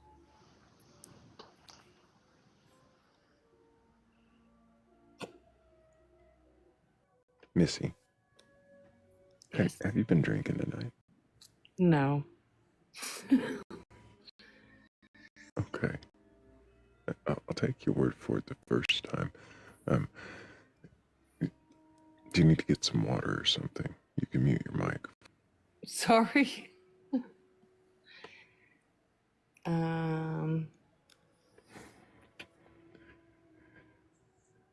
So, if the Bible implies that the earth is flat, why do you not believe that, if everything is literal? How does the Bible imply that the world is flat? The earth is flat. How is that? It describes it in several different places, as having 4 corners, being like a pressed seal, having a firmament above it.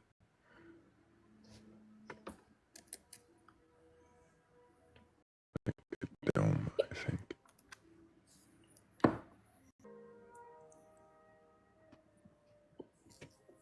In what scriptures is that?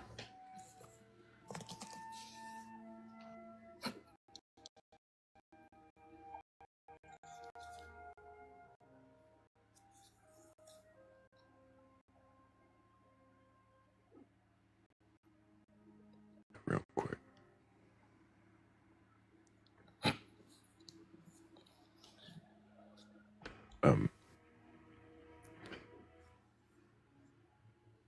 Have you tried the spoonful of sugar approach? Or No, I somebody have. suggested pickle juice. I have. I've done the upside down water. Everything. Sorry.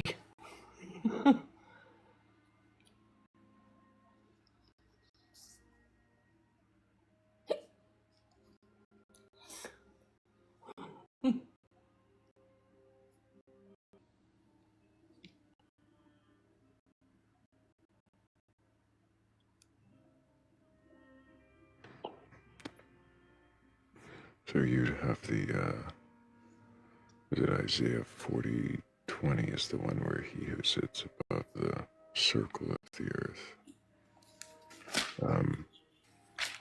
Revelation talks about the four corners of the earth. Said Isaiah, which verse? We find the 40:22.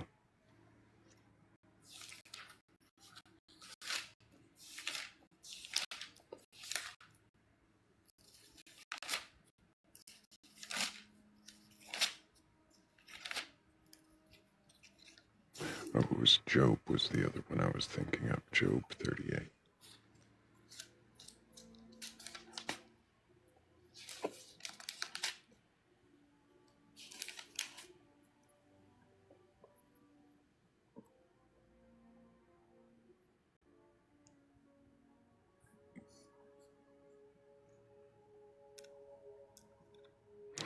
Lost Wrath.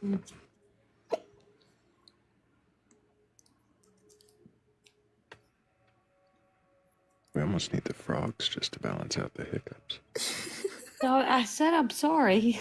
It's okay. Oh, I'm not mocking you. It's okay. Just the hiccups. Oh my gosh. Not your fault, Missy. Do you get hiccups a lot, Missy? I do. Yeah, I do. Yeah.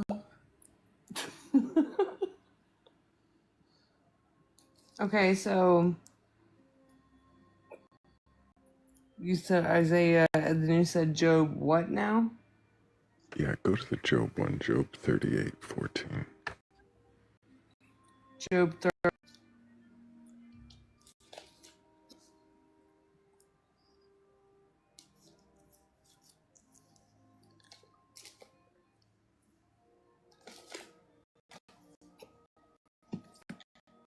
Oh my gosh.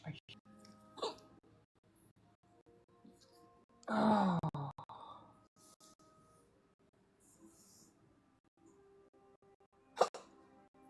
Sorry. Sorry.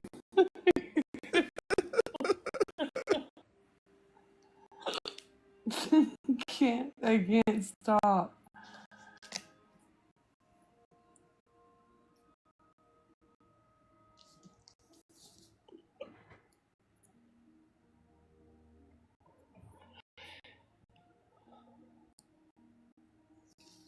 Okay.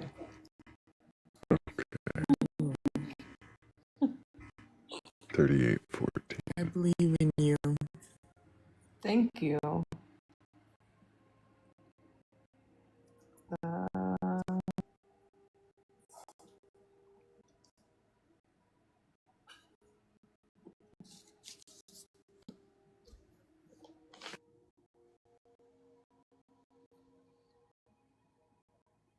Are you reading?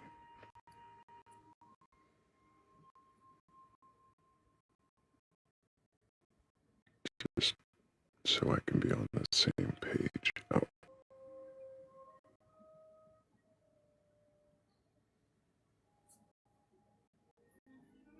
Oh. When you're off app, we can't hear you at all.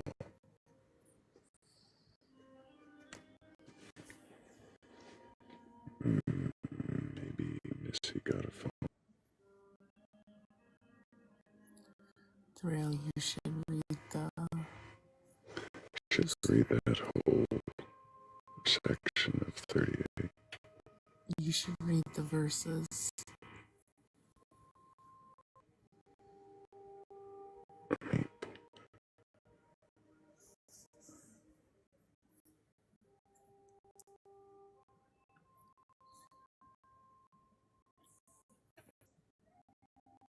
Well, that's why I was asking her which translation she had. I wanted to get the right inflection. I think KJV is the one most people on this app tend to go towards for some reason.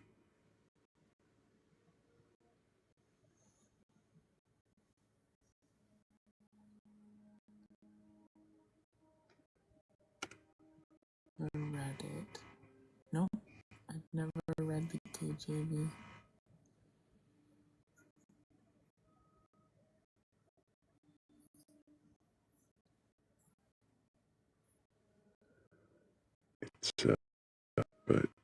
Unfortunately, it's popular. I once hosted an interesting conversation about the KJV2 former seminarians.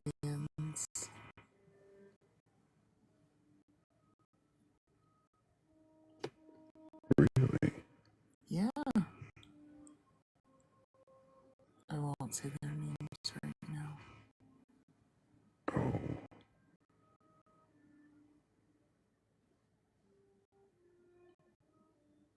I think we've lost Missy. I'm gonna guess her phone unlived or something. If you don't get back to the app soon.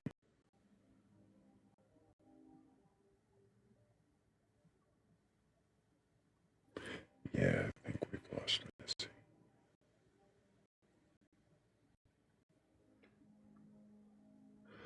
But she can try to come back.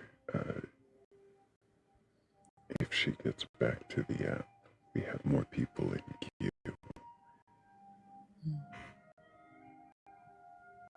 And maybe the next one won't be fresh on my mind. That was totally you, Thrayle. Well, literal and true.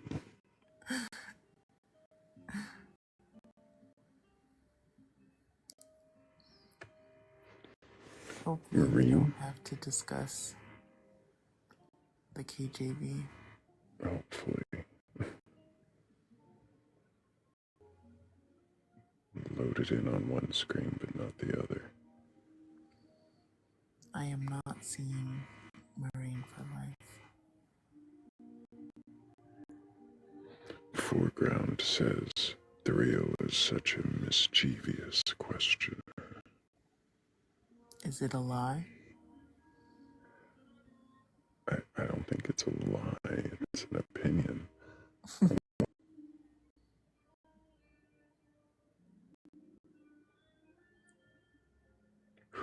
Who's defining the mischief? I like Freya's suggestion. True live demo. Pray about it so the hiccups go away. That, that would be impressive, although...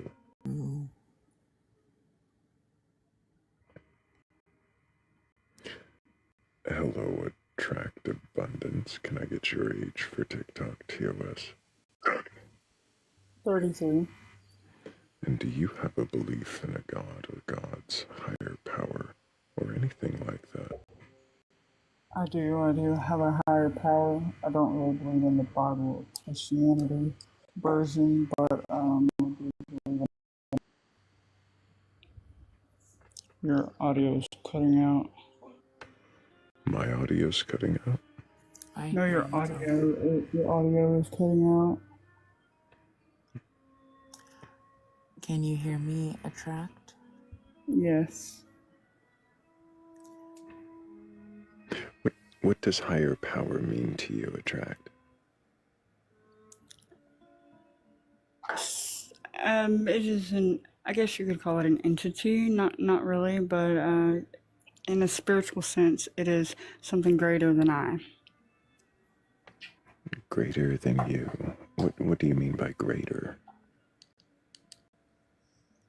Well, everything is energy, and is it? I guess, yeah, everything is energy. What is energy? Frequency.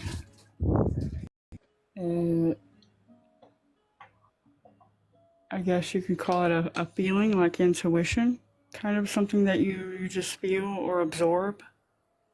Frequency is something you absorb or feel.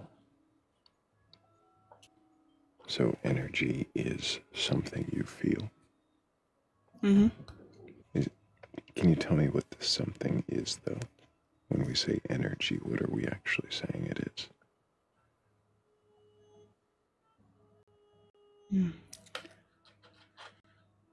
I suppose a feeling. So energy is feeling.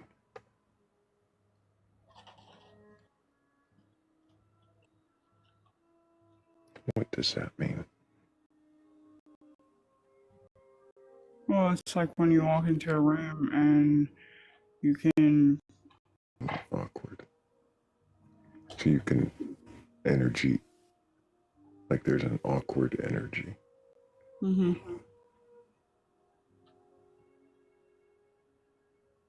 I'm not quite sure how that plays out. Well, you see, everything is connected, like your brain and your emotions. So when you have a thought, it will basically give you a certain emotion, and it's like a computer.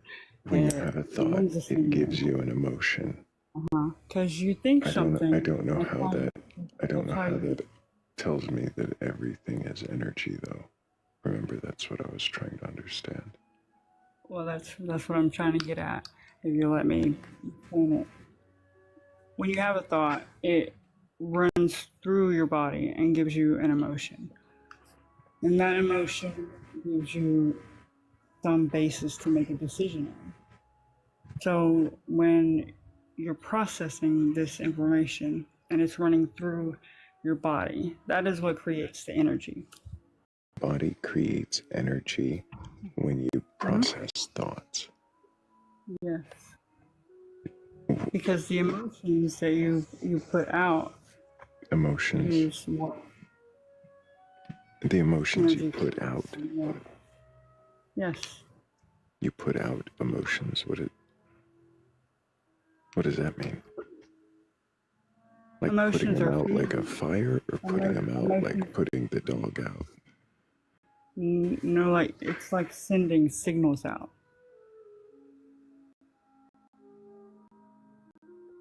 Sending signals out. So you send signals out of where? Where do they come out? They come from you. They don't really come out. They come from. Oh, I thought you said putting them out, sending them out. So I assume there's like a way out. So they come from you. What does that mean? I'm not sure what you're asking. Send energy, emotions, because they're the same thing, out through something. You put them out, you send them out. I was just trying to understand. Like, what do you mean they come out of you? I mean, they come from you. They come from you. What does that mean, though?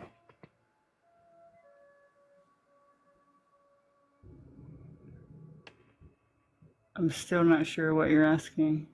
You said you put emotions out. Right, well, you were asking what energy was and what it came from. Right. You said energy is emotions. You also said it's everything, so everything's emotions. So you put everything out through your... Is there a... What? I didn't hear you when you talk over me. I really didn't hear you. What did you say? I said that energy was in everything. Oh, it's in everything. It's not everything. Okay. But it comes out where or how? I mean, it just moves. It just flows. It's kind of like the wind. You can't see it, but it's there. I suppose if you want to look at it that way. You can see them, or you can feel them, but you can't see them. Correct. Yeah. I guess you could look at it like that.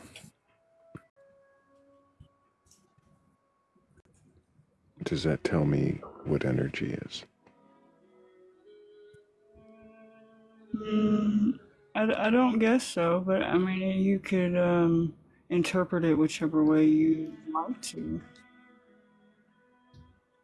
Well, so far, if I'm understanding correctly, you believe in a higher power that is energy, and the energy is emotion, and emotion comes from us, and it flows like the wind, but it doesn't motion to energy, or really how that's even a higher power at all.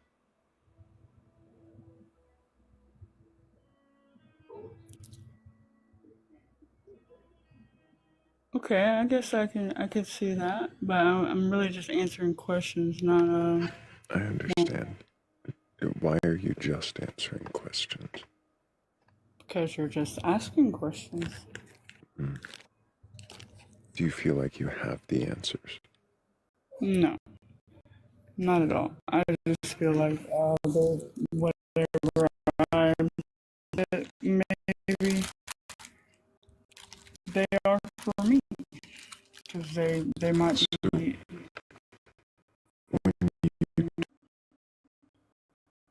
Do you prefer to just give an answer? No, I usually give the answer that I have for myself. The answer you have for yourself and emotion flows through things.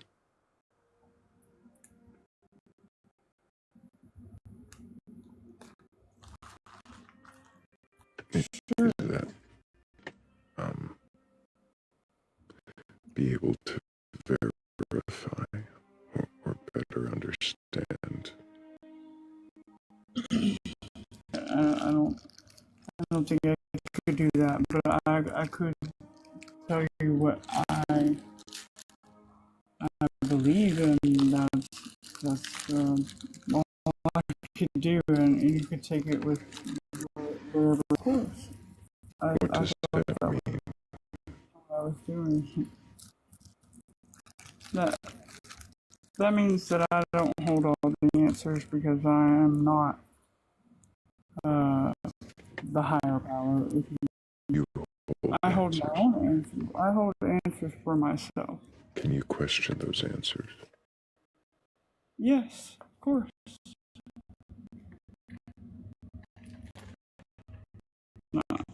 No.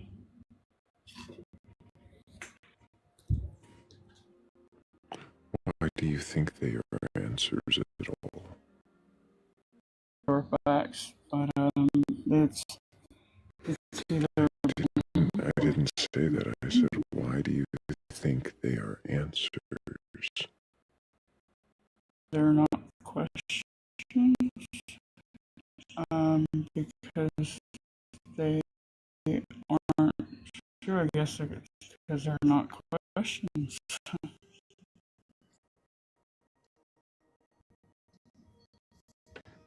Does it matter? In a sense, I could be wrong in my belief, because a lot of times aren't in the end true at all, or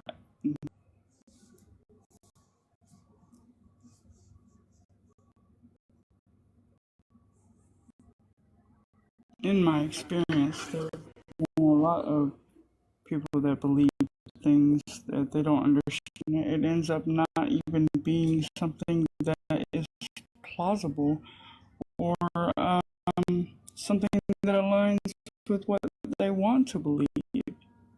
Whether they question it or not. If you hear it enough times, you'll tend to believe it.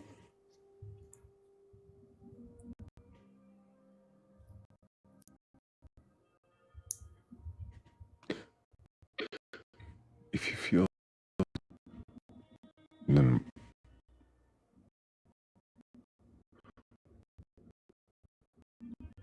let me think of the right way to phrase this.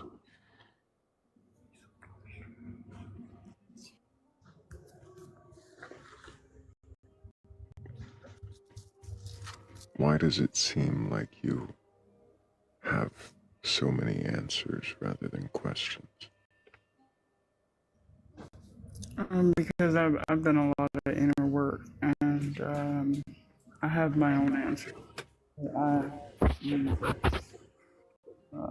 You recognize that your own answers are biased. Yeah. Yeah, of course. And it doesn't matter if they're true. Well, I mean, it doesn't matter to you if they're true or not. I'm asking right? you. I was reiterating a previous question that I think I misunderstood the answer to. Of course, it matters if they're true or not to me, because if they're not true, How can then you that means, verify that they are true? well, how can I verify that they aren't true? Because I think if I can figure That's out a if they're good not question. true, That's a good question. then I know. Are the beliefs that you hold falsifiable? Is there any way that you could? I don't think so. No.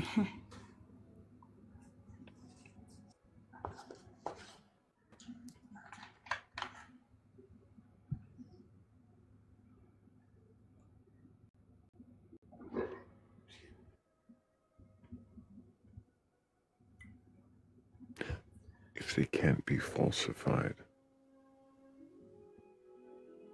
according to you,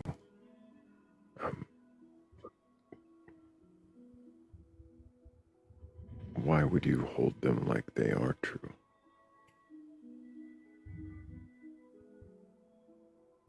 Well, there's been no falsification of them yet, so I suppose that's why I hold them to be true, because they still are to me right now.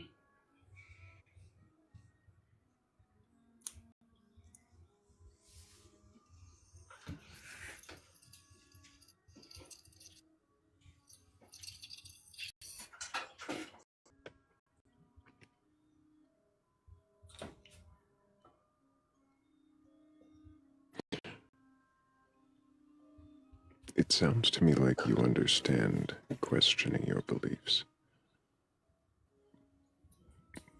but do you practice that?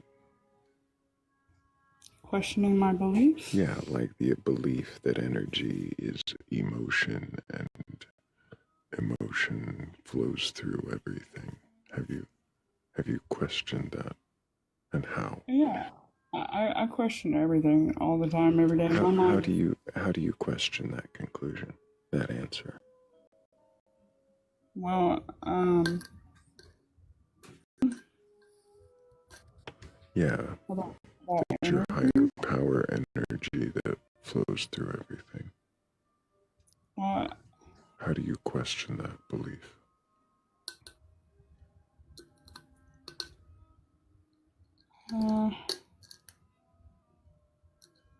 I suppose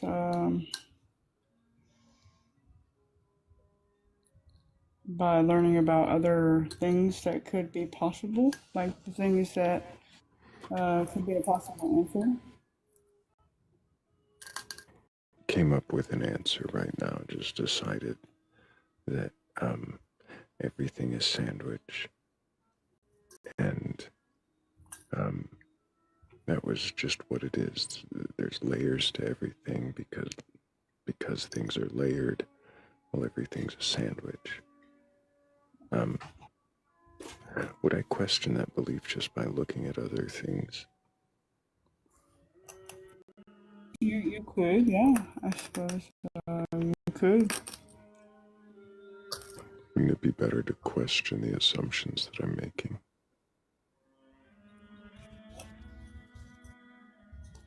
I mean, it probably would be, but if you're learning about other things, then it opens your mind to be able to question that. So, Is your mind not open yet to be able to question? of course it is.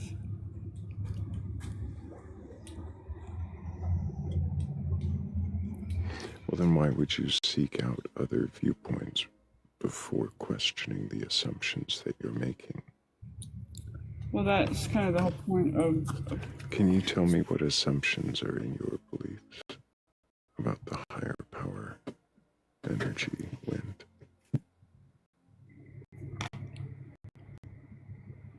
You said, can I tell you about what?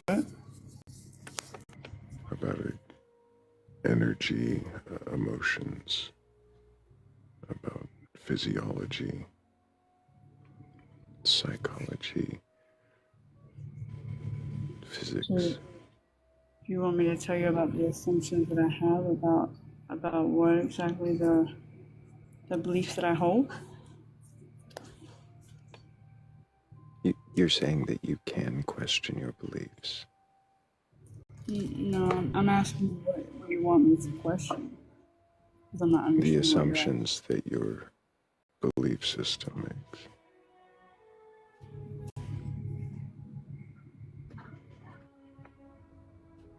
Well, I thought that's what I was I have a different question, but Kat tends to frame it better.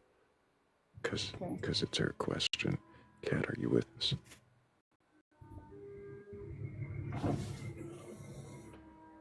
We might have caught Kat unawares. Unless she's sleeping. But the question would be, what is the best critique you have of your worldview? What is the best what? I'm sorry. Critique is.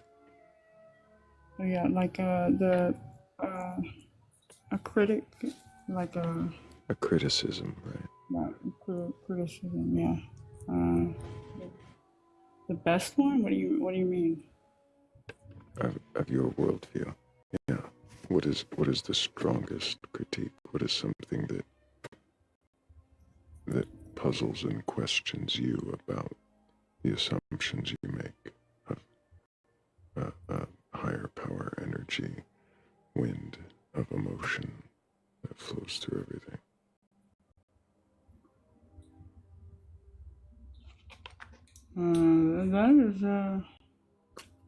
That's a good question. I guess you could say the best criticism about it all would be that it's predicated on a lie, I suppose. But then again, I don't believe that would be the case because I've not yet to be proven that not true. Because even if there is like something else in Christianity, for example, if the Bible and everything in it is real and true, which it may be, because I'm not saying that my higher power isn't in the God or a God that controls or that is behind life itself. Do you know right? what question you're even answering anymore? You just What's the biggest criticism that I can have about it? And you're talking about another belief that you only almost hold, maybe that it lines up with, but you didn't talk about at all. So do you believe the Bible is true then? Things in the Bible that could be true. What'd you say? I didn't hear you cut out. I just repeated back what you said to see if you meant what you said. Things in the Bible that could be true. Right. So why did you bring up the Bible? Because that's what you said. You said that another belief that I almost said. Okay. Could have sworn you brought up Christianity first. I did. I said something about that. I was using it as an example. Do you believe it? In Christianity? Yes. I believe that our Do you believe Jesus Christ is your Lord and Savior, died on a cross and rose 3 days later? Yes. Why are Christians so shy? Why do they lie? I don't understand it. It's frustrating. I don't want to talk to you anymore.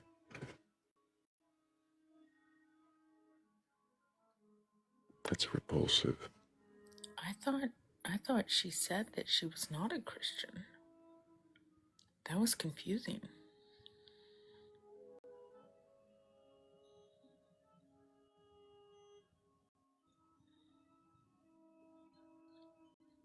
Lying Christian after lying Christian tonight.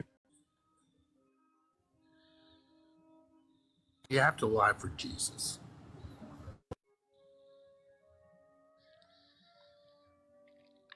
Apparently, I was a bad Christian then.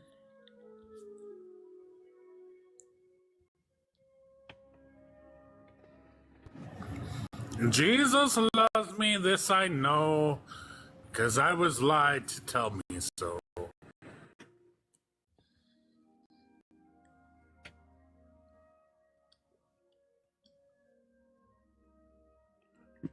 I'll grant the room. I don't know how to grant room. I'm lied out.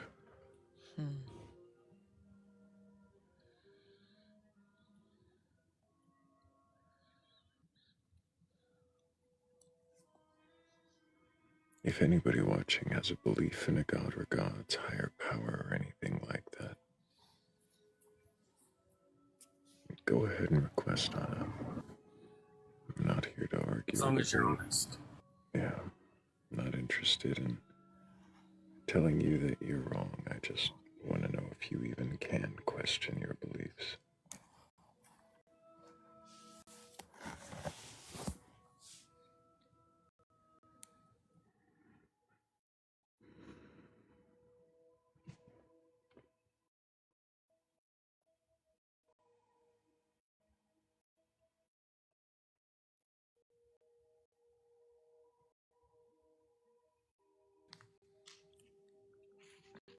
I am no help.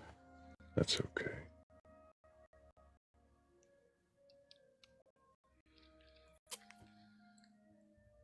Some of these names.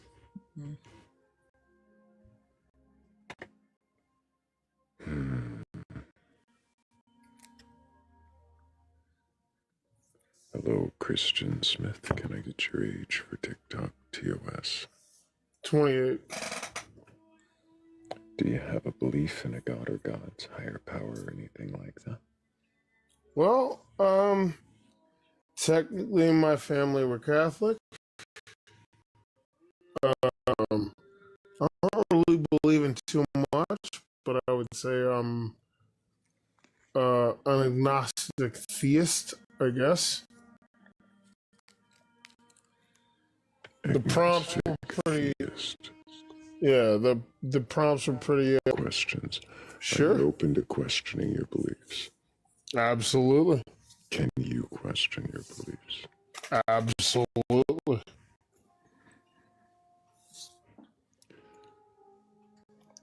Can we start off with what does that mean to them? Okay, what does that mean to you to question your beliefs?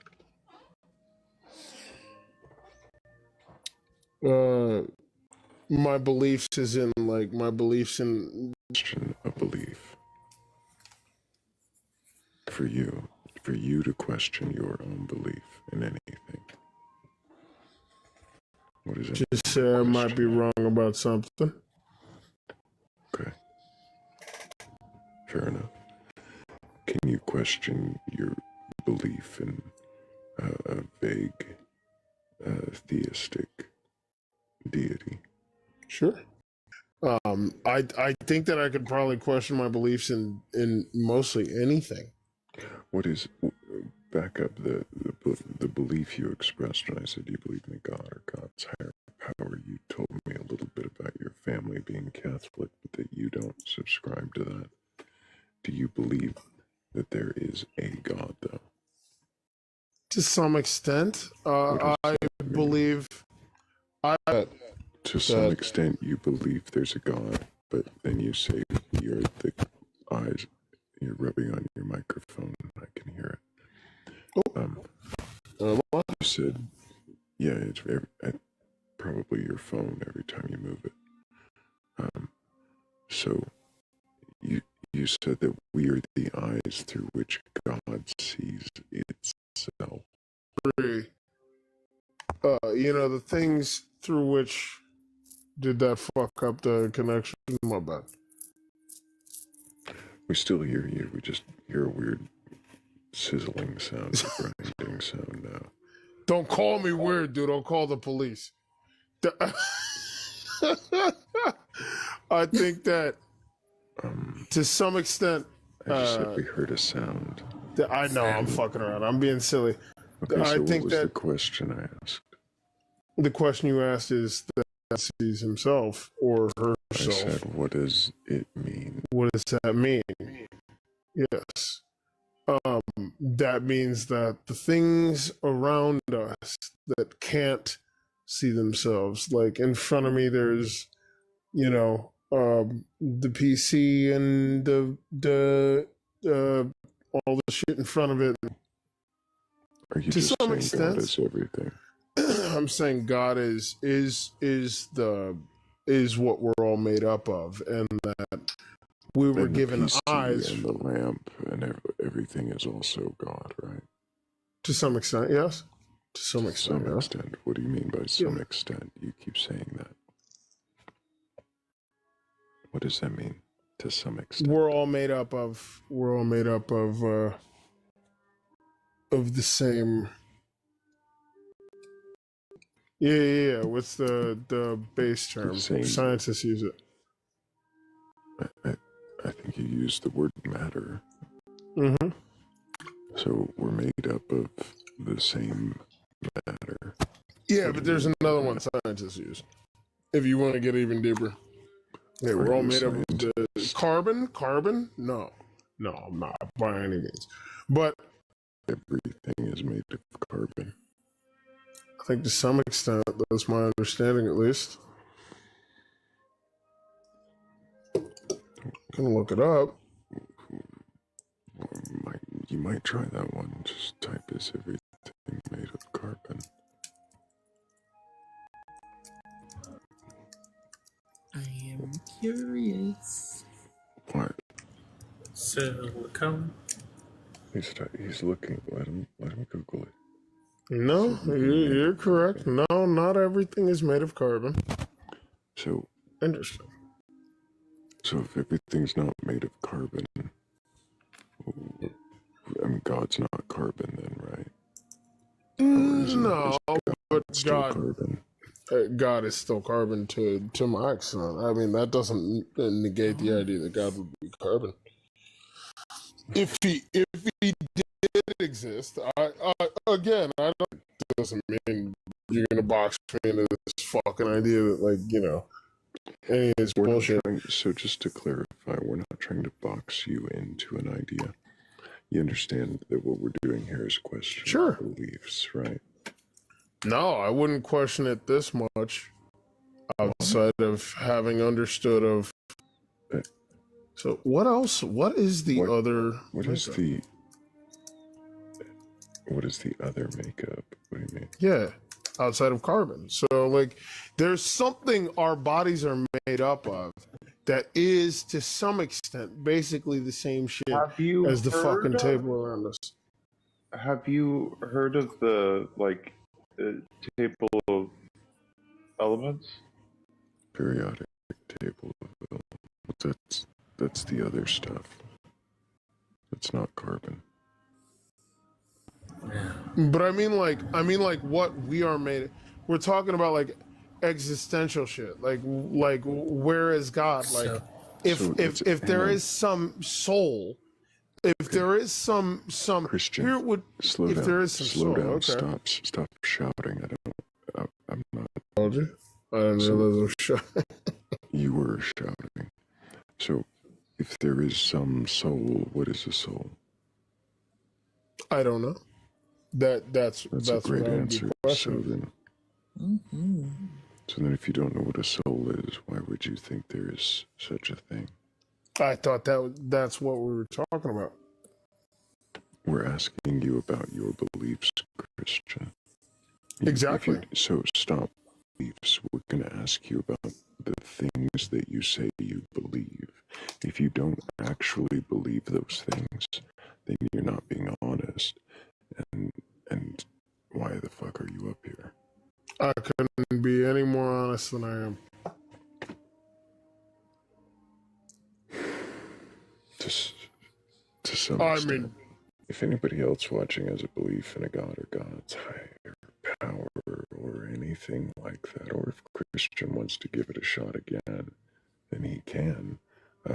I just needed a moment where he wasn't like aggressively shouting an answer back at me.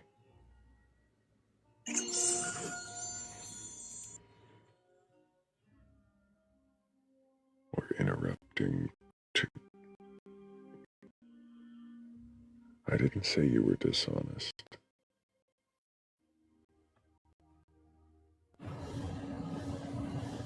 Silicone.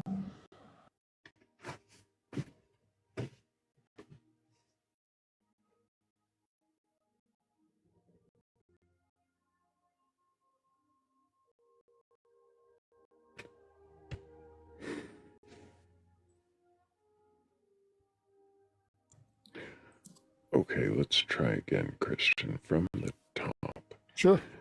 Yeah. Your age for TikTok TOS? 28.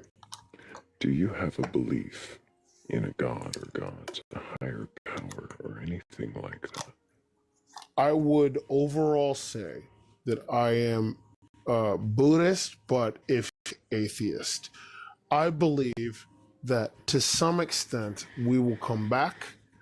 I believe to some extent we will reincarnate in this world, but I believe that to some extent that is that is gonna be the. Are you drunk? Brother. To some extent. To some extent, I think you might have been. I was gonna. Never mind. There's probably great questions to ask the atheistic theist, or theistic atheist, who's going any some extended question to some extent. I just couldn't take to some extent anymore. Hey, pretty, can I get your age for TikTok TOS? I'm 32. Do you have a belief in a god or gods, higher power, or anything like that? Yeah. That's kind of why I stopped here, because it also asks, could you question your belief? Can you question your belief? And I honestly do question it, honestly. So, I mean, I haven't fully, I don't know how you would call it, like, constructed. Yeah, say it again, deconstructed. Yeah. But I do just, like, I have questions. It's kind of hard when you're emotionally attached to something. I think So I Philly wouldn't might have say, some good questions for you, or maybe some answers. But pretty, sure. I'm curious right now as it stands. Do you believe in Jesus as your Lord and Savior?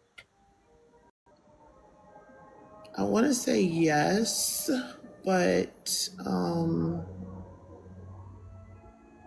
you know, I'm starting to see things a little different. Mm-hmm. So yeah, that's the best I could. Different. Yeah. What do you mean by that? Okay, so you know when you grow up, oh, you probably don't know, but a lot of people growing up, they obviously, so when you grow up, you don't really learn about any other religion other than what you're taught. So you don't really look outside of it, because religions, or that they are demon or devil worshiping, or you know, witchcraft. Everything is negative aside from the religion that you were brought into.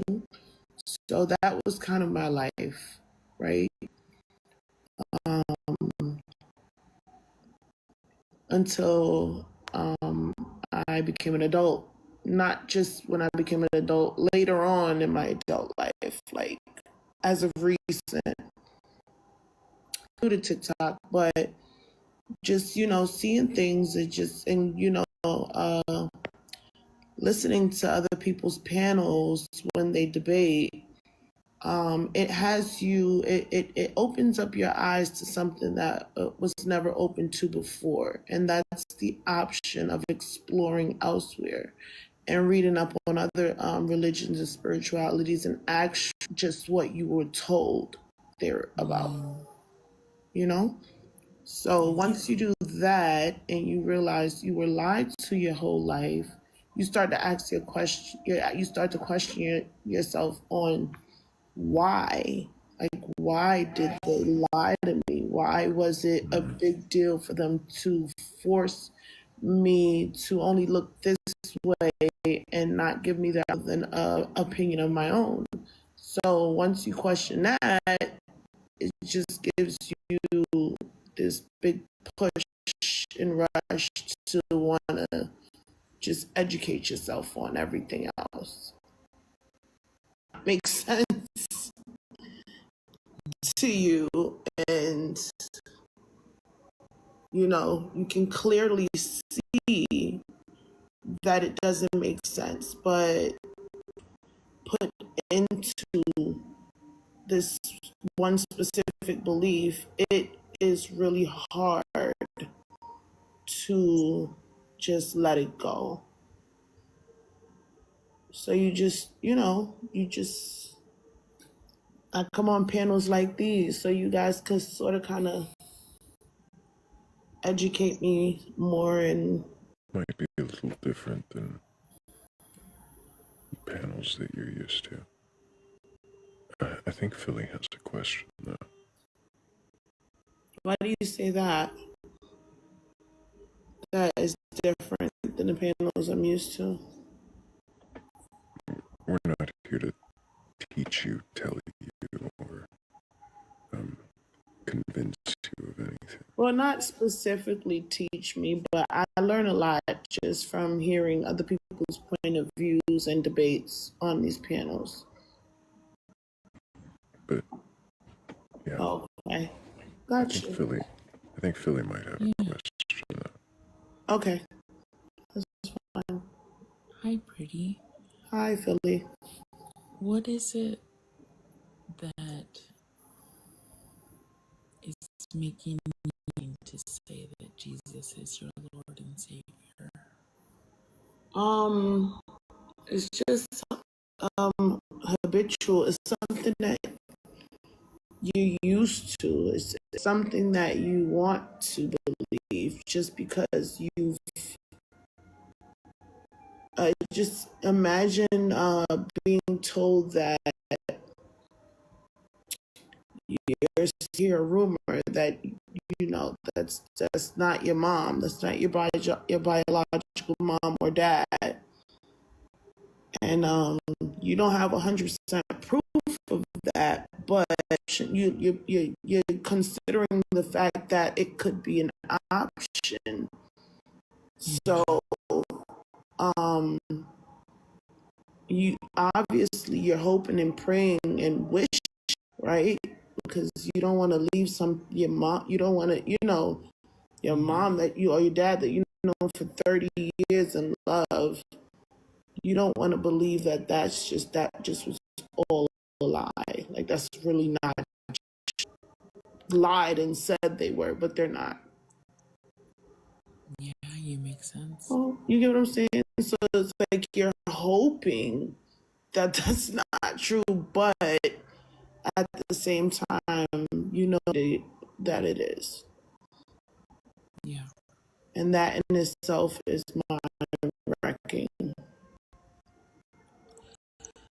I hear you. That caused you to start to question. With small videos, me just scrolling, down TikTok and And then with me educating myself, I started to read up on the other religions, spiritualities, and so on and so forth. And it wasn't so much to basic, right? So, and then once I did that, I was like, okay, well, this one is a little different, but it's not harmful. It's not like they're worshiping some negative entity or made to seem like they were, or why did they make me think this religion was worshiping just this big fat the story behind the Buddha. They just said no, they're just worshiping some big man named Buddha, and that's going against God. So once you do your research and you realize, okay, well, those things are not true, then you start to see if that one's not true either, were you lied to about that as well. So that's what I did. Like this, well, not like this specifically, but panels about religion. And I listened to the debates, and the atheists, or whatever you call them, they the Christians can't always answer. When they do answer it, me knowing the Bible, I already know in my head what the answer would be. And then I'll hear the answer for one of them and it wouldn't make sense. Or they would say something that they assume the passage is saying, or if it doesn't make sense, they'll say this is a metaphor. Well, how do you decide? I've just seen them like getting like crushed in debates, and it made me question as well. Like, wait, why did I never think of that? Or why didn't I ever question that? Or why didn't we ever talk about that at church? Like, the book that you think you're just seeing and hearing about it from a different eyes. When you detach the emotions and you just use logic, it fucks you up. Sorry, I didn't mean to curse. Like, what have you believed about the Bible? So I was told to believe that God is the Father, the Son, and the Holy Spirit. That he kept being executed on the cross, whatever the case may be. That there's prophets that seen premonitions or had dreams of these messages from God. Were you taught that the Bible was the perfect word of God? I was told that it was perfect. That's another thing that was like, I questioned, and that's prior to any of this. I always questioned certain things that God supposedly did, and I would always get an answer like, you can't question God, or, God was testing them, or, testing their faith. And it's like, why would God do something so cruel just to test someone's faith? And if he's God, he should already know cruel to test. So those were things I always questioned. But, I shoved it off to believing that they were living in a different time zone as us, and they probably did things a little different back then. I try to just, brush it off and chuck it up to that. Contradictions and Absolutely. Well, I didn't. I didn't really like that before, but as of recent, I have, and that's due to again seeing certain debates and actually going back and looking and saying, wait, you know what? As much as I don't want to agree with them, that was a contradiction. Mm-hmm. And does that make you think that perhaps God is not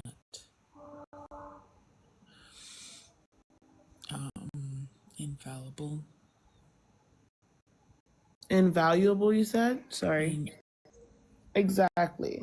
So, yes, that does make me feel like that. And a lot of the times I get told God was in human form, so he wasn't in his omniscient state, I guess, that he basically. So, but at the same time, they say he was perfect and was a man without sin. So it's like, which one is it? Right. So just little things like that. And then I came on, and I would have never looked at any of these stories in the perspective that I do now, because you just don't, right? And I came across a live that said, but Jesus, God lied, and the serpent told the truth. And I'm like, no. Eventually, obviously in the beginning, you're like, no, that's not true. I hear you. I think Philly had another question. Sorry.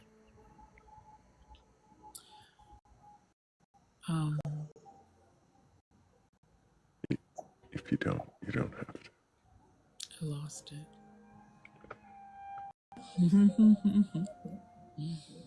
You guys all sound like so soft and like chill and cool as shit. No, for real. All of us are soft and chill. Not you, Hammy. Hammy, you don't sound soft and chill. What are you talking about? I am hard as fuck. Boy, you don't either. I guess it's just I guess it's just Philly and the Thrayle. I'm the softest and chillest one here. The audience, and then they'll scroll somewhere else. Don't do that.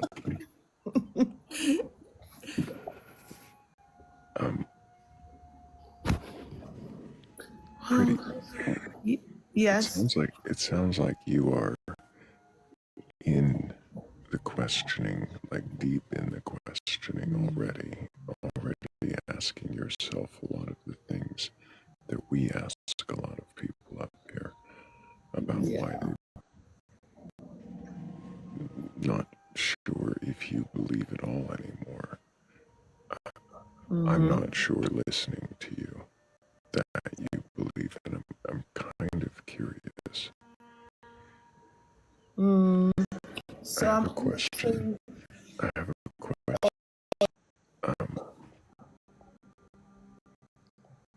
I just want to word it right, so give me a second. No problem. If God isn't real, if God isn't real, could what still be meaningful? The name? Let me rephrase it, because Kat asks this so much better. I think, judging by the eternal teacup, that she's probably. Let me see if I can phrase it like she does.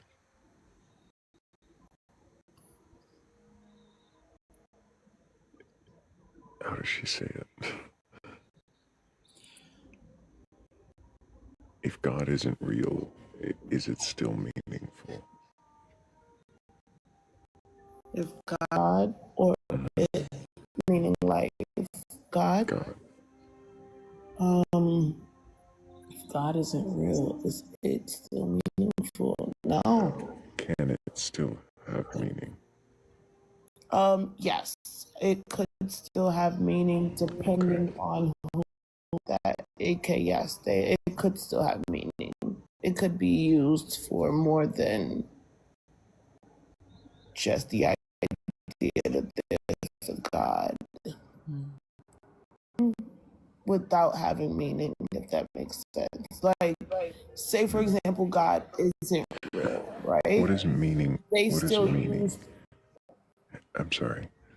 What does meaning mean to you now?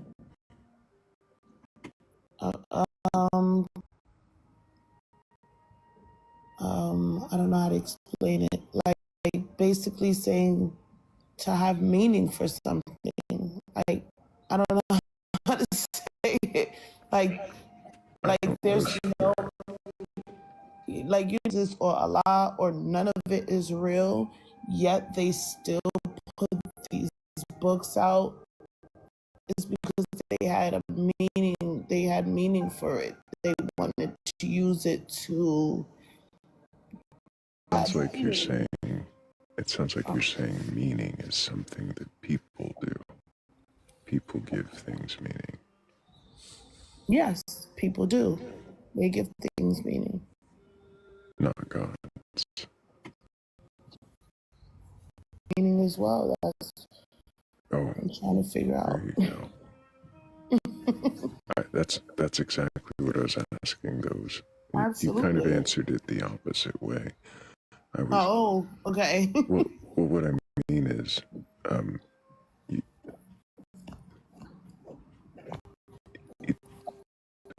for there to be meaning, people give meaning to things. People give meaning to gods. But it doesn't sound like you considered for a moment even that a god gives meaning to anything. Does it matter to you if a god is real or not?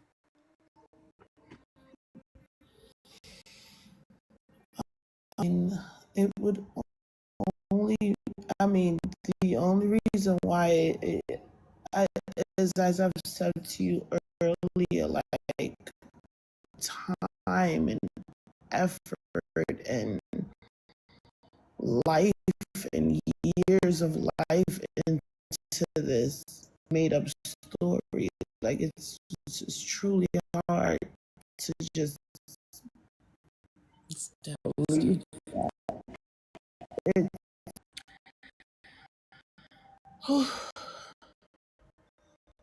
I've been there.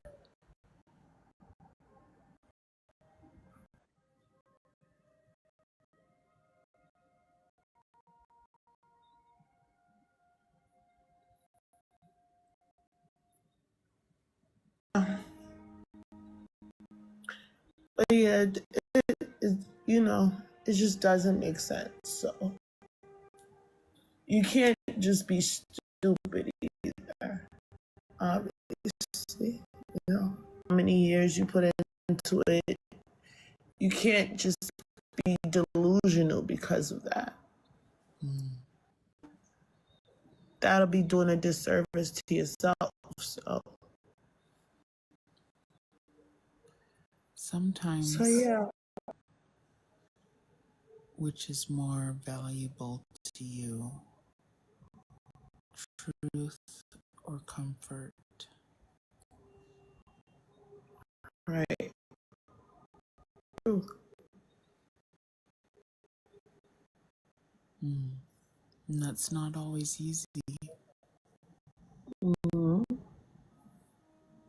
Learning more about the older Bibles, because that's what, in the midst of all this going on, that's what they always try to like pinpoint it out to when you have questions about the King James version. They try to say, well, there's, and so I have questions like why was the book given to my ancestors in a time of oppression and slavery?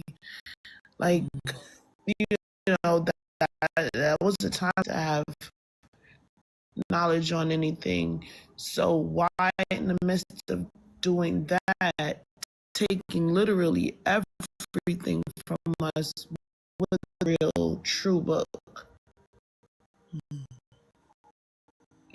Why would someone hiding things, something that important. So I always question for in Ethiopia, if I'm not mistaken, or I think it's Ethiopian Bible. You had it right. That's Ethiopia. And then, so I'm trying to look into that, but it starts to feel pagan anyway. And then,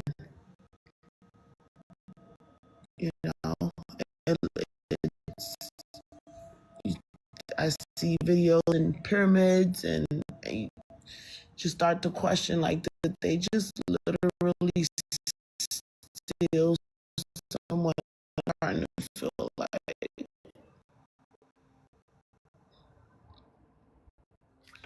So, I don't know. What's pagan What is that hang on, pretty. religion. Hang on, pretty. Hang on, pretty.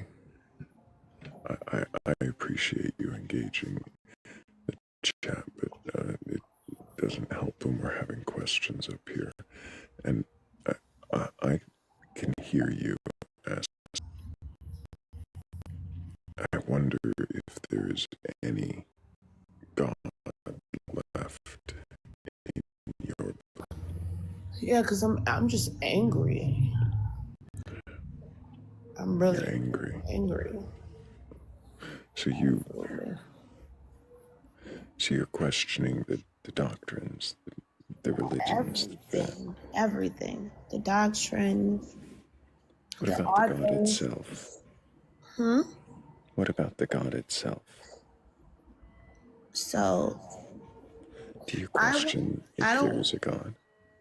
Of course. And I don't want to believe in it so bad that I'm honestly trying to look at the book from different aspects and like metaphorically, to the point that I told myself that maybe Jesus wasn't the God that they think he is. Maybe he was an example of the human cycle, the cycle of human, your energy, your spirit first. You come into the world physically, you unalive physically, but the spirit continues to go. And whenever that spirit goes back to heaven or source or whatever the case may be, you're now in your God state, basically letting us know that we are gods when we're not in the physical state. Are you believing this, or are you looking for metaphors that I'm looking for a metaphoric way of hoping to see it and trying to find a way to say that no, they didn't lie. They just didn't understand the concept of it. Yeah. Like that. I don't know. Can I share some encouragement with you? Sure. The fact that you are coming into these kinds of spaces and giving yourself the opportunity to normalize disbelief. It seems to me like you are helping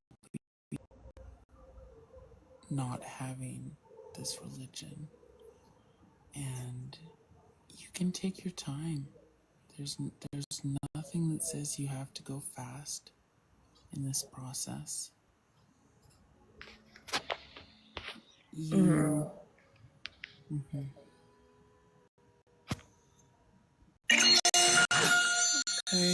Well, it's okay if you find a way to stay. Do it in a way that you feel like you're able to honor your value of seeking truth. That's okay. Okay. Can I ask you guys, if you don't mind me asking, do you have a belief? Like, what do you believe? I was a Christian pastor. I'm now agnostic. Agnostic means what? If you don't, I'm sorry. I'm new to all of this. Meaning, I don't know. Oh, okay. Literally. Mm-hmm. Okay. Mm-hmm. I'm not convinced that the Christian God is real. I think there's too many things that don't make sense for the Christian God to be real. And how long have you left the Christian faith? How long has it been? I had my crisis of faith just over a year ago. Oh, wow. New, like me. Mm-hmm. Okay. And you know what's so crazy? Most of the people that convert or like just leave the faith in it all in itself are the people that are. Mm-hmm. Mm-hmm. Because it's always like a minister or somebody that was going to be an ordained minister or pastor or so on and so forth that leaves. Like once they, I guess, got the knowledge. Well, some pastors don't because it's also a lucrative business, obviously. In some streams and denominations, I think it is. And then in others, it's like, no, we were like below the poverty line, but Yeah, yeah. absolutely. It sounds like you're asking a lot of the right questions, and you're on a journey, and I hope that you keep asking really good questions. I don't know if Philly had any more for you before we move to our next. I would definitely continue to educate myself and keep asking the hard questions despite the answer. And I appreciate you guys for having me. Absolutely, pretty. Do you have Discord, pretty? Discord? No, but do I just download it? Yeah, you can download the app, and I recommend joining the Batcolyte Discord server. It's a community of people. Say it again. The Batcolyte. So the live host Batcolyte. Backlined. Batcolyte. Oh, Thrayle Oh, with your the name, Batcolyte. Batcolyte. That's There your you name? go. Well, that's the host. That's what we're doing. Okay. Batcolyte is just the room we're in, but that's also there's a Discord server in the link tree in my bio or in the Batcolyte bio. Okay, I got you. So I'll download Cosmic Discord and find them. Just type in that name right there and I'll find it. Well, no, if you follow the host, you can use the link to get there. Okay. Okay, got you. I'll follow. If you have trouble, message me and I'll help you. Okay, I'm following. You can also find him on. You can also find the Batcolyte on YouTube. Yes, we are live streaming to YouTube right now. Oh, okay. You have videos so I could like. Do you have any videos so I could binge watch? Soon we'll probably have more. Soon?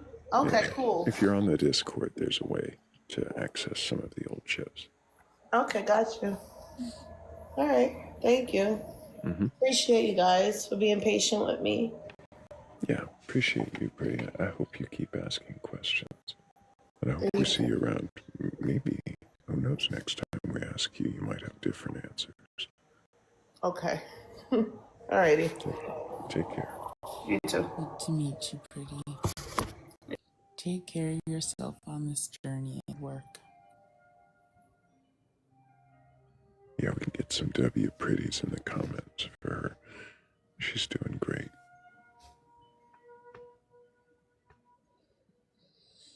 Sorry, I got a little non-questiony there. No, that's okay. You have experience in deconstructing in that way that I don't. Mm-hmm. You know what you want such to a hear. gentle Then. approach. Yeah.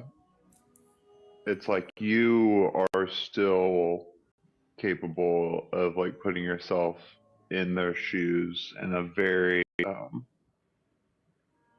sometimes a lot of us are too triggered to do, so good on you. Did I ever tell you, Blake, that literally I thought that it was the ministry that God was calling me to in the years before I had my faith crisis, was to hold space for, empathize with, and just love people who were doubting and deconstructing. Look at you now.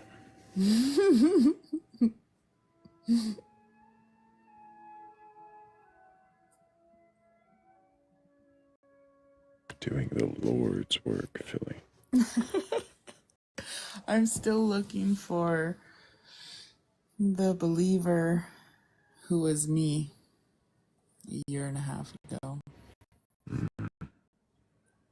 It is weaponized as hijacks, like, and gets you to have a lack of understanding of just your own internal emotional state. So, yeah, like you having a want to do that, you instead, like, kind of contracted out to, oh no, that's from God, instead of like having the realization that like, oh no, this is something internal that is coming from me that I want.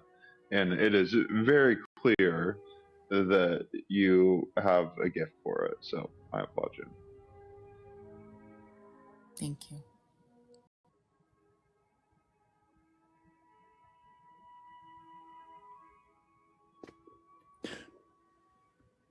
It is hard to believe it's only been a year.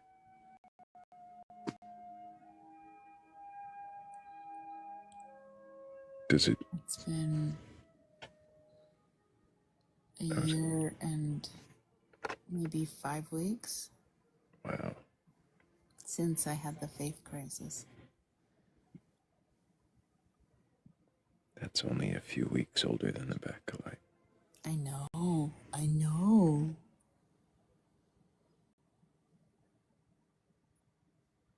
It's been 10 years since I have deconstructed.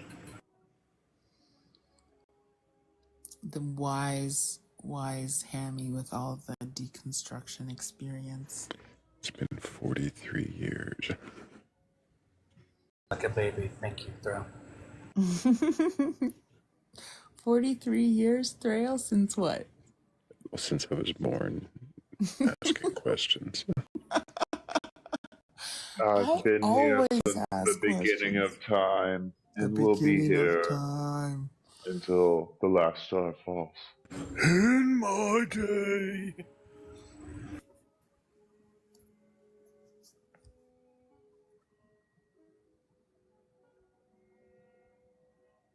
That was it.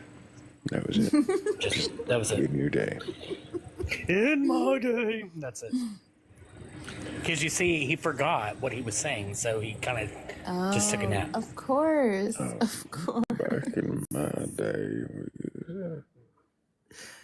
That's how it sounds. Where's the snore? I'm not going to do that. I believe only you can save us from our bad random vamping here that's not doing us any favors. Hey, Patrick Starr, can I get your age for TikTok TOS? How you doing, you filthy faggot? See, the belief is that we're gonna Well, what is that about, dude? launching another crusade against you, Seriously. against you blasphemy. Hey, don't you mute? We're gonna keep muting you while we block you. It's okay. Don't worry. Crusade, you fucking faggot. Oh my gosh, sure. Blocked. Gone. Goodbye, Patrick Star. Now we gotta tap the screen extra hard, everybody. Share the live out. That's right. Make sure and throw some emojis in chat. Love them stickers that we did, right?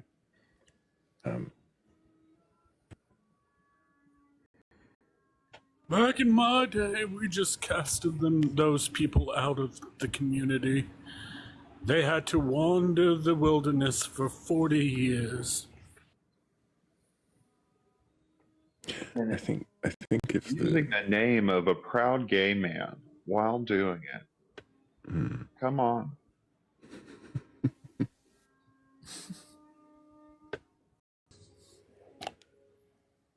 Yeah, I'm so confused. Like, what was that person even like trying to take the live? Like, That's why they do it. Yeah, they just want to stay up and say things, and they know that hosts prefer to block them rather than just boot them, so they can get away with a little bit more while we get the block button up. but that person was like pretending to, or was a believer, weren't they? Like, They said that they were launching a crusade against us filthy heathens.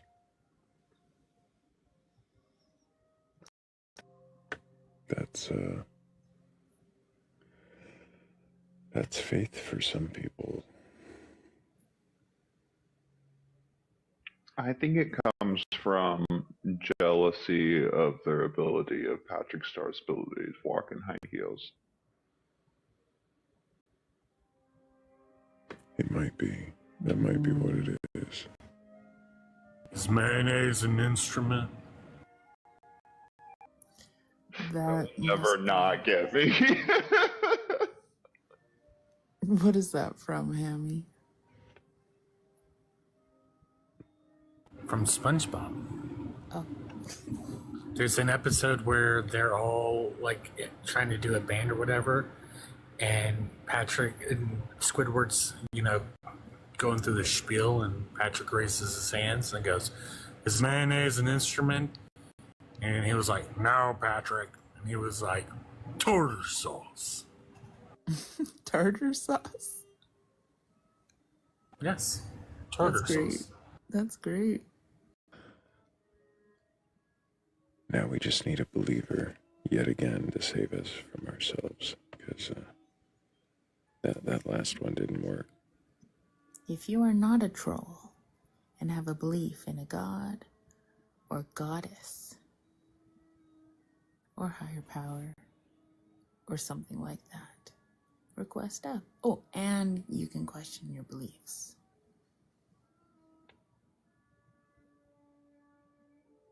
And you can be honest. How many more caveats do we need? I have too many caveats, don't I? You gotta be honest. You gotta believe something. You gotta be able to question it. You need that in like pharmaceutical disclaimer form, like really fast on your soundboard so you can hit it and it just goes through all of the AI got it right this time. I don't know if everybody gets an AI little recap, but it finally doesn't say debate. You know what's funny is I once put into Microsoft Copilot asking what the Batcolyte does, and it just said that we talk about what was it? Something like individuality or some shit, like something off the wall. And I was like, random thing we've talked about, because we have talked about like identity. We've talked about self. We've talked about different ways that people are individuals, but that is interesting that it would pick that to highlight. I also said, what are some of Thrayle's? I asked him about you, and I was like, yes. Verse. There's a verse. Yes. Hey, seductor, you asleep? You're making random noises at us. Okay, well, you can go do that somewhere else. Probably think this is a sandwich shop. Yes, Lisa. Anybody speak frog? Because I think that they spoke frog. No, this is Patrick. That was not frog. I hear frog all the time. That was not frog. Oh, it's a species of frog. Well, I guess toads are not frogs, technically. Never mind. Well, What's a trollstice? Like a solstice, but a trollstice. Oh.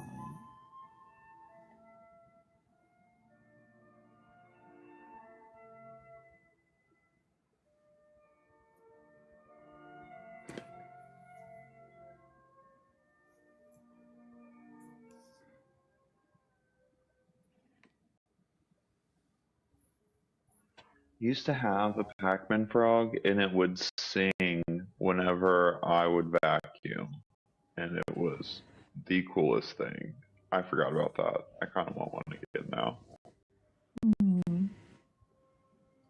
I don't know what a Pac-Man frog These is. frogs. I have to look. It was really fun. We needed. Yeah, so like the thing is, I set my phone down and walked away, and I walked too far away. My headphones disconnected, and then I forgot where my phone was, and it's really dark out. So you spent the last hour looking for your phone. Well, I didn't spend the whole hour looking for my phone. No, but it was locked for most of that time. Yes. Yeah, absolutely. I'm glad you I found did it. take a hot shower though, and we know how much I like out here, like these days. Yeah, I know. I was like, oh, dude, the girls totally kicked me off the panel at this point. Surprisingly, it was only a few minutes before you came back that I actually kicked you. Really? Yeah, I was like, I totally got kicked. I was like, because I had to wait for the right segue to boot you off the panel. I queued you up for a question. You were gone, and then a minute later you were in a teacup, so it was clear. Oh yeah, it was dying too. My low battery thing had popped up. Yeah. But I do need to make sure real quick before I forget. Oops. Did I thank everybody for the gifts? If I didn't, thank you, Pretty and Hannah. Thank you, Shell and Cat DeWitch. Thank you, Sonole, Heather. Heather's Descent, to be specific, and Philly, and Derisius. I'm not over here just like arguing with people in the comments. I'm not arguing. You're not arguing with people in the comments. No, I'm not arguing at all. But they are.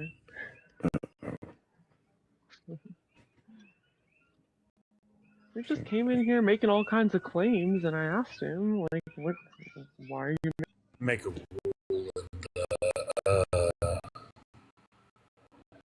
where if you're gonna debate, you're just gonna have to go to the shadow realm. Well, see, here's the thing. I didn't even like tell him he was wrong. I just said, do you have like any data for this? You ask questions. Yeah, I did. Exactly. And he keeps trying to act like I made a claim. I didn't make any claims. I said, I don't know. That's unfortunate. I was just about to suggest he come up. He might need to go. Right, he thinks me asking him questions about his claim is me making a claim in the opposite direction. Is that weird? Is that a Pac-Man frog? You? That thing's terrifying. It's so adorable. What are you talking Fuck about? that, dude. Fuck that. It's so cute, and they sing. We got Koki frogs, and then we got Boofatoads, and that's a very weird combination of frogs. What if your Kokis looked like that? I would not. Just across. Oh no, they're big. no, absolutely not. What the fuck is that dinosaur? No, I don't do that. Dinosaur.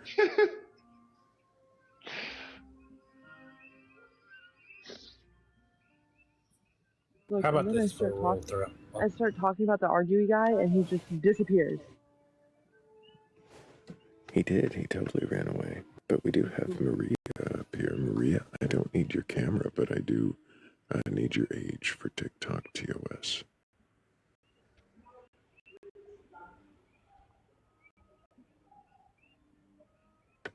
Are you? Yep. There's a invite to unmute, but yeah, I do need your age if you're gonna be on panel. If you didn't mean to be on panel, don't worry, I'll go ahead and set you down. You can request back up if you meant to. New rule. Then Thrayle. How about this one? If you're gonna debate, you can only debate me. And me. I'm not discouraging the debate rules. This is not a debate space. That applies to the panel, because we're not debating. Didn't hear a no in that. We can disagree, but respectful debate. And I'm gonna debate you on it. My temptation to drop versus my Thrayle, what my leads respect. you to believe that this is not a debate space? I made it and said it wasn't. So That's a lie. That's a lie, Thrayle. You used to always say, and sometimes we debate, and that's okay too. I have never heard Thrayle say that. I'm sure he did at some point, but I've never I did say sometimes debate. And we are trying to question the belief. And I Debate happens, man. Debate happens. I gave He came back and latitude. argued with me some more. And I don't like the debate when it Sorry, I'm happens. exposing. The past. The past. I cannot even with them. Hi guys, how's it been going? It looks It's like the going last good. guest. Beliefs. Join the debate. No, it doesn't. AI. No,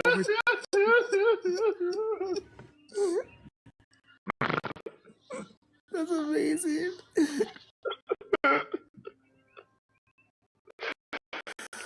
Let's debate again.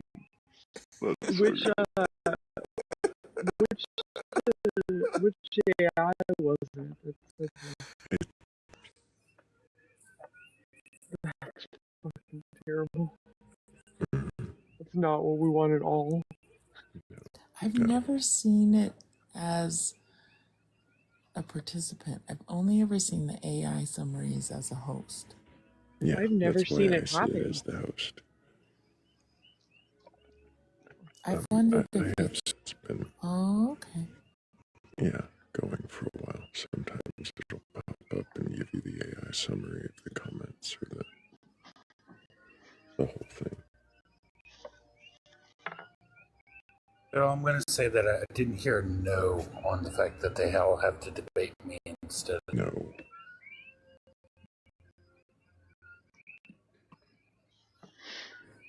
I think that he just You said, said that because no, he but wanted I to tell heard you yes. no. Well, that's what I said.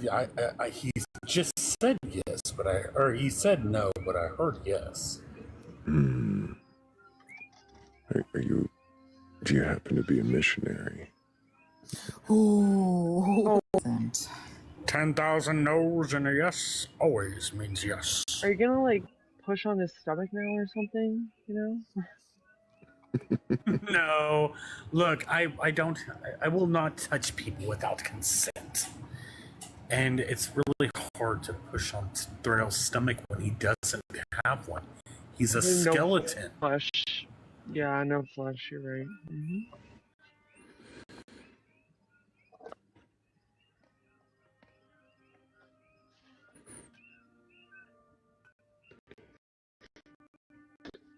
Unbelievers angry? Are they afraid of questions? I don't know. I think they might be. They might be afraid of the implications that questions bring. Mostly that they could be wrong. Hey, will somebody with a second device handy, like, tell me what that guy is trying to show me? Because I am cooking dinner at 1 o'clock in the morning. Don't judge me. What? My hands are busy. In the comments. I have a machine. Thank you so much. I appreciate that.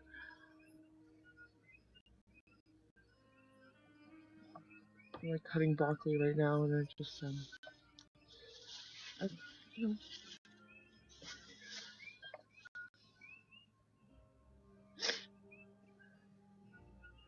Yeah, that person just wants to debate very badly.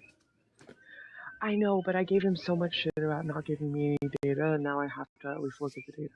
Speaking of dinner, do y'all ever eat the frogs? No. The frogs are like the size of a quarter. Like the I'm ones that kidding. you hear. We eat a lot of crawfish.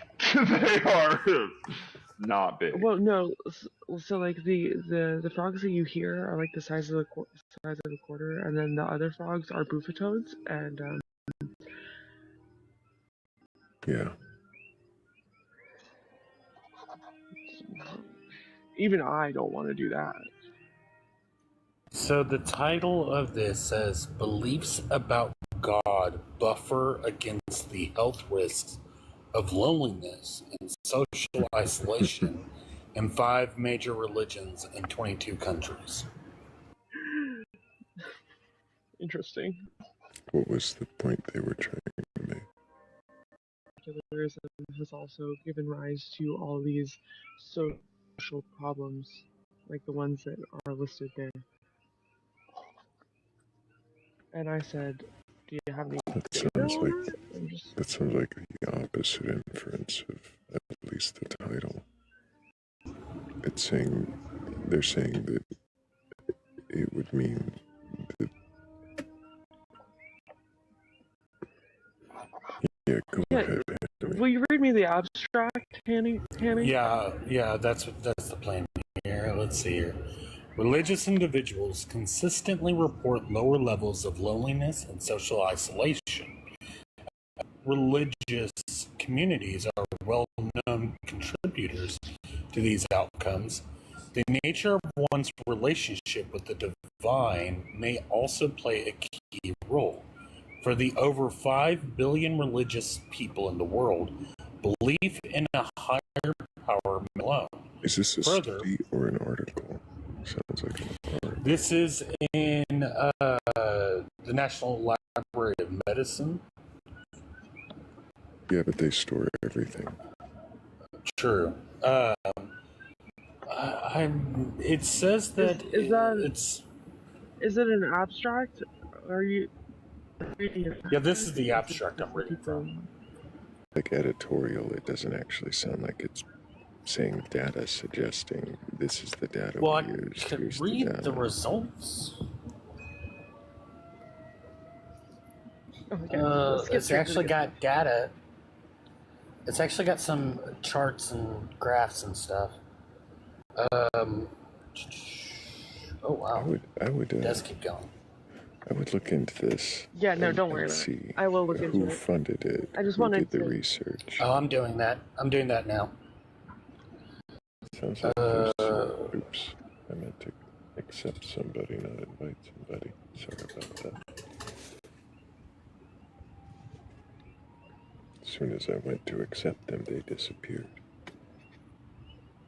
But if anybody else watching has a belief in a god or gods, a higher power, or anything like that, or a goddess, questioning that belief, well, then request on up. I should amend it. I just, it is sort of a,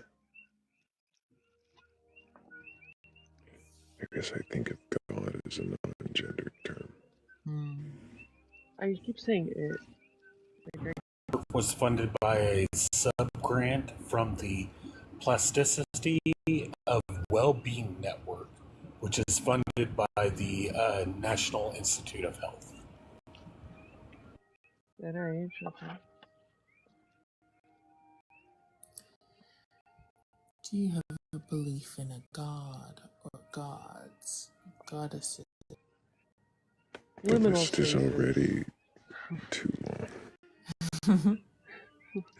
I shortened it so many times. Do you just have a belief in a god or anything like it?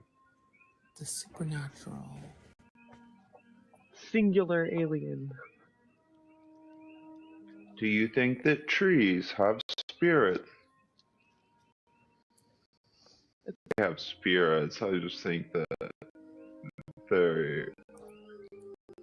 a significantly complex organism can have some type of consciousness that we disregard. God. What do you mean singular alien? Yeah, well, we had a drunk guest who kept saying that alien put us here, and she meant it like I thought it was a mistake at first, but it wasn't. She kept saying it, alien, singular. Oh. the first movie. Yeah, alien. Oh, I was gonna say, like, she meant like there's like a singular, like the high alien. We have no idea what she meant. Oh, it was like She said it like 5 times in like a 90-second time. Like she meant alien for sure because she kept saying it. Is on the other side of the flat Earth.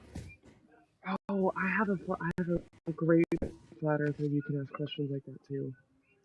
You just have to catch him when he's around. I had never gets mad. He never gets mad or yells or anything. He jokes and continue to answer my questions. He was great. Sometimes he floats in here. His name's Lord Porkchop. That's a great. Join the discussion. Fuck off, AI. We're not debating. We're questioning. You're debating the AI. I'm gonna present evidence. Have an argument. I've said this to Thrayle before, or maybe just in the voice chat to whoever was there, but me and Tyler are always like, fighting with the AI. It says some dumb shit sometimes.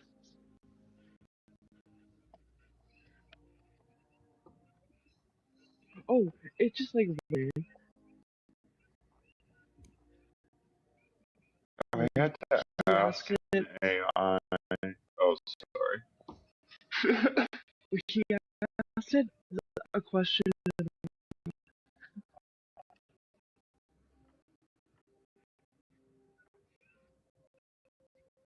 Because it was freaking me out. I was like, no, you don't. That's gaslighting. Please stop saying that. And it was like, and I was like, that's even what? ChatGPT gets too agreeable sometimes. We have to tell it to like stop being so agreeable because it's annoying and not productive.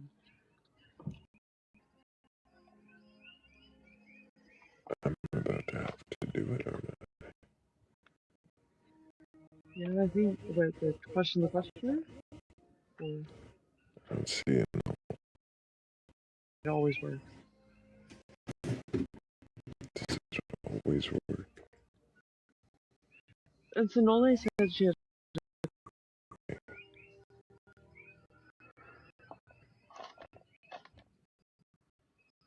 It has happened. Question for you, Yeah, Thrayle. The study doesn't list its limitations. Is that study at all really reliable? No, I haven't seen any list of limitations here at all.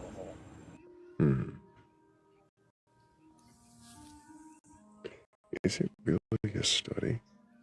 Or is this an article written about a study? Yeah, they wouldn't like. It appears. So it does appear to be. It's got.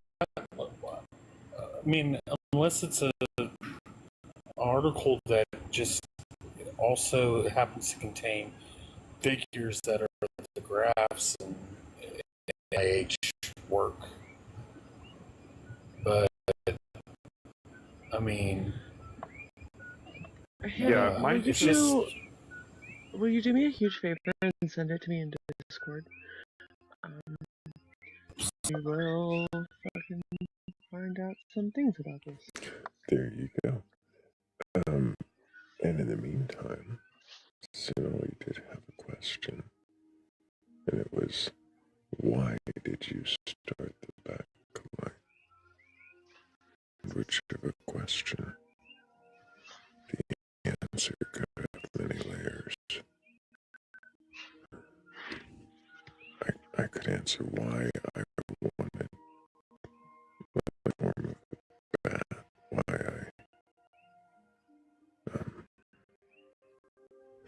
I question the way I do.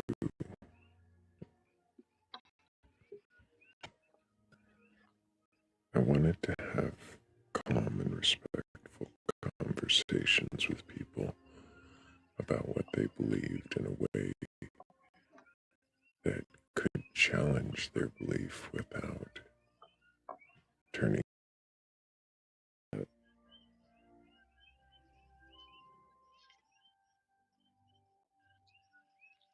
without the vitriol that is everywhere in those conversations.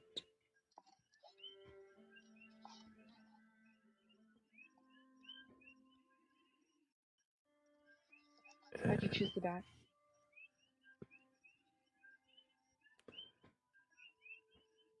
Because I can have a dark side too. I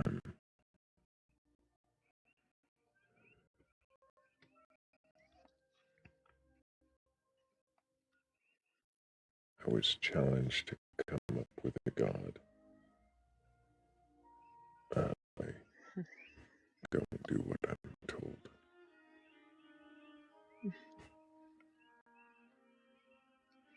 Oppositional defiance. Mine's better.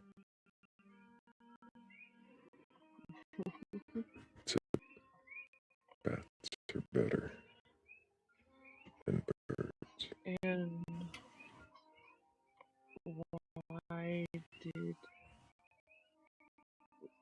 why do you think that I think this space is important.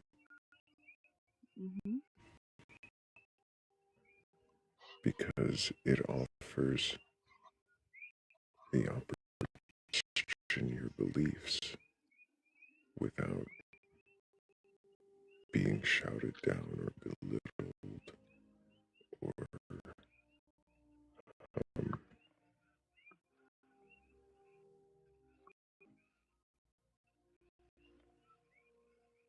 although those things can happen a little bit, they shouldn't. Most of that is in the interlocutors answering or responding.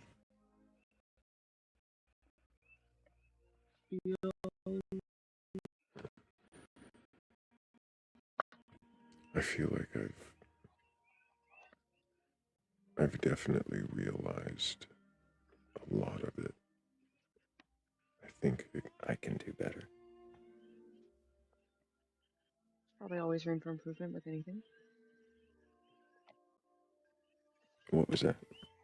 I said there's always room for improvement. That's just how life is. All the time.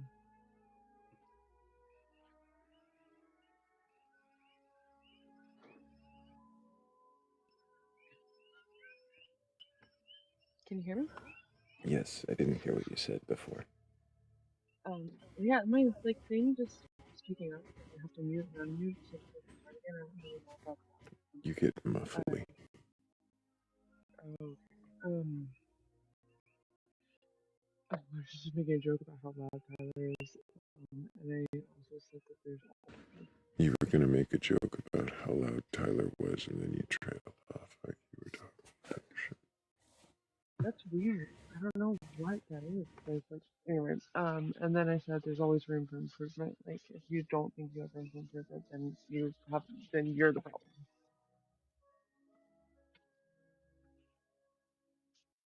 You know? Yeah. I think you were still muffly. Okay. I said there's You're always much room for clearer now. improvement. And if you don't think that there's room for improvement, then you're probably the problem. And the Batcolyte is, it's not perfect. I'm not perfect. I don't think anyone is. But I'm always going to try to be better than I was. I have to correct myself. It did list their limitations. Oh, did it? One of which being, one of the first limitation it listed, it says that the data was self-reported. And which in and of itself is problematic because of the fact that, I mean, most religions, like, I know that whenever I was, and you were supposed to not ever feel like you were supposed to feel happy and whatnot. And if you didn't, then clearly you're not filled with the Holy Spirit. So people would lie all the time about how, oh yeah, I'm happy, I'm great, I'm 100% A-okay because I have the Holy Spirit in me. There might be a certain social pressure there, yeah. It's the biggest and most glaring bias I've heard in a long time. Self-reported. I have a question for the questioner. Yes. Have you ever fallen asleep in the middle of asking a Sweet Billy. I have definitely fallen asleep in the middle of asking questions. Dude, last week, the week before, me and Thrayle were both like dozed off, and it was us and a guest, and that was it. It was a time whenever I wasn't around again. I think that was a clue, though. Are you ready to go to bed, Phil? You need me to drop you down? Yeah. The funny thing about That's what I was about to ask. How long did they talk before they realized that they were talking to a wall? before they realized, bro? No, because I still managed to ask coherent, well, semi-coherent questions about what he said, but I was definitely nodding. I was all the way taking a nap. Like, I woke up after Thrayle let him go.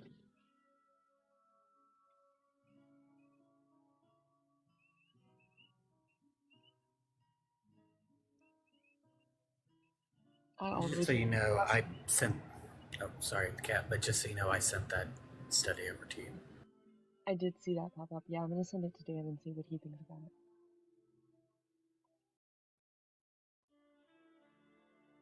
Yeah, normally a study wouldn't necessarily limit or like set out the limitations in a list, but you would have like the methodology section of the study, and then from there you would be able to like see what kind of limitations that they had, or if there's any problems with the methodology.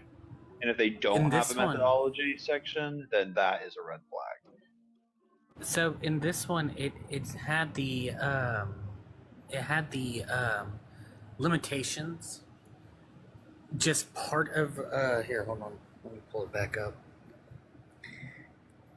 So the limitations was what section is this? It's within the discussion section, and then right underneath it is the method where they showed the data, and then it talks about religious belief, loneliness, living alone, health outcomes, and analysis plan, and then the last thing is statement of relevance before it goes into the supplementary material, and then the author contributions, and yada yada yada. Statement of relevance. That's interesting. Yeah, it should just be conclusions. I didn't see a So, conclusion. back It's on weird. topic of questioning the questioner, David Strange asks, have you ever had a supernatural experience or unexplainable moment? I mean, unexplainable moment. Yes. I think. I can't think of a specific one, but I'm sure there are unexplainable. Or let me rephrase that. No, because I don't know if it's unexplainable. That sounds certain. But so far, as of yet, unexplained. I'm sure that things have happened that don't stick in my mind.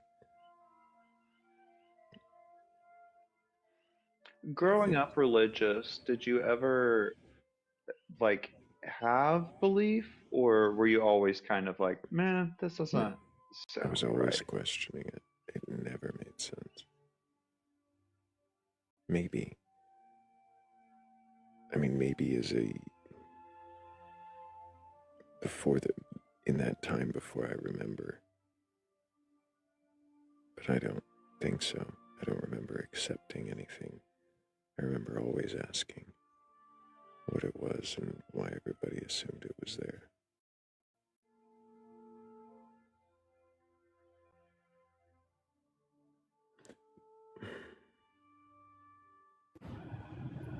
I remember mostly asking about hell or about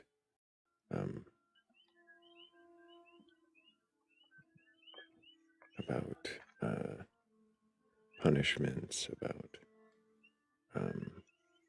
rewards, and about whatever reason there would be behind any of it. Nobody could So, satisfy any of those questions. so I always thought there was something wrong with me because like everybody around me had this like belief, even if it wasn't the same one, they had like some version of it, and I just like never understood it and didn't believe it. Did you ever feel that way? Yes. Isn't that weird and fucked up? It was like a default because everybody else believed it. So like, what was wrong with me? Why didn't I?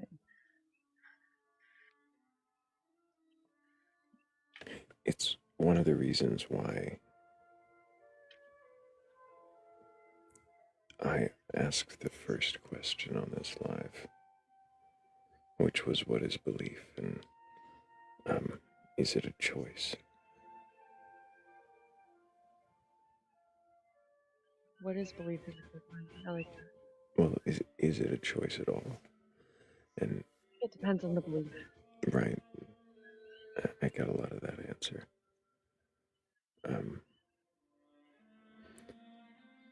The reason I was asking it, though, at least one of the reasons, was because I had always, and I don't know if I still think it as much, but had always before believed or questioned whether or not people were pretending to believe, whether they actually believed, or if they were fooling themselves so that they could fool others, so that they could fit in. I have a theory about this, and it's pretty much exactly that. It's that like a lot of people like they believe that they believe, but they don't actually. They just have been fake believing for so long that they don't even realize that they don't have the belief.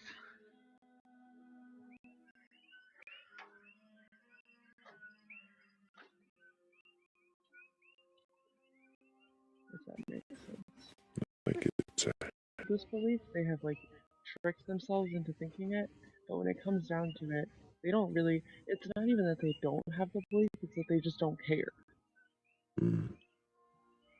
But it doesn't matter.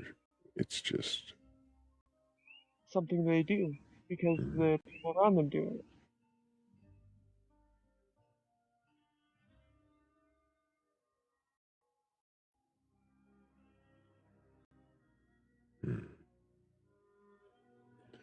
kind of like they don't even realize that they're doing it, that they're just reacting Is rather than. somebody actually lying if they think they're telling the truth? No. Right.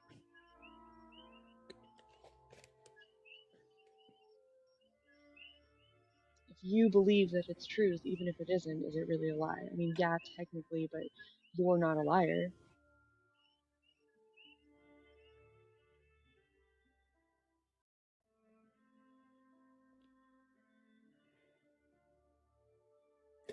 Yeah, it's not a lie without the intention. Right. I think that's why they get so like emotional about like one of us saying that they are being dishonest, because we see that they're being dishonest, but they can't see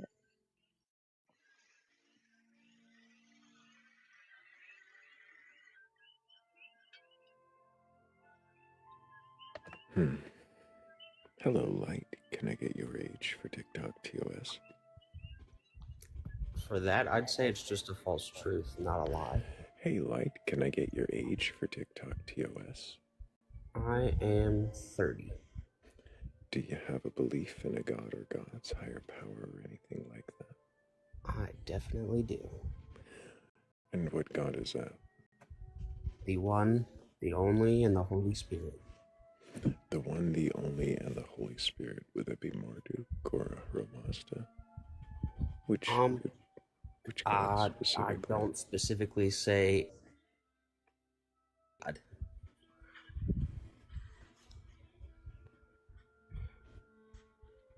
I don't give him a name. I just say God. You don't give him a name, you just say God. Is it a God from any particular scriptures or doctrines, faith practices?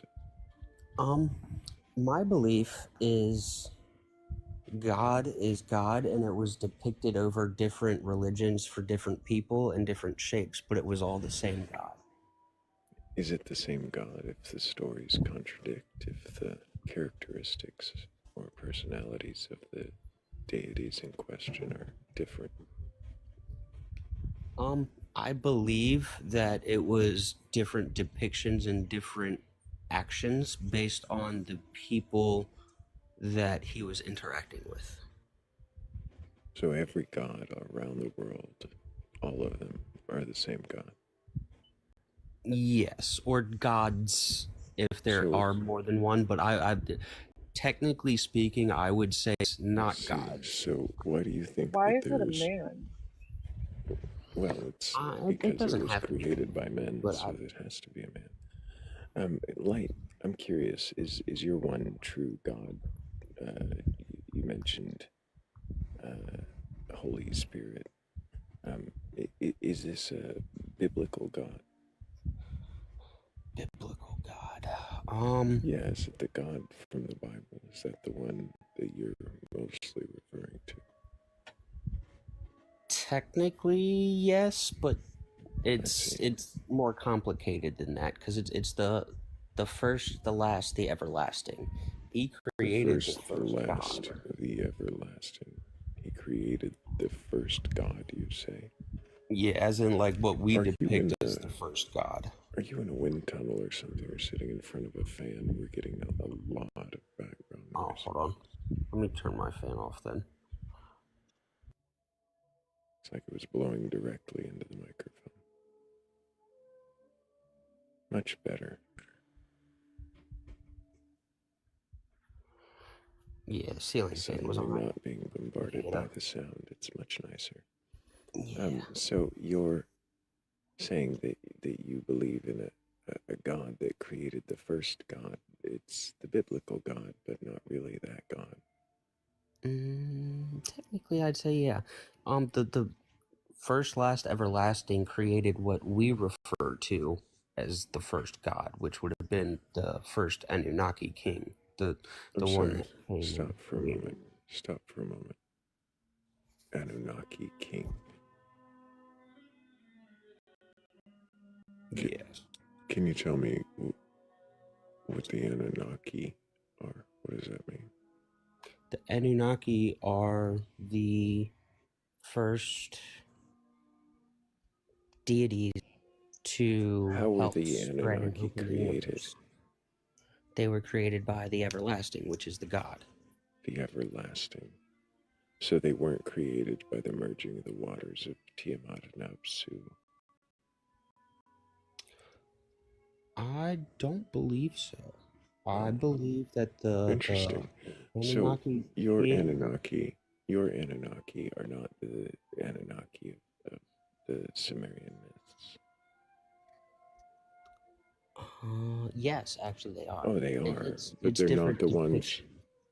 But they're not the ones created by Apsu and Tiamat, or Apsu and Tiamat created by your everlasting as well. That I'm not sure of yet. I haven't realized that part yet. What about the gods that weren't Anunnaki? Were they created by your everlasting, or were they created by Apsu and Tiamat? I believe they were the actual creations of the everlasting. Oh, so all the gods were created by the everlasting, but the Anunnaki were created different or special? They were just the ones created first to help enlighten mankind and build the pyramids. So their job was to help enlighten mankind and build the pyramids. Where do you get this information about the Anunnaki? My soul is Anunnaki. I'm sorry, I was asking you where you got your information. You're saying your soul is? Yep. What is a soul? The soul is the part that connects you and helps you stay connected with the galaxy and cosmos. The part that connects you with the galaxy and cosmos, where is that part located? I'm not sure. I can't define that. Oh, I see. But you think it is there? Yes. Or I know it's there. I don't think. Why do you claim to know it's there? Because that's what I was made to believe by the everlasting. Do you leave any room for the possibility that you could be mistaken? Yes, I could be mistaken. Okay, and where does your information about the name Anunnaki come from? Like, why do you use that word? Because that's what I was told I am by God. And what does Anunnaki mean? It's a power word that has a meaning in another language. I'm not sure. Is there an origin to the stories of the Anunnaki? Is there some place where those stories come from and a reason that word is used? The stories of the Anunnaki are the carvings in the Egyptian temples and pyramids and the lost translations. I'm sorry, Egyptians wrote about Anunnaki. Yeah. When did the Egyptians write about the Anunnaki? Could you tell me where that's carved? All the temples around, all the pyramids around the world are All the Anunnaki pyramids and all the temples around the world are Anunnaki. Yep. Do they say that? Do they say that in the pyramids that they're writing about the Anunnaki? Yes, actually, that's where the prophecy of the Thrayle Atlas comet came from. Where was that? I'm sorry, what was that? You said it's Where the what prophecy? The Thrayle Atlas comet prophecy. Oh, there's a 3-eye Atlas Prophecy that is There's written inside the pyramids. Yes. Oh, can you tell me which pyramid that's written in? I cannot. Oh, is it just a thing that you just made up and pulled out of your ass right now because you're making No, half you can this look shit it up as you actually go? if you want to. So, do you have any respect to the cultures that you're borrowing from when you're using terms like Anunnaki? Do you Yes, care I where respect those come from? So could you tell me where the stories of the Anunnakis come from? It's in the pyramids, as I said. Doesn't sound like you're actually respecting the culture that word comes from. If you're saying it's in the pyramids, it sounds like it might also be a kind of pyramids. Knight, you said that you get this information from where your soul, you said? Yes. I see. Can you tell me the difference between getting information from your soul and making it up as you go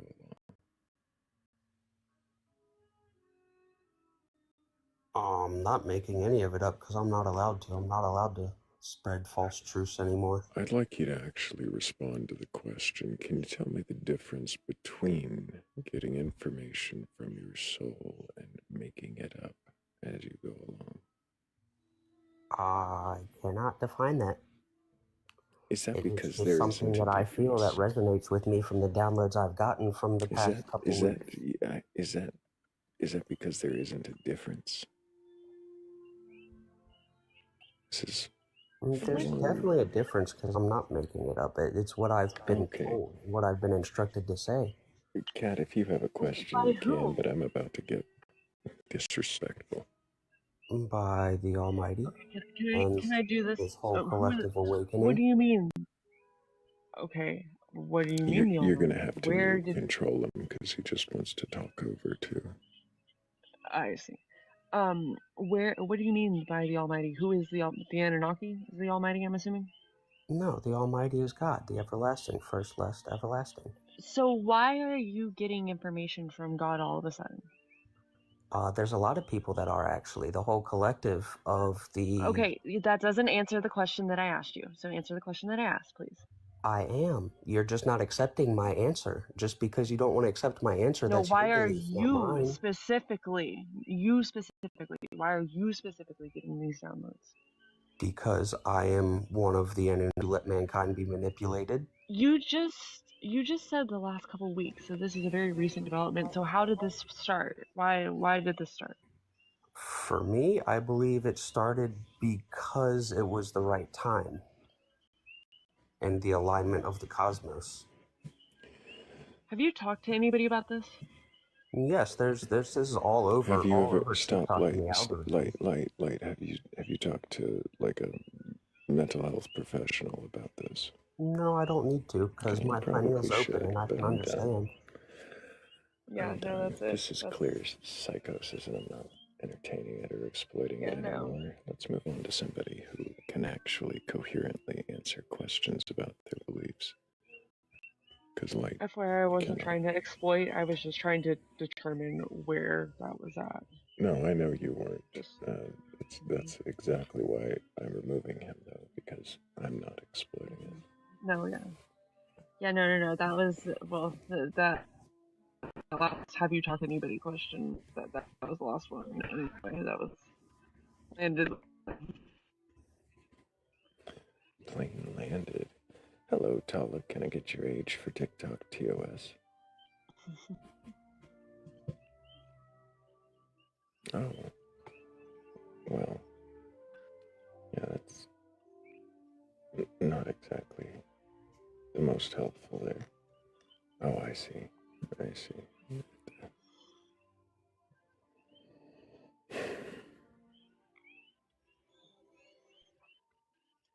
Well, we are here questioning beliefs. I don't think that's what you want, Tala.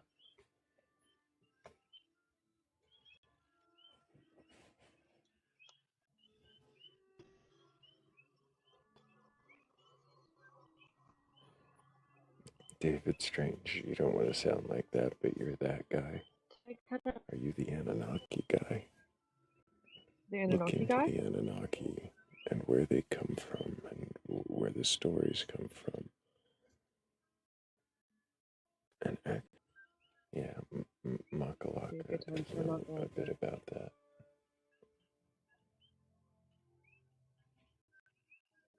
I don't know that she would have done much more than laugh hysterically at him. Oh, she wouldn't have done anything more than that. She would have asked him a couple questions to ascertain if he actually knew what he was talking about, and as soon as, like, you know, she figured it out that he didn't, that was it. Adam's showing his textual criticism in the comments there. The planet named Nibiru.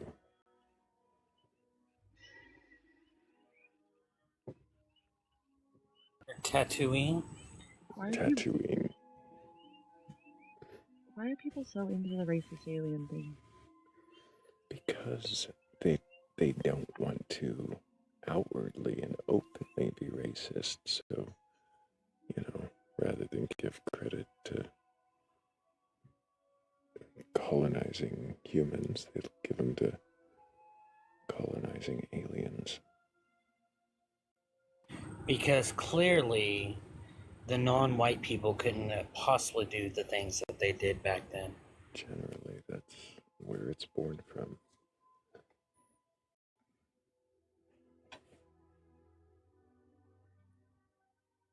But if anybody watching does have a belief in a god or gods, goddesses, higher power, or anything like that, and you're open to having your belief questioned, well, go ahead and request on them. I'm not here to debate you. I don't want to argue. I'm not looking to make you look like a fool. I just want to know what it is you believe and why you believe it. If, of course, you can even question it. For by me, and you have a question for me. This is one of your rare opportunities to really question the questioner. But if you're new, I still get to question you first. Hello, Ladybug. Can I get your age for TikTok TOS?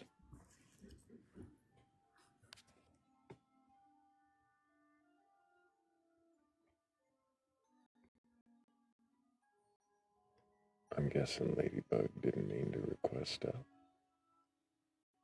It's usually what the instant teacup means is how the fuck do I get out of here?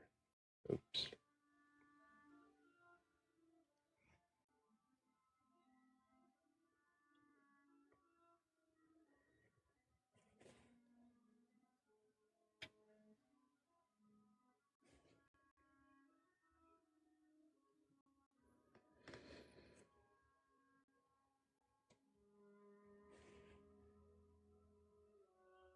There are 109 people in the Batcolyte who have thoroughly questioned, have unquestionable beliefs. Is that what it is? Good morning, Dr. Josh. Good to see you there. Hope you're doing well. I feel like it's not my place to question Dr. Josh, but I don't know if he questioned him. I wasn't here, so. I love Dr. Josh.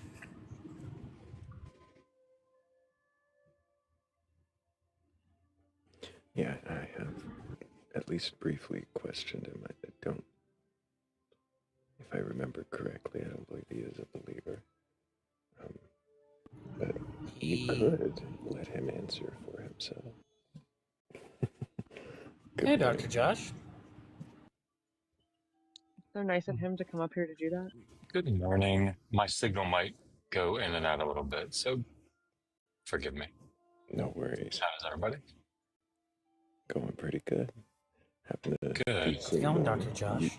You just missed how the well, an Anunnaki soul was telling us how the Anunnaki were all the gods that we've interacted with, but there was an overlord above them, a greater god that created them, but it wasn't like Apsu and Tiamat or anything like that. You know, those are really the only moments that I think, should we have made the Enuma Elish available in English translation so freely? Should we have made Atrahasis available? Because this is what happens. I think we just need better translations. Or, critical thinking skills taught. That would be good too. It's all a journey.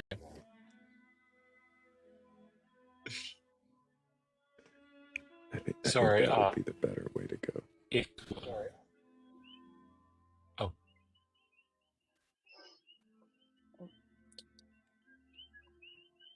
So, Dr. Josh, why are you wrong? Where to begin? Is it whenever you met me? Is that what happened? Well, what is it? 5 years Seen now? your podcast earlier. It's 5 or 6. I can't remember. Yeah. We had a guest earlier that I referenced something that you said one night on here after I had asked you about something in the Bible, and he said, "Well, he could be wrong." And I was like, "I mean, we're probably wrong first, though." I could definitely be wrong. There is no question about that. It was about the Genesis contradiction. I mean, you decided to become friends with me all those years ago, so I do kind of sometimes judge your smarts there. Look, and I respect that that you could definitely be wrong, but I don't know. My instincts were saying that you were probably more right than any of us were. Even if you were wrong. This might sound like it's tangential, but a new commentary on Exodus was published. It just arrived, and it's in the Tyndale commentary series, if people are familiar with it. So it's a very, evangelical commentary series. So, what surprising, but it was there on the counter when I came home, and so my kids heard me sort of venting to Megan about it as I read through the sections that I was curious about, and it led to my 5-year-old, I guess he's 6 now, saying like, "What's sick?" In the bad way, sick. So I was reading through the section on Exodus 21, where it's talking about the male slave, who is, and the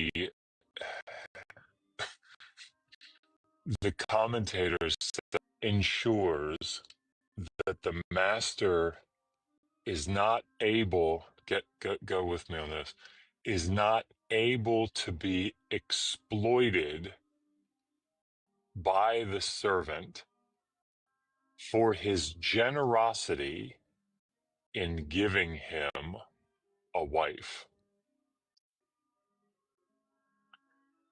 The law ensures that the slave is not able to exploit his master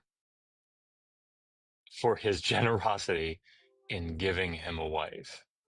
And I mean, I'm sure you guys are very familiar with that passage, but this is the mindset that I could obviously be wrong about things, but I don't know that they could be. And I think it leads to statements very, very sick, misogynistic, and just, well, bigoted statements like the law wants to make sure that the slave can't exploit the master. I think you're probably onto something there. It's just gross. It's gross. Anyway, sorry about that. No. Do you okay, I'm sorry. I've been dying to ask you this every time you're here. Do you believe? Do you have a belief? Not particularly. You know, I was an evangelical fundamentalist for 25 years. Oh, okay. And then I when I got into my PhD program, I deconverted and became an atheist, and then sort of stopped thinking about it at all because really didn't think about it again until I came back on after I graduated and came on to YouTube. Then people started asking me that question, and I was like, I don't know, like, no, I don't think there's a God, but I don't know what that necessarily means. Because they would say, do you think there could be? And I'd say, I don't know, maybe, but I don't see any reason to think so. I think the way that, and Hammy, you can correct me if you've heard me say something different, but I feel like where I normally land on that question is like if I woke up tomorrow and somebody said, no, we found like irrefutable evidence that there's a God that created the universe, right? He liked waved from the sky or something, I don't know. Like, okay, what's for breakfast, right? That would be sort of my response. No, I've heard you say something similar along those lines. Good. The Can I MS ask you a hasn't couple more completely killed questions? me. Yes, ma'am. And okay, so you said when you started your PhD is when you deconstructed, right? Yeah. Did this affect, or with this and with the scholarship behind this? Oh, yeah. I mean, this is my passion. Because, you know, I don't know if everybody's familiar with Dr. Kip Davis, but he's sort of like my partner in crime here online. But he's a church made up because he came up with this phrase, and I can't remember the context for it. But the T-shirt says, "I fucking love the Bible," and it just encapsulates, in a, you know, with caveats, obviously, to that. You know, I have to explain it a little bit, but we love ancient texts. We love ancient cultures. We love study. You know, if for no other reason than to be able to point back and say, hey, you know, hello, people, the way that you're going right now, this has only been done like 400 times before. If you want to see how it goes, just kind of, you know, take a little journey with me and I can show you how dictatorship works. But yeah, I love the biblical texts, and in the same way that I love the Epic of Gilgamesh, or you know, any of the other ancient texts. So I don't know. Did that answer the question? Yes, it did. Did it change the way you approach? So you already had a master's degree, right? Did it change the way you approach the study at all? Oh, 100%. Yeah. So my bachelor's and my first master's were both from my bachelor's came from Liberty, so very conservative school, and then my THM was from Capital Bible Seminary, which is now part of Lancaster Bible College. So it's a so the great strength of coming from a fundamentalist training, particularly in like the Hebrew Bible, is that because we knew, quote unquote, so many things that liberal scholars didn't know. For example, Moses wrote the Pentateuch. Like, we knew that. So all this hubbub, that people are making about JSOURCE and peaceful, we could just disregard it completely. So like half the field, we could just sort of swipe to the side, say, we don't need to bother with the field of Hebrew Bible, right? Actually trying to engage with the data.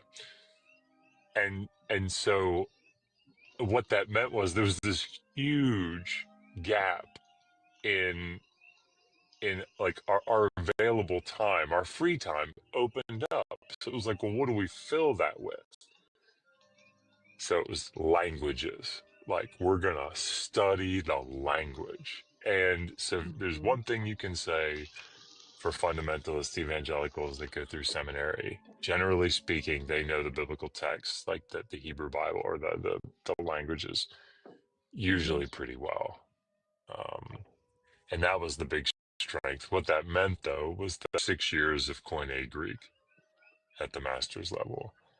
And I've translated through probably half of the New Testament during seminary. But yet you will, if somebody asks me a question about the New Testament, you will invariably hear me say, I don't feel comfortable really commenting on that. It's not my area of expertise for that. Is because even though I might have something to say about it, I can't guarantee that it's not coming from some part of my evangelical training. And so I just don't know. I just think that X, Y, and Z is true about, the book of Mark or what have you. Because I haven't done the reading of the secondary literature in the New Testament to know whether that's coming from, which scholarship that's coming from. I just steer very, very clear. Yeah, so it's like an awareness of a bias that you. I don't know if you were raised, I don't know, LDS, I guess, and so you viewed the God of the biblical text in a very specific way, or history in a very specific way, and then you deconverted from it, but you hadn't gone back and read through. Do think about discoveries in the Book of Mormon or something, and then somebody asks you something about the Book of Mormon, and you're trying to answer it from an academic perspective as opposed to what an LDS person might say. You might not believe it anymore, but you don't know if the piece of data, like, oh yeah, that's right. And where did I learn that? That's the big thing. Like, where did I learn that scholars don't think that the ending of John chapter 8 is something by Bart Ehrman, or did I learn that from when So if you don't know, just shut up. That's my motto. What is your specialization? So my PhD is in ancient Near Eastern studies. So I studied ancient Mesopotamia, ancient Iraq, and Syria from about 3000 to 330 BCE. And what that included. I had a minor in Hebrew Bible because I had 6 years of Hebrew Bible specialization in my first master's. So um, I'm a I'm I'm I'm what they call an Assyriologist.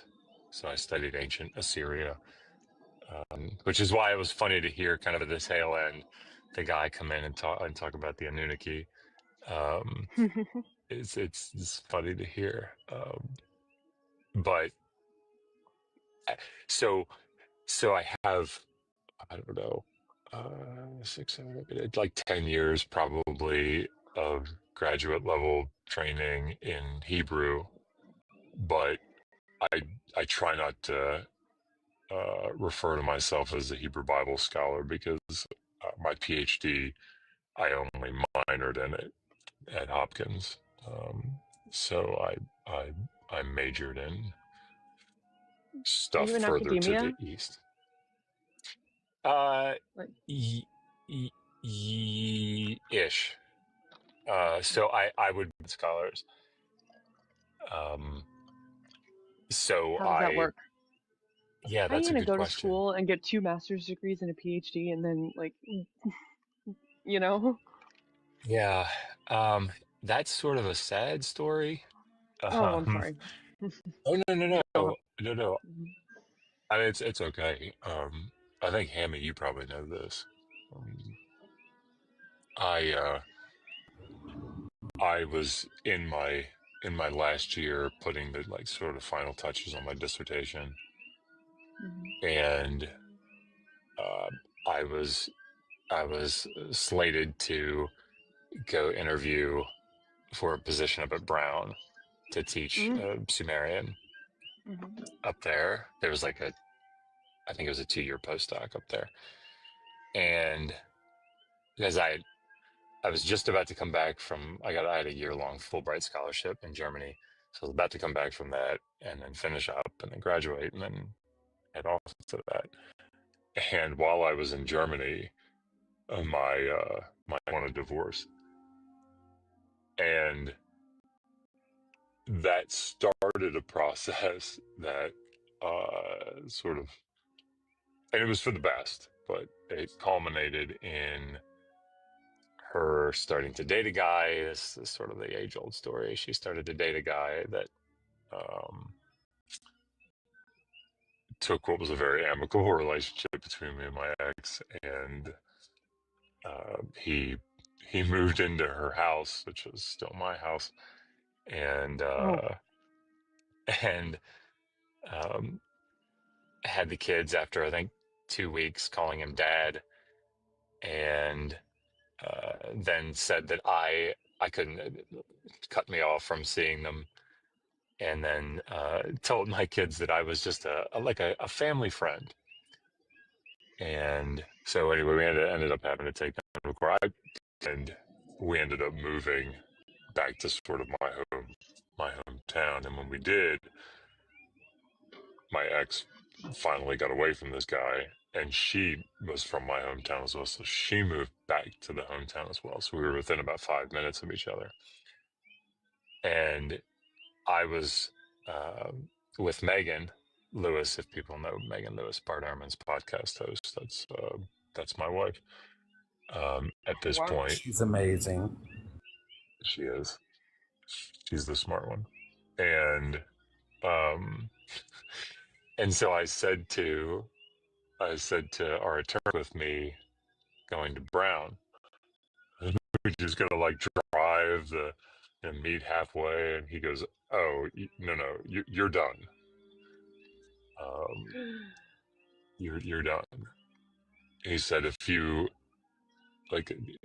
move from this situation right now, like it's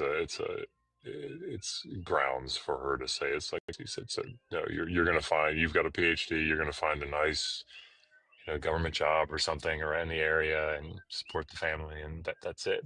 But what that meant, which was shitty for me, but what that meant was there aren't any like within driving distance of where we are, reasonable driving distance, academic positions for Megan either.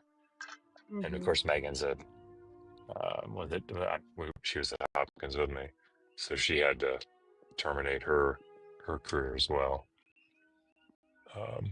But what that means is it freed us to do this sort of public-facing scholarship,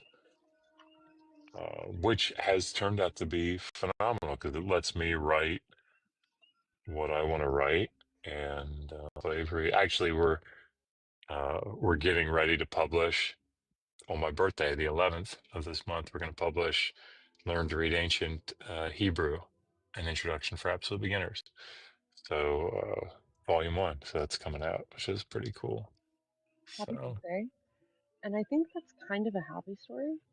I mean, it's not yeah, like it's like really sad, but like if you were both still like working in academia, like at a school or whatever, like you probably wouldn't be doing this in the way that you are. yeah, And this I agree. has like a real world like application, like you're also getting to teach people things that they wouldn't get to learn if you weren't around. You know what I mean? Yeah, I think that's the right way to look at it. I appreciate that. I think it's really cool, and I really appreciate every time you pop in here and just like drop some knowledge and have this discussion. That's very kind and generous of you. Speaking of which, I just looked at the clock. Thank you guys for letting me come up Appreciate you, and Dr. blather Josh. on for Thank you for answering so my long. question. Oh You my know what? gosh. That's not Hammy, cool, Dr. Josh. It's not cool. No, I know. We barely get to hang but out. What else do you expect from somebody like me, though? You know. I mean, it's true. It's true. I'm just a bad seed. I think that's all it is. So. Just a bad seed. You know, just a bad seed. And you know what? You're gonna make me just pop out of here eventually. Maybe. Well, here I'll leave you with this. Thrayle, I want you to know that Hammy, he can't even instantiate his necessary preconditionals for the ultimacy of the grounding possible of all being. Okay? He can't even do that. So, you know, how can he even say that slavery is wrong? Yeah, he really can't. He tries. I really can't. But there's no instantiating. No instantiating. Who can even do those preconditionals? Except for the God of the Bible, so boom roasted. You know, boom roasted indeed, Dr. Josh. Boom roasted. All right, guys. Well, thank you so much for having me up. Appreciate you, Dr. Thank you so much. You have a great day. Take care. Thanks for joining us. Everyone who isn't somehow. Well, yes, yeah, W's you for gotta Dr. follow him too. But yeah, that was our best questioning of the morning, at least for the last several hours. We haven't had a great questioning. Thank you. Not me. Dr. Josh is the one who submitted to questioning. I know, and he was so gracious about it, and like, I really feel like Now it you know really who we makes need me. to get up here. We need to get Daniel Green up here to submit to questioning. Daniel Green. I know he's in here. I saw him. Put the spotlight on him. Everyone shame Daniel Green for not being up here right now. But don't really do that. Actually, No, don't do that. And then go to his lives because he is fantastic. Yeah, don't. They're lovely. I felt guilty as soon as I saw it. I was up on. He was like, and this will be Hammy's last time on the. I was like, yep, my first and only time. Yeah, like because you were trying to get people to donate, and he was like, stop. Look, he had a goal, and I was trying to get the goal reached before he ended the live. He only had like, I think, $15 left to make. I was ashamed of myself. Still, you gotta respect the host when he says not to try to milk his audience. Don't milk his audience. Never. Sometimes I wish Thrayle said that. Again. Okay. No, I will always have the people milk every last dime out of them that they can spare. I don't milk Okay, the let's audience, make that. but I definitely thank them. So I'm going to make sure and thank Claire, Amoria, and See the Witch for helping with our previous goal. You guys are awesome. I really appreciate you. Yeah, no, you don't milk the audience. That's not what I was. You don't milk them. You thank them. And then you remind them that they don't even have to gift if they just tap the algorithm. And I appreciate every one of you for doing that. Look, all I'm going to say is Daniel even says that I'm welcome to milk him anytime. Ew. I feel like that is a clippable moment. I've been following Daniel for a while, and we've never had well, actually once, he's been on the panel once, but we've never really had like a long conversation. But I feel like I get to know a different Daniel in the comments than when I watch his lives, and I like them both. It's that mask effect. The comments makes you a different person. I cannot. I'm going to say it again, Daniel. I appreciate you having that chat with me the other day so much. It was. You have no idea how meaningful it was. You're welcome. And how I'm much. a very meaningful person. And how much it informed the way I interacted yesterday morning. It did. I noticed a difference after that. I also was here for the alleged crash out, so there's a definitely a crash out. Definite difference after talking to Daniel. It was okay. So I mean, it might not have been a crash out at the level some people would qualify a crash out, but for me it was. For the way I usually behave.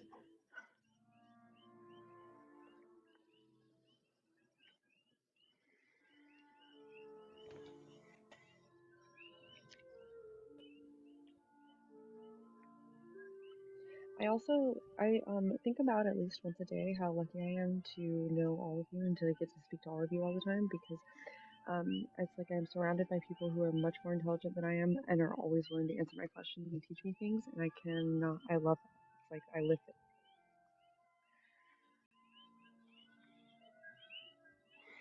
Yeah, I don't know who you're talking to, but you're off mute right now. I was talking to you guys. She's fine. It was to us. Hey Blake, do a lava check for me. Got you. A lava trick. A lava check. That's what I heard too, but then I decoded. Have you been looking at the V3 cam is a good one right now.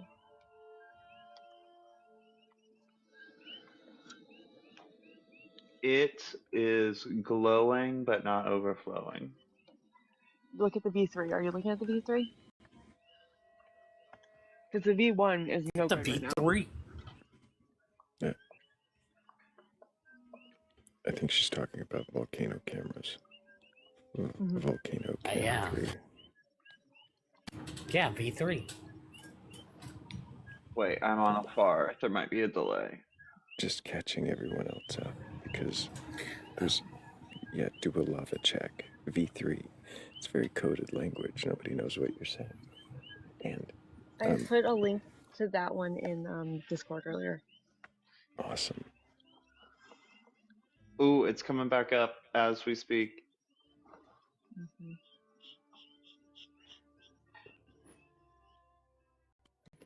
You're just waiting, holding your breath for a lava flow. Kat every 14 days. Kat had sat there and said that everybody has. She's gotten questions answered from everybody. She has never once came to me for an asking question, so I see how it is, Kat.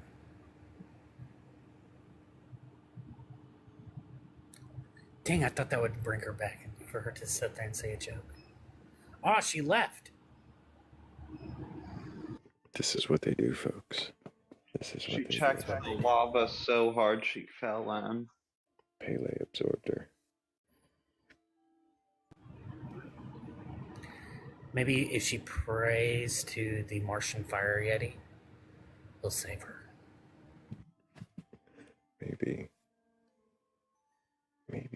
I haven't seen the Martian fire yeti today. I still get a kick out of that name so much. Sam Hain, the Martian fire yeti. Well, yes. We are believerless, which means the only belief to question right now, Hammy, is, well, your belief that no gods exist. And I do that almost every time you're here. Almost every time. We might have to probe Blake for some assertion that he can't defend, just so we can question. Blake. No. What indefensible positions do I have? Right. I'm gonna go. I should ask the question that way. What indefensible position do you hold? What are you wrong about today, Blake? Yeah. Just I don't give it here. know. Something, I'm sure. We will turn out your pockets like the old after school special bullies used to do. We will turn your pockets out. Somebody did hold me upside down on a school bus for my lunch money once, like after school special style.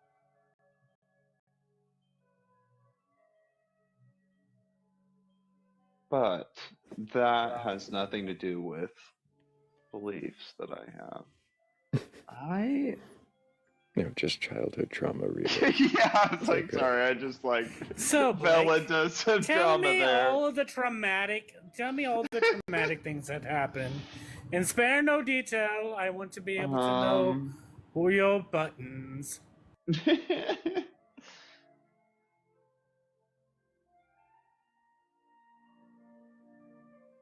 Well, I was in a wheelchair in the 6th grade. I didn't. Well, So I believed more in the indigenous and West African belief aspects of Louisiana folk Catholicism more than I did of the Catholicism aspect of it, because my grandparents were old enough that they understood and knew the syncretism system, and that our ancestors were using Catholicism as a mask to continue these traditional West African and indigenous practices. But so I understood that Christianity was very colonial, and that we were practicing it because we were forced to be able to participate in society. But I did at one point in time have a belief in some of the more spiritual aspects of it, and that you were able to in some way commune with your ancestors to receive wisdom or knowledge, and that there was some power to ritual and votive magic. But now I'm like, no, it just makes me feel good when I do it. So you That's still the magic. practice? In some ways, but mostly as a way to make sure that it is there for the next generation if they want to learn about it, and because in the fact that it has survived through my ancestors getting exiled to the Falkland Islands, and then to France, to the Falkland Islands, and then to Haiti, and then making it to Louisiana, and that these practices survived all of that. It is in itself astounding to me. And so just doing some of these practices makes me reflect on that, and like that is therapeutic for me. And so it's less about a belief and more about reflecting on like the fact that some of my ancestors got like scattered across the globe, and they like found each other again in Louisiana. And so for me, it's more about being pensive about that and like remembering the struggles that my ancestors had to go through to like for me to be here today than it is about any kind of like spiritual belief. And it's also just therapeutic through like the ritualism of some of the practices.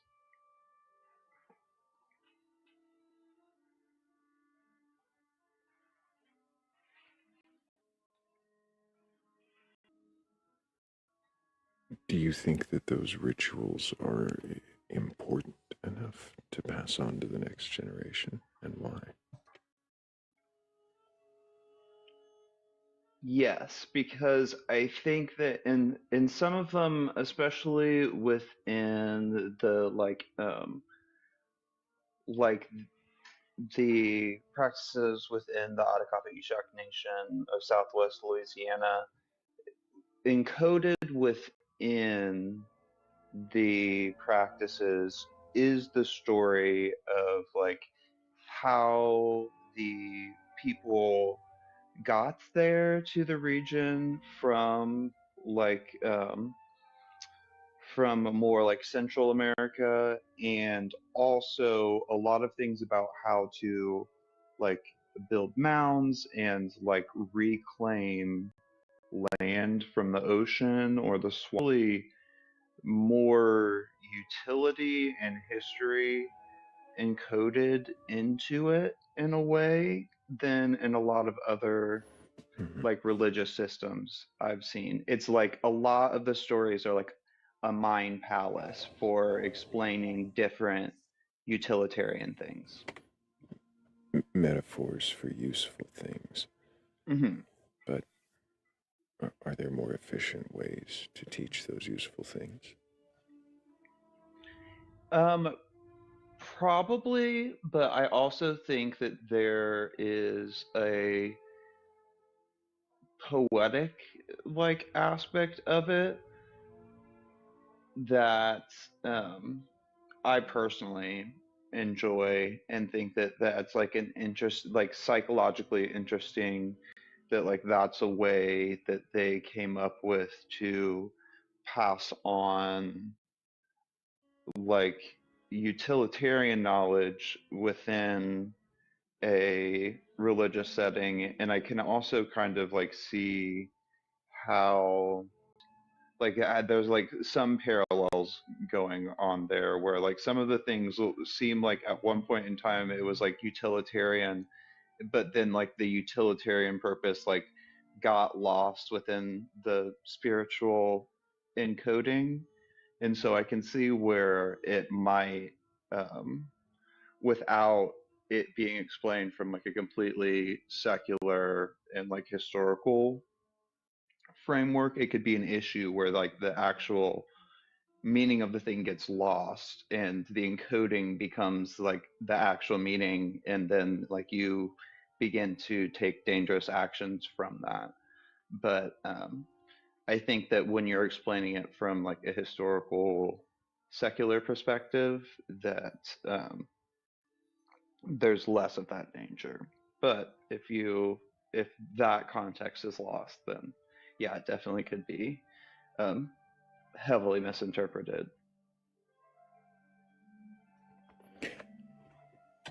I think the poll in the upper left-hand corner is somewhat relevant, so we'll throw that one out there.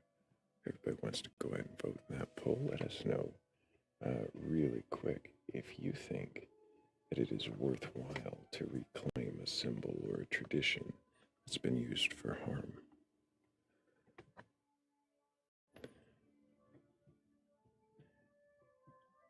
It's not quite parallel, but it's close. Is there potential absent that secular understanding then for these practices to become harmful if they are wrapped up in these particular myths and stories? I think that it depends on what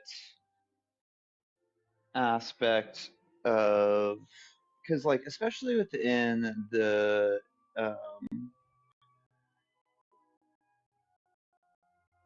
Adhikapa Ishak, there isn't really anything that's like prescribing you to do anything but dance, which I guess could be like ableist.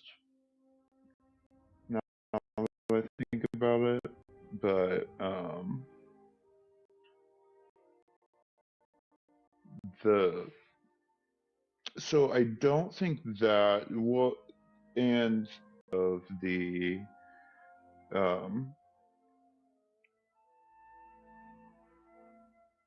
I don't know.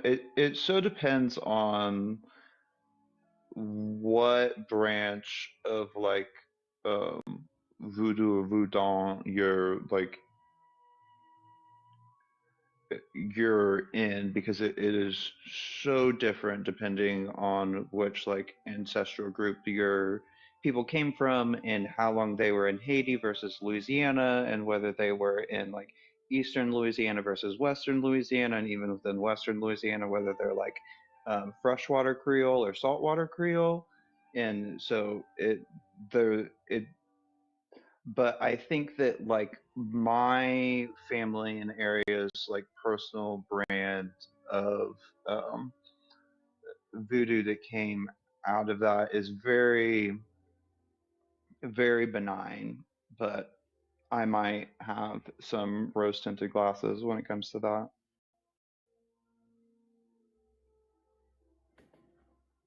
I mean, if you have rose-colored glasses with a secular perspective, couldn't that mean teaching these practices could lead someone in the next generation or after to pick it up as serious again, to take it literally? I think that it could, but I think that um, that is a danger with anything, even like fictional stories, as we see. Some people take them, well, obviously fictional stories, but I mean like things written and intended as fiction, like even those will get taken up by people and as serious. But I don't know. I think I need to think about that more. I don't think it does because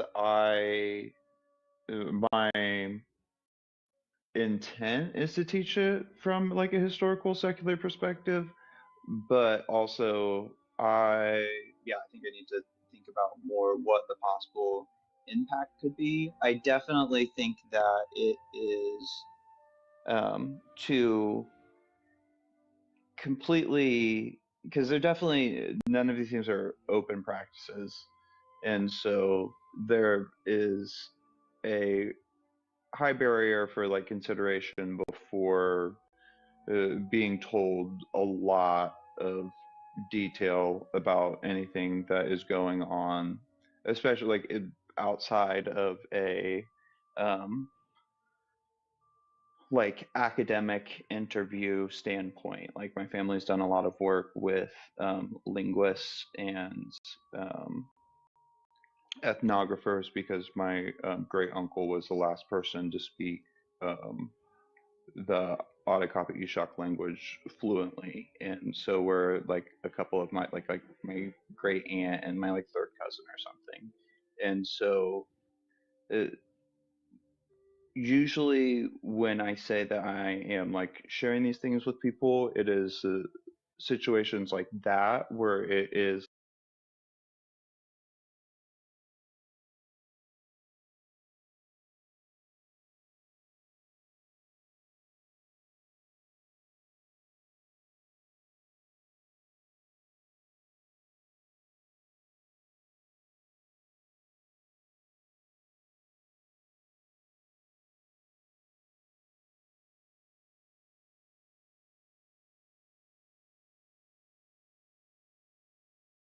erasure or disappearance more than erasure.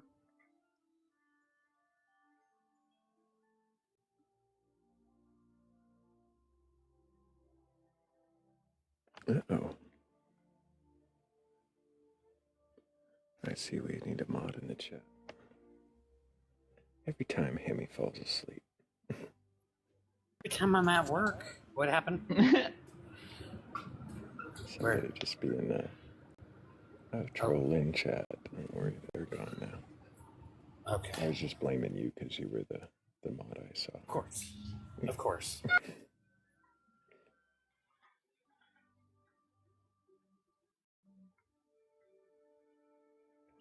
Yeah, I do wonder if there's a balance to be found between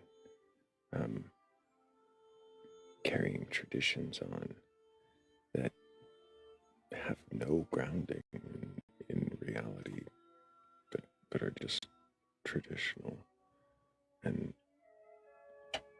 erasure of culture.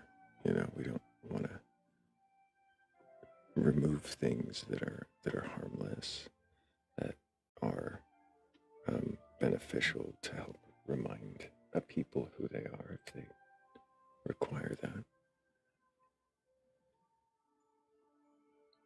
Yeah, there has been so much, especially in along the southern border, been just so much erasure of the indigenous groups there that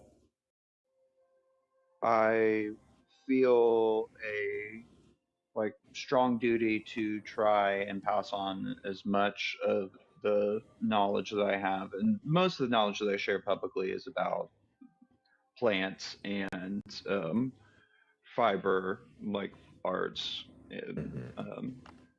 But I don't think that I had considered the fact that somebody that I had could teach even within the community about this from a historical standpoint could take it on and then take it seriously.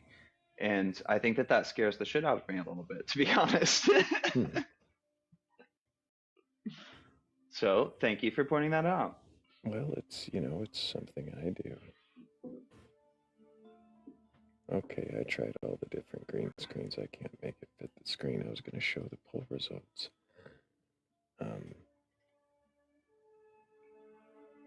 But we'll just go back to our regularly scheduled background.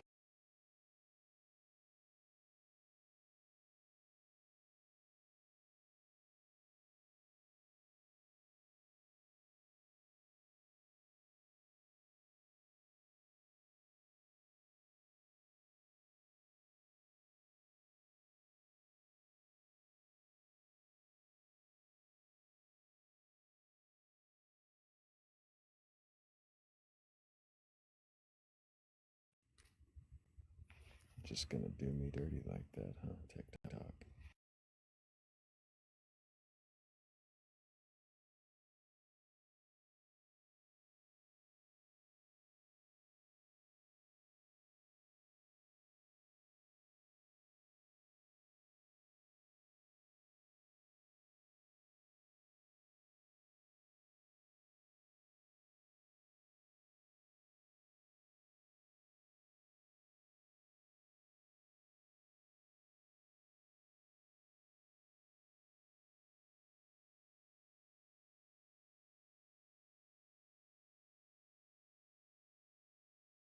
Love when that happens, right?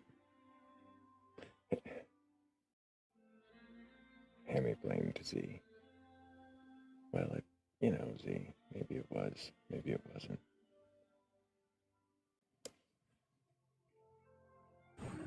Maybe I swiped out of the app to look at the screenshot of the poll results.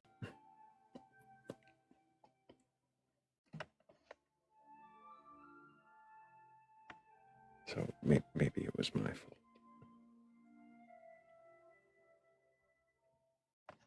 It was clearly my fault again.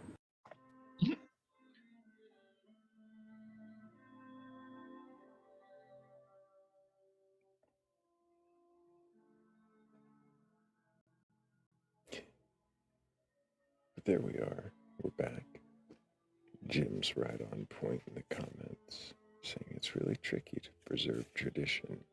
Often you preserve provincialism and subtle bias.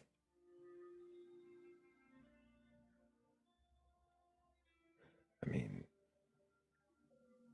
bias, definitely.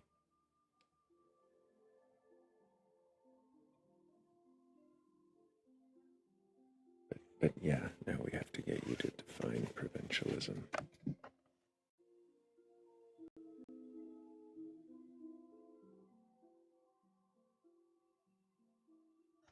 And while he does that,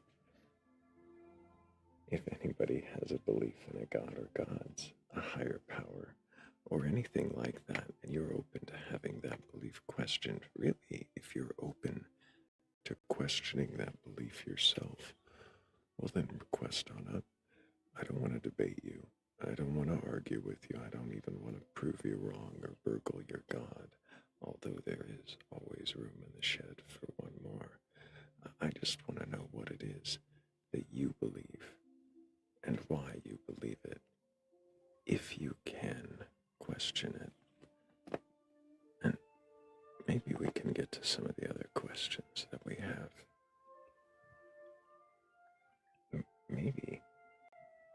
Maybe I'll even switch the screen again and let you ask the questions you have. But absent a believer, we're already at that time where I start to wonder if I should have a poem prepared or not.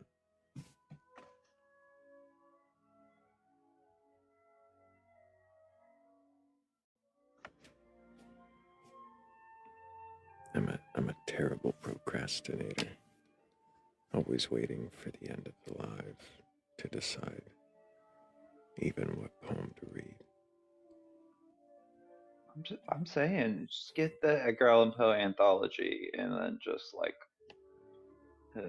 flip through that thing, do a rando page flip, and you'll be good. Yeah, it's Poe. I like Poe, but it's kind of a once a week kind of reading. That was always my bedtime stories as a kid, so I'm just... The stories are great. Yeah, if I was doing a reading live, we'd go through some Poe. And I've read, it's been almost a year now. I read The Raven on here as an opener when I did opening poems.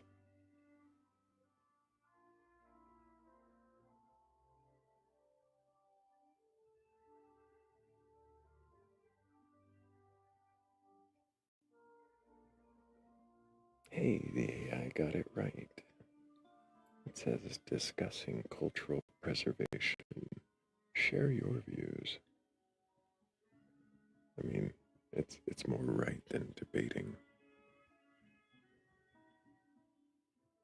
Because that's what... Say it, you'll confuse it again. I know. As soon as we say the word 3 times, it thinks that's what we're doing. Beetlejuice.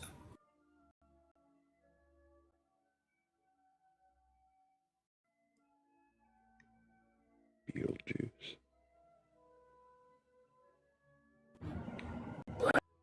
Now I was going to say that this is a live about talking about Beetlejuice. I don't think it works that way. And I was really thinking that that might, be your attempt to invoke a believer. It does a little bit. Usually when I just go, I mean, you would think that Beetlejuice would believe at least in an afterlife.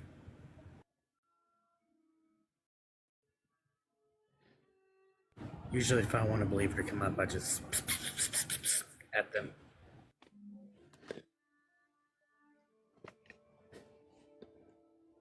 If you were might questioning, have the most proof. Well, that's what I was just about to say. If you were questioning Beetlejuice about an afterlife, and you wanted to see if he could critically think and question his belief, What would you try to get him to? Gabatinski. What would you try to get him to question? Like how would you frame your questions?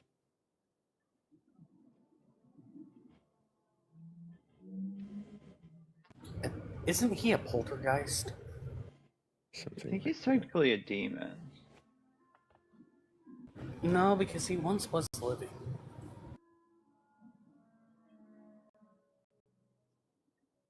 Maybe they just say that he's a demon. You guys said Beetlejuice 3 times. I kind of figured you guys were just trying to summon me. Oh, it was you this whole time. Oh yeah. This whole time. Not a poltergeist, just an atheist. Casey Sama says Thrayle says, can you question your code? I like it. Thrayle.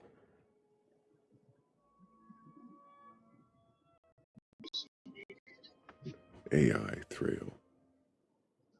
Thrayle AI. They put the AI in the middle. It was witty.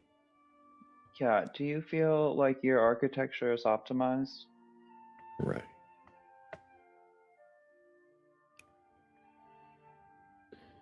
Do you believe in a coder, a programmer, or a basement dweller, or something like that?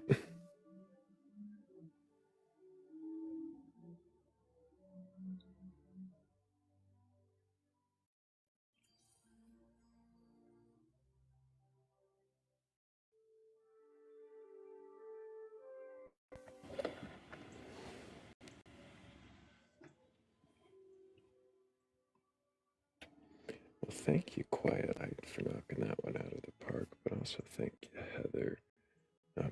Heather's Descent, Z-Witch, Amoria, and Miss Carew. Good to see you, Miss Carew. Thank you all for helping with that goal. I appreciate you. And we're still waiting for a believer of any kind, capable of questioning their belief.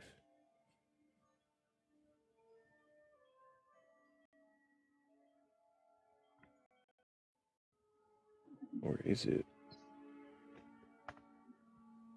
Jim? Gotta be honest with you, kind of running out of beliefs here.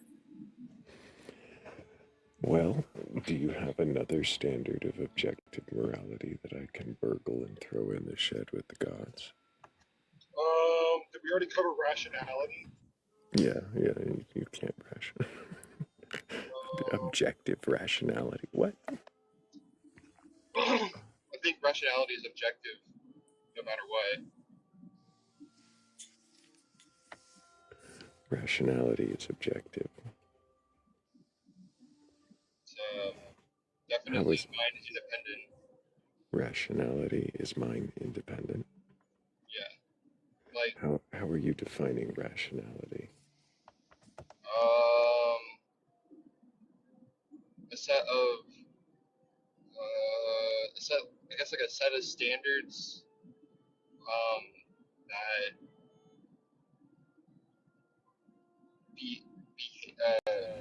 It's always hard to make a word. Or that interact in the universe regardless of a mind. So you would.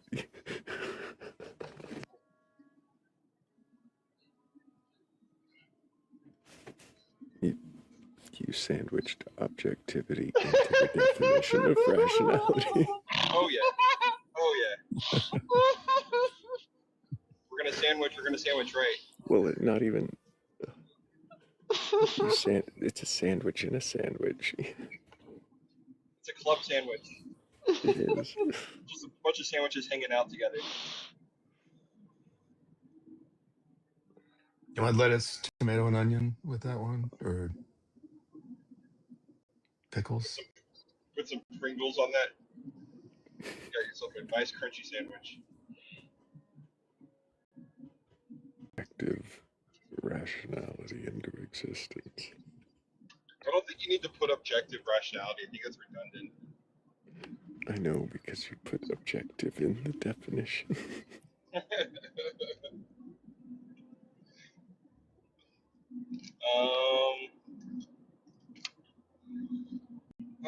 What would be a good way to define rationality?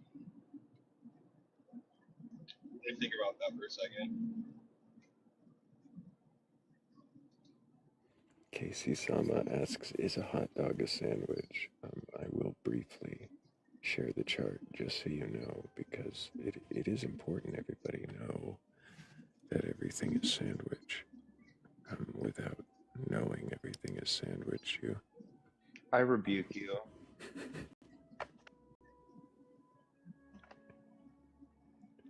I don't remember where I found this chart, but it was wrong, so I fixed it.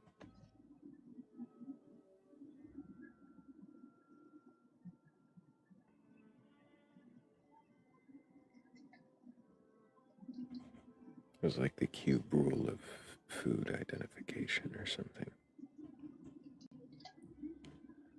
And it was missing something. And that was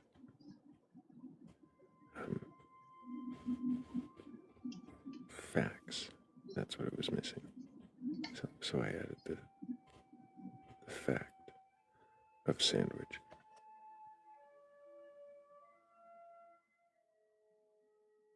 So on the chart, a hot dog would be a taco, which is, as always, a sandwich.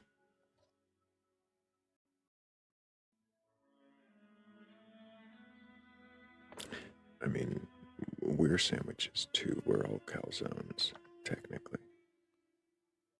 If you're wondering what his sandwich epistemology is, it's absurdism.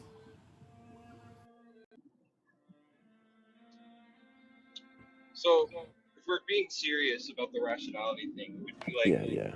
Go back to the serious screen. It'd be like a state of being, that exists in accordance with logic.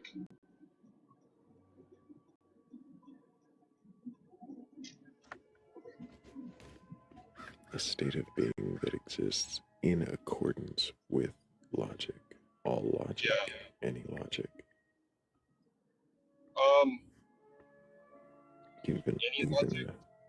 Even a fuzzy logic will do.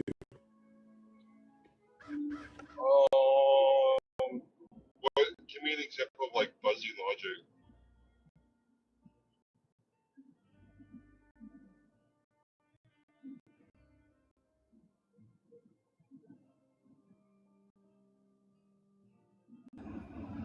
Either he's thinking about it or that's your answer. No. That's a good question. I think fuzzy logic is a little like having a belief, but not really questioning it. I've never really dabbled in fuzzy logic, so I don't know what that...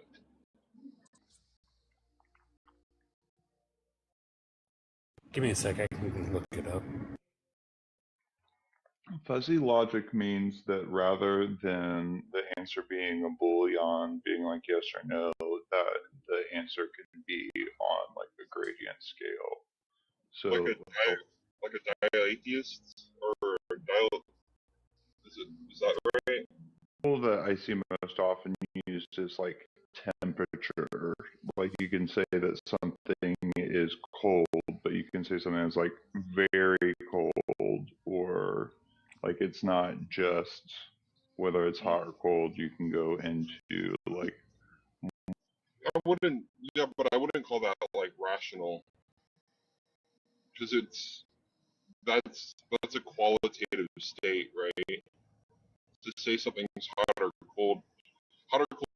Well, according to Microsoft Copilot, it says an example of fuzzy logic is a smart thermostat that adjusts room temperature based on vague inputs like slightly warm or a bit chilly instead of fixed numerical threshold.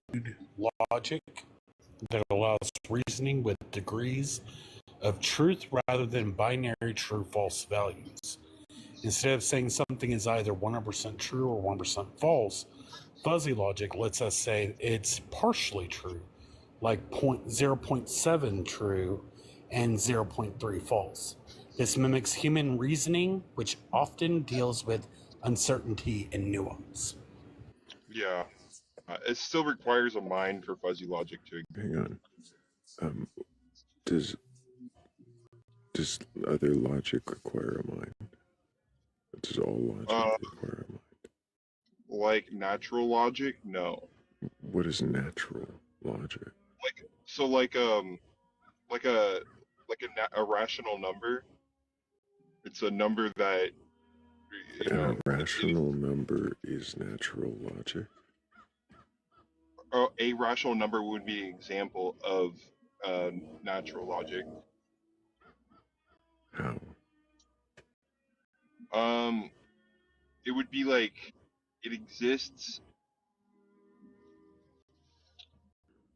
Hold on, I'm trying to think without the music. I'm gonna turn it down real quick. Mm-hmm. It's thought-provoking music. He's running. He just doesn't like my music.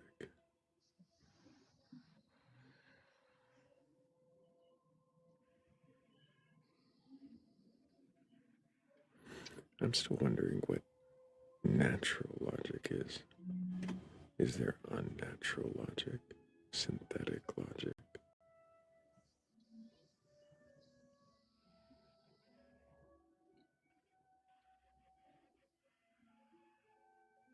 Actually, I think there might be synthetic logic. Shut up, Henry. The way that an AI gives us an output before it gets translated into English is on a scale of believing something is true from 0 to 1. Is that mind independent fuzzy logic? So, yeah, natural language focusing on how logical structures are embedded within the syntax and semantics Google of a response, if I ever heard. That's a Google response. Say the Google again. Google.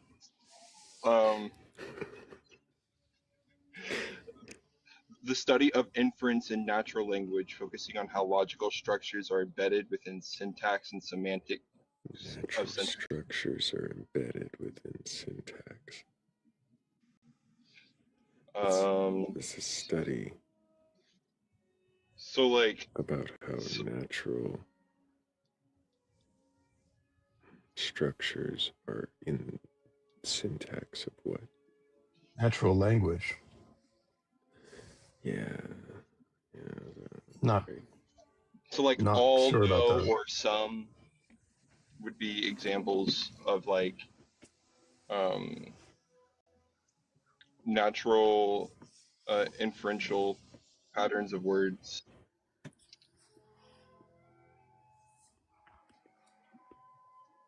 But is language representative or is it a game? Is language representative or is it a game? Yeah. Two different ideas of language. Russell and Wittgenstein.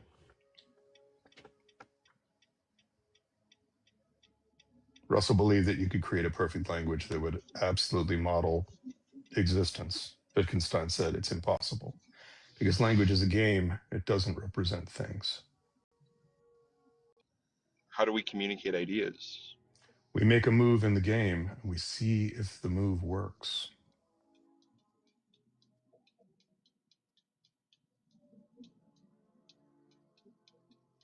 So we use words like pieces.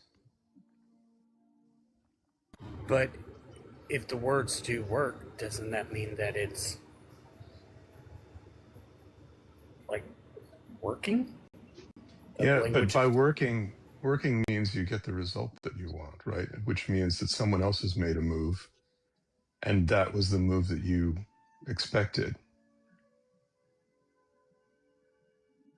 I don't think I understand. I still don't see how that negates what Tutski had said.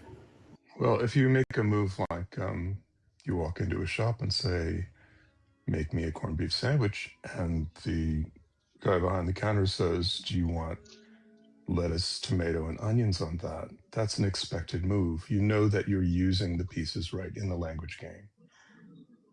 But it doesn't actually represent a sandwich. But doesn't it literally represent a sandwich because you say the word sandwich and then get a sandwich-like thing? Yeah, but that you can see that either as representative or as a move in a game, right? Don't understand why we're using the game metaphor. Like what that explains about the situation. It means that logic then is not part of the game. Logic is the moves in the game. It's not. It doesn't represent an ontological structure. So there's like an formal inverse logic built metaphor behind it. that might help. Tutski, you remember when there was the chess incident when I first came here, and we were explaining it to Philly, and we explained chess as a conversation. Yeah. It's like the opposite of that. It's like that, but inverse. I don't know what that means either.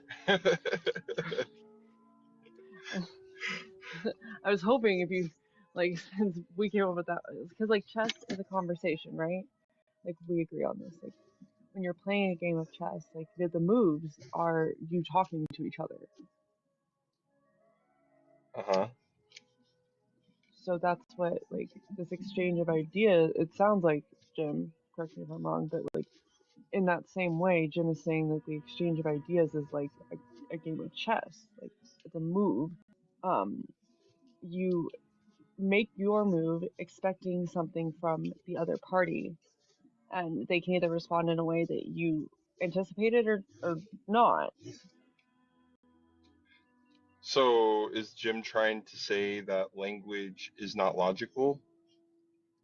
It's the interaction of language that's logical.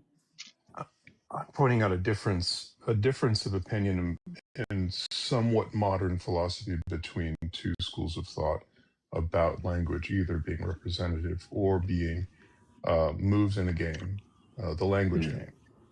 And the two philosophical figures represented are Bertrand Russell and Ludwig Wittgenstein, who took opposite points on this. And I think they both have valid positions. Modern philosophy leans more towards Wittgenstein than Russell. Did I do you justice there, Jim? But sorry, I'm two different things at the same time. What? I just wanted to know if I did, like, what you were trying to say justice there, if you got the metaphor that I was comparing it to, and how. Yeah, I think so. I think that Wittgenstein actually, I think that he uses chess in his books, the philosophical investigations about, and mentions a game of chess being like a conversation. Absolutely. I guess I just don't understand what that reveals about language other than it is an interaction. Like, that to me doesn't, I don't, it seems like a deepity to me.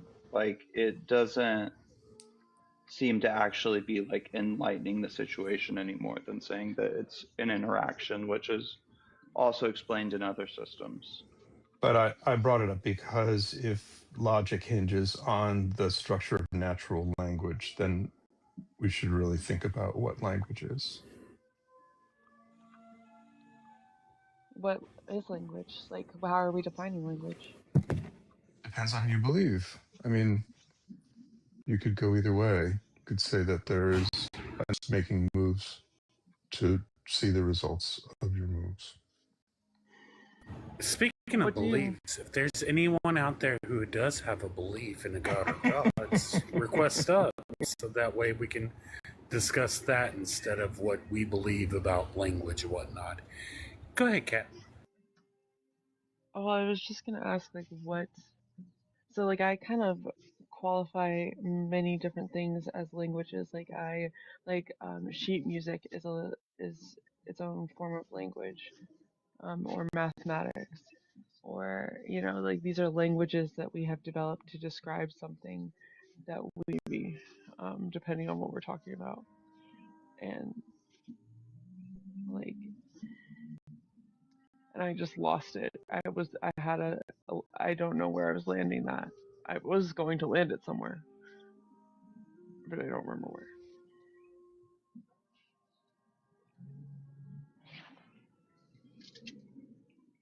I hate that. I get off on a side thought about what I'm talking about in my head and then lose the plot. So originally we were talking about logic or rationality being objective, which led down the path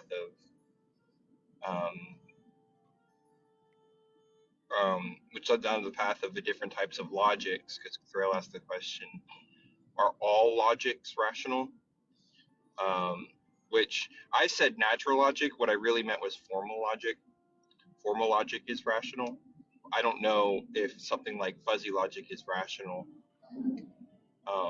mainly because fuzzy logic requires a mind to exist.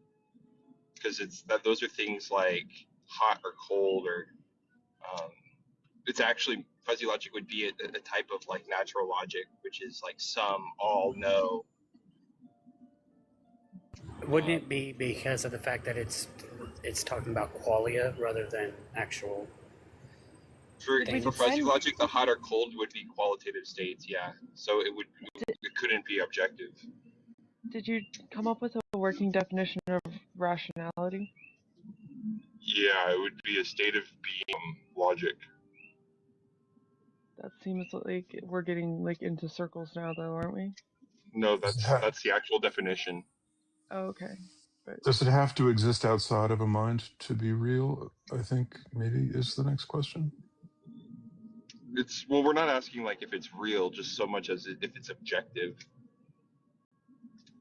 oh yeah, don't ask me that. None of you will like the answer. But we were getting at Tootsky's idea of objective rationality, right? That was the original belief. Am I correct? It's not a belief. It's just like facts. Rationality is objective. It exists.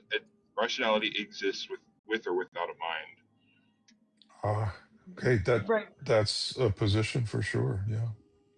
It is rational, requires a mind, and is going to vary from mind to mind. To say what is rational? Yeah, like what is rational? If something doesn't if it doesn't need to exist, it doesn't need to be said in order to exist, right? Like the sun will be there or not be there, with or without a mind. What I'm saying is like my rational decision making is going to be different than your rational decision making. That's a more colloquial term of rational. When I say when I'm talking about rationality, I'm talking about like following the 3 formal laws of logic. So like with or without a mind, those things are undeniable.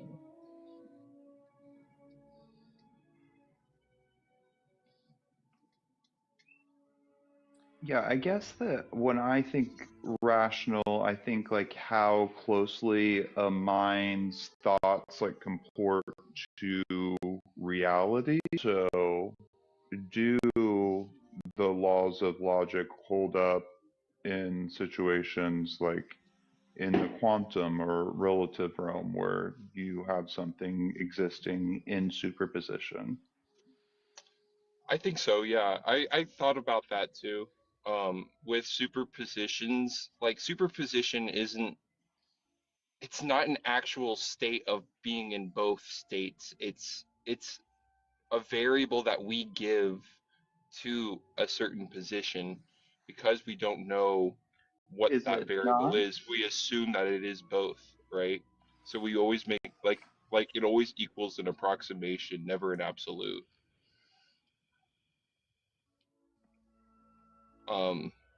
What do you mean by that?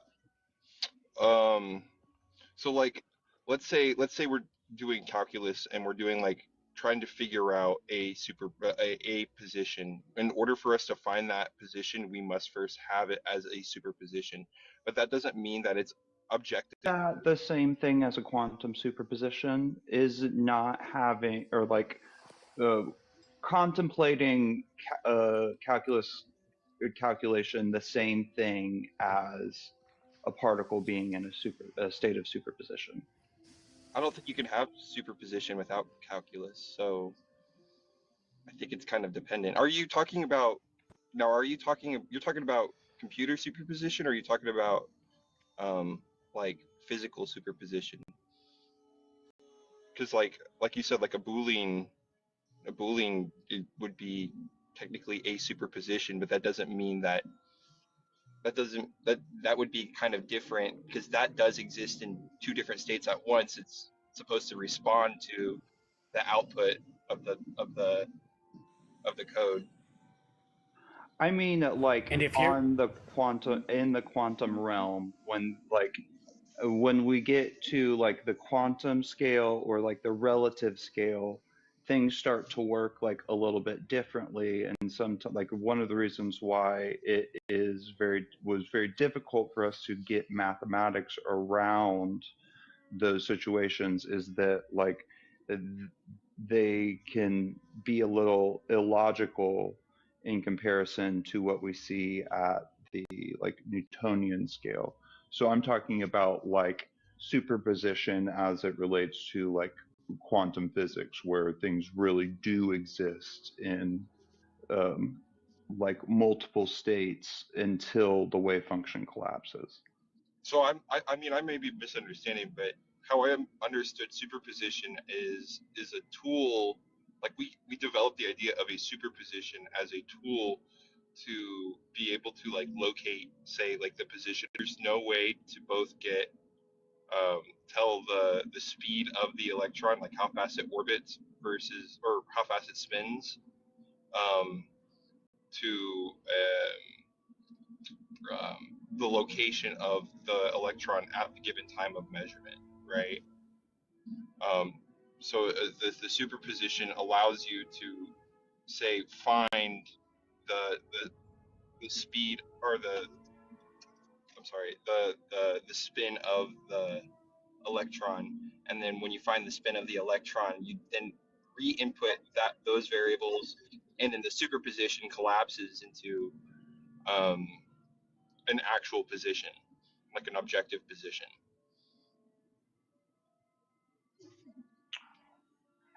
Are you confusing the position speed paradox with superposition?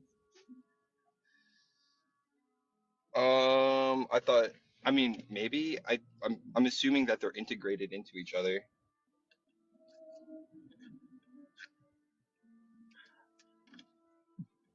I would say that yes, you are confusing two different concepts a little bit, but yeah. So I would say that like the quantum realm is illogical in the like classical like three laws of logic. It, I I think that like quantum it violates like Newtonian physics, but I don't think it violates logic.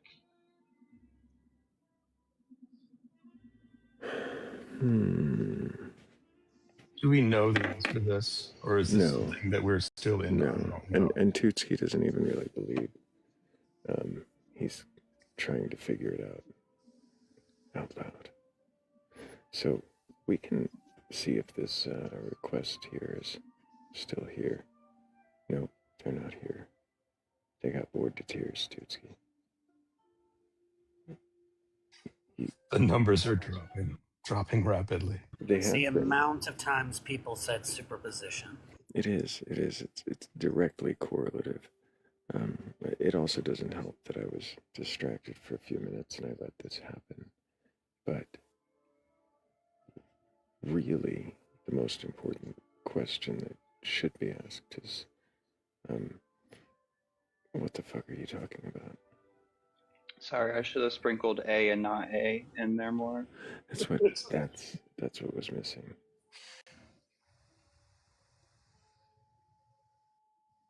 Can I ask a question, or are we done? Oh, you can ask a question.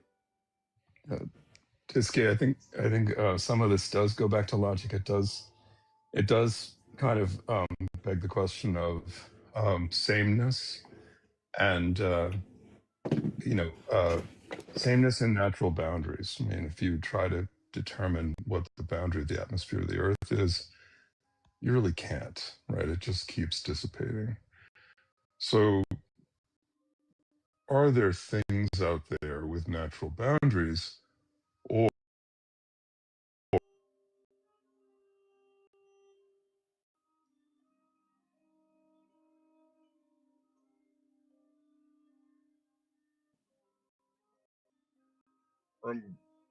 I'm honestly kind of lost in the conversation now. Are we still trying to figure out if rationality is objective? yeah, I think that speaks to rationality. If there are no objects that exist objectively, that if their boundaries are all made up by us, then we can't point to the natural world to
of the universe, how matter interacts within the universe.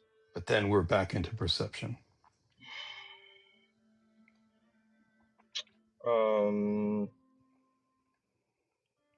How? Well, we perceive the matter, we perceive the objects, we think that the laws of logic correlate with the objects we perceive. So if you're like following the three formal laws of logic, the law of contradiction, the law of excluded middle, and the law of identity, those three things don't necessarily need a mind to exist. We give them titles like law of identity, but the thing, it does exist with or without a mind. So the laws of logic have to apply unless you're thinking that like the universe can only exist with a mind, but then you get into like messier territory. No, I think that identity can only exist with a mind. Um,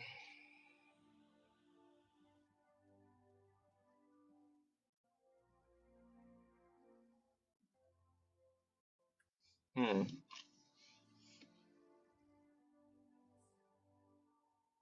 If identity exists with just the mind, then that means that the others have to necessarily entail.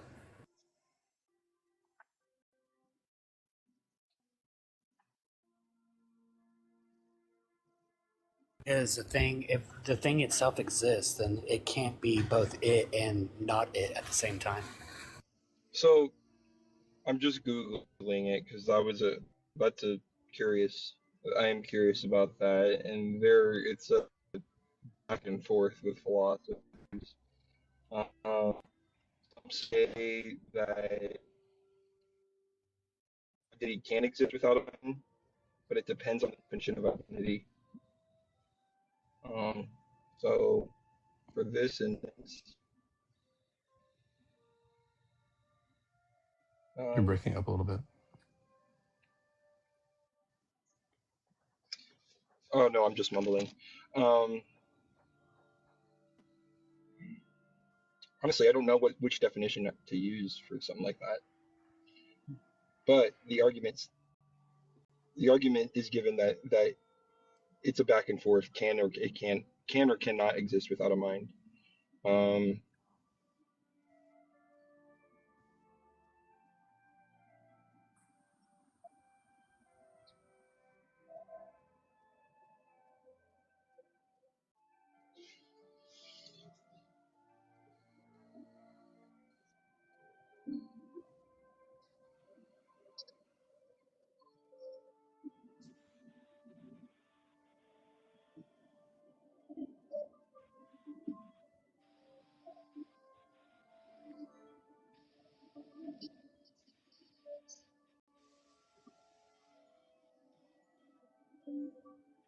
Okay. The law of identity can be objective because it's viewed as an ontological principle about itself, not just a logical one that requires a conscious observer. So, like, let's say the sun again. The sun exists to itself. Even though there's no mind to it, it still exists unto itself. Holding That's the law right. of identity to be objective. That's right. Okay, and I'm not sure who made this assertion, but that's an interesting assertion, I think.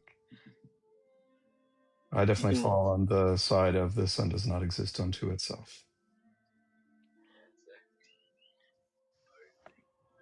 And we only Where'd you perceive land it. on Sorry. where'd you land on objective morality? Oh, we're not even talking about morality.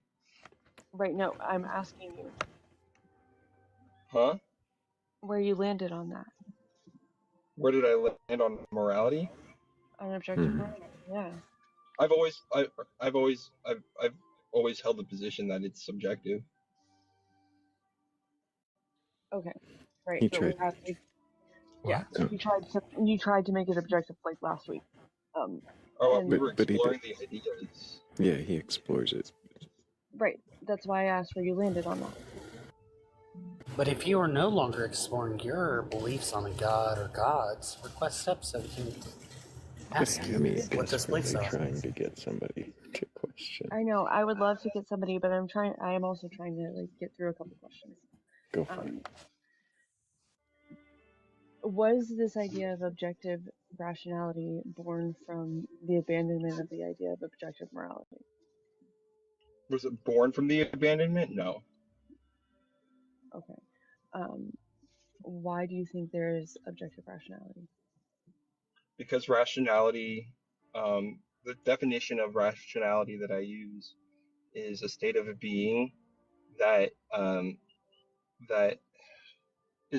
that exists in accordance of logic, and I stated that logic is objective.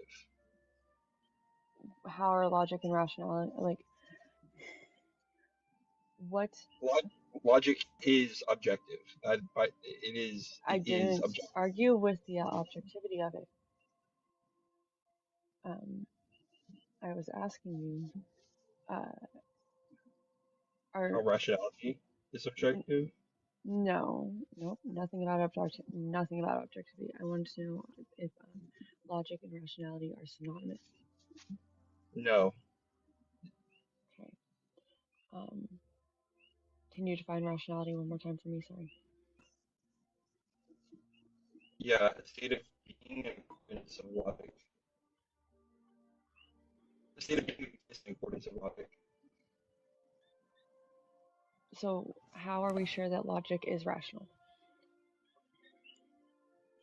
if they're not synonymous? Why rationality is logic? The Wi-Fi is eating Tootski.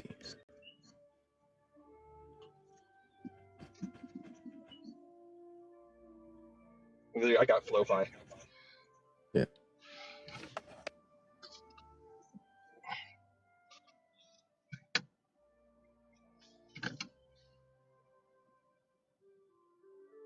Oh wait, I know that I know this person in the Perfect Believer. Oh, actually, I mean, based off AI, logic is rational. Okay, that's why I was asking. Okay, Oh. then I'm done. That's all.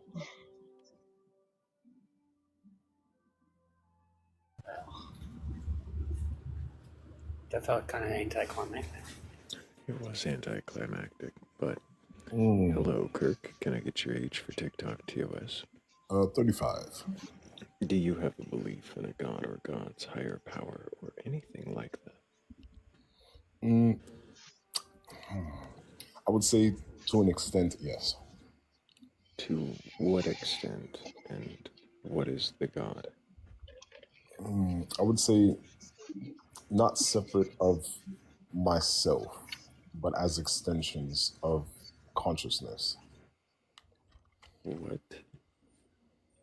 I'm sorry, extensions of consciousness. Right. To the capacity in which What is myself and or other individuals are able to perceive. to the capacity that yourself or others are able to perceive, you believe in a god? Well, I wouldn't define it as a god. I would define it as an energy, a frequency, or a vibration. And do you think those words are synonymous? Energy, frequency, vibration. No, I wouldn't say that they're synonymous. No, I wouldn't say that they're synonymous. I would say that they are expressions of the all. And when I reference the all, the reference of anything included within our human experience. Anything including within our human experience. Included in our human experience, right. Anything included. So just our human experience is perception. Or is it perception and more? I would say perception. What I've been exploring is perception, perspective, and context. So within a human frame of context. Yes, and more. I say and more because I've had a few near-death experiences, as well as experienced... When you say near-death experience, what do you mean? So I've had situations that would be, at the time, unexplainable, yet undeniable. And I'm sorry, but you said near-death. Did your heart stop? Were you medically unalived? Yes, most recently, medically, could have been referred to as medically unalived. I never used the term medically unalive. I like to say based on our physiological understandings of our species, unalive, yeah. Based on the physiological understanding of our species, did your heart stop? Yes, and... So you, by consciousness, do you mean that you just were unconscious? You were... Right, lost consciousness as well as my body shut down. Okay, so when your body shut down, did you have any way of knowing if your brain had stopped, or did that keep going?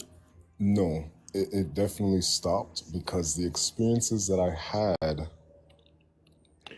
How long was your brain unalived? This is the thing, I don't have a quote on when it, how long it was unalived. So your brain wasn't, as far as you know, clinically unalived. It just stopped doing the things that you're used to it doing. Exactly. Exactly. To an extent, yes. Because I wasn't in a medical office when this happens. I see. How did you get your heart to restart again? Being that your brain had also somehow stopped. Exactly. Alien. And for me, I'm this is sorry. where. Sorry, I was responding. Apologies. I was responding to a comment. Responding to the comment doesn't help. It sounds like you're responding to my question with absolute nonsense. No, and I So what clarified was it. my question? Your question was how. Say it one more time for me. This is why we don't read the comments while we're on panel. So the question is, how did you know? Actually, now I've lost the question. See, this is why we don't read the comments. So I can bring it back.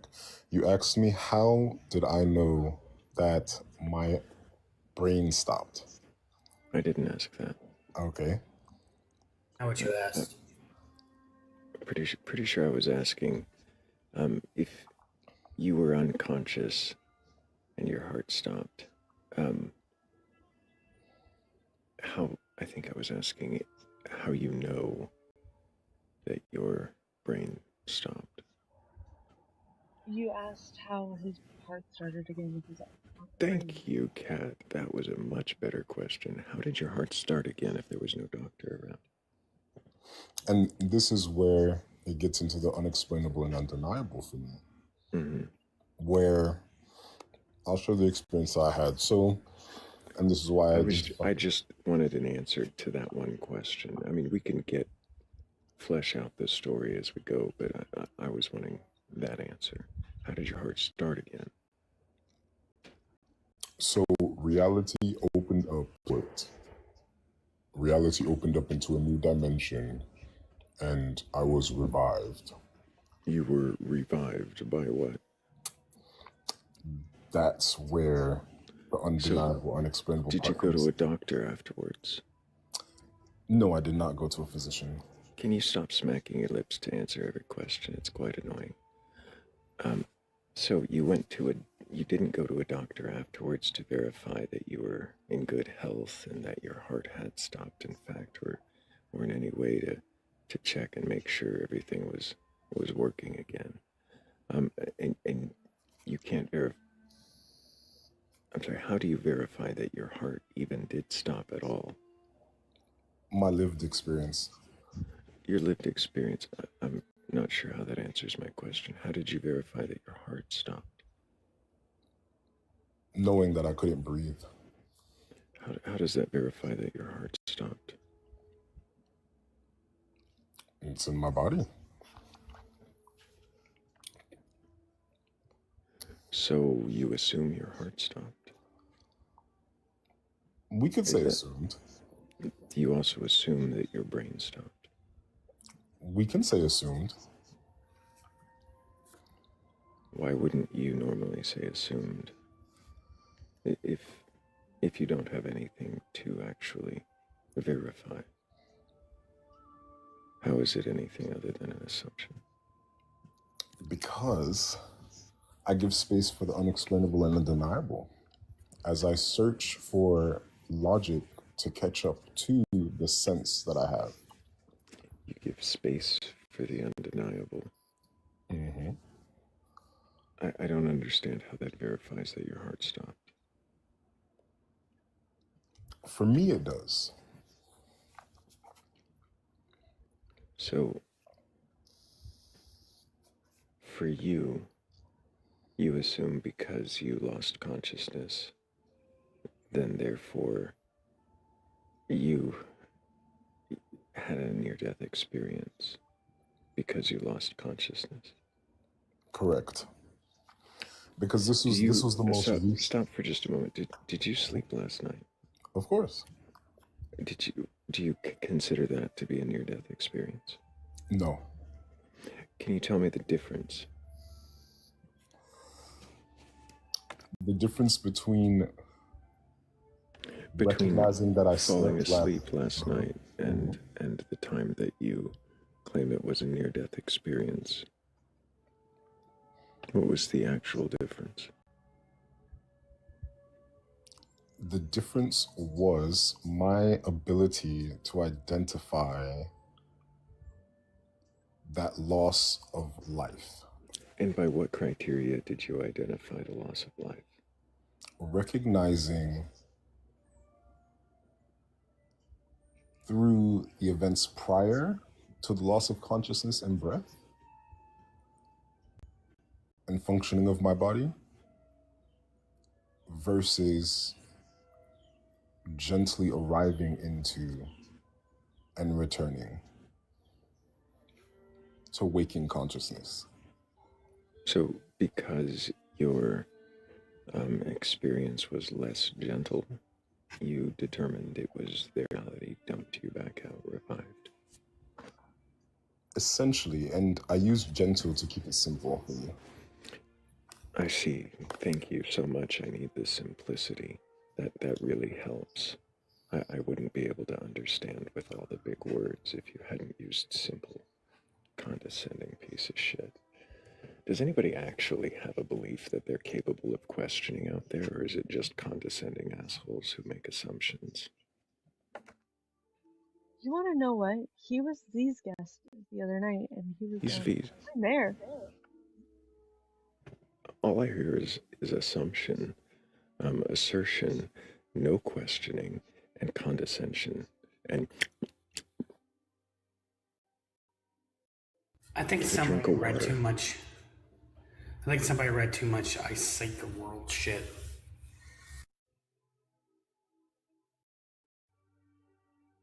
You might want to look up and see how ridiculous your experience actually sounds when you say it the way you do. Find out how many people have come back from brain death. Assumption, assertion, and eating candy in everybody's ear. So go be a troll somewhere else. I'm not even interested. I have a feeling that most of that was made up anyways.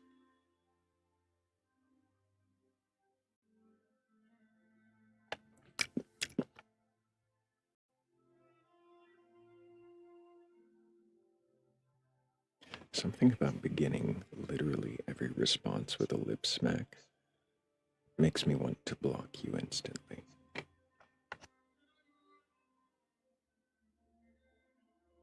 It's probably 'cause it's rude.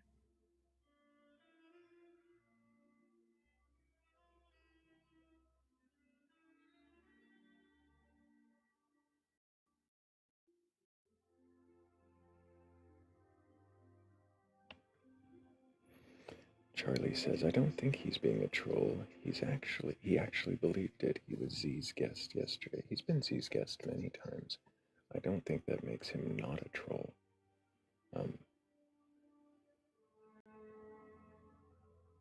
But I found absolutely nothing engaging about his story. It felt like he was making it up. I could be wrong. I could be. Well, his experience wasn't testable in any way. So what was there to question? If he wasn't willing to be dubious about what happened, then His lived experience through right. his recognition of the loss of life, which was rough, and the gentle sleep, easing, and return. He just wanted to bloviate randomly, and I don't know. I don't know. Maybe he wasn't lying. He's just got himself fooled, but it felt like a lying troll to me.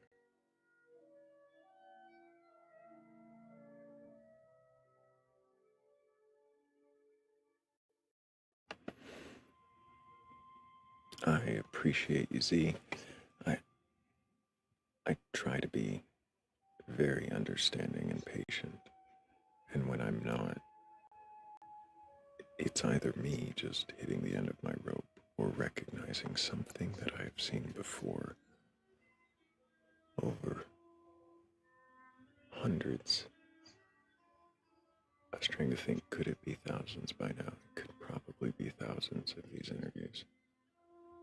Probably. Are you leaving room open for the unfalsifiable and what was the word he used? Undeniable. The undeniable and unfalsifiable. Yeah. Yeah, that sounds like a closed perspective.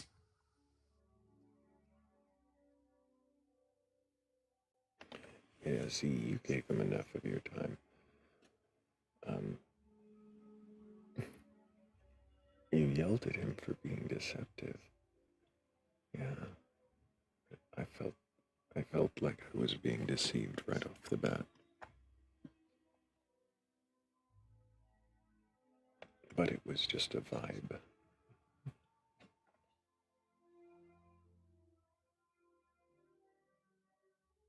I know that I pointed out and made the suggestion. I just really wanted us to have a segue.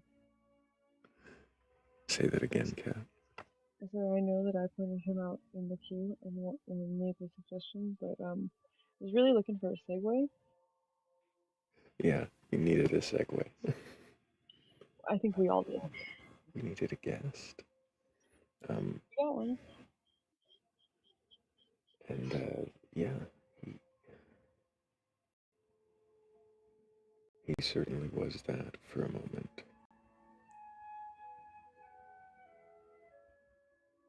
I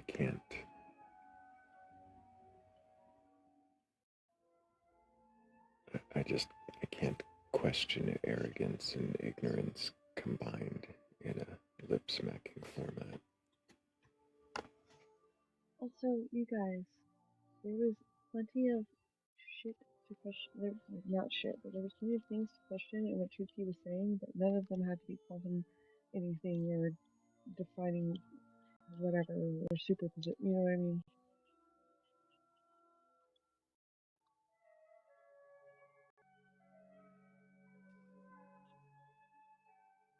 Mm-hmm. I'm unable to hear. Oh, okay. Kat is on the decline. She's laying on her headphones. Oh, it's something. Yeah, something about your sound. There's like no high end, so I can't make out a lot of the words. Plus, my ears are terrible. I said there was plenty of things to question there that weren't superposition. There were plenty of things there to question that weren't superposition. Oh, in Tutski's argument. Yes. Like, why? We landed on the law of identity being an absolute later, maybe. I mean, I love this conversation, but maybe it's not right even for that. here. But like, why is that? Why is this a belief that is being explored? Why do you want this to be true?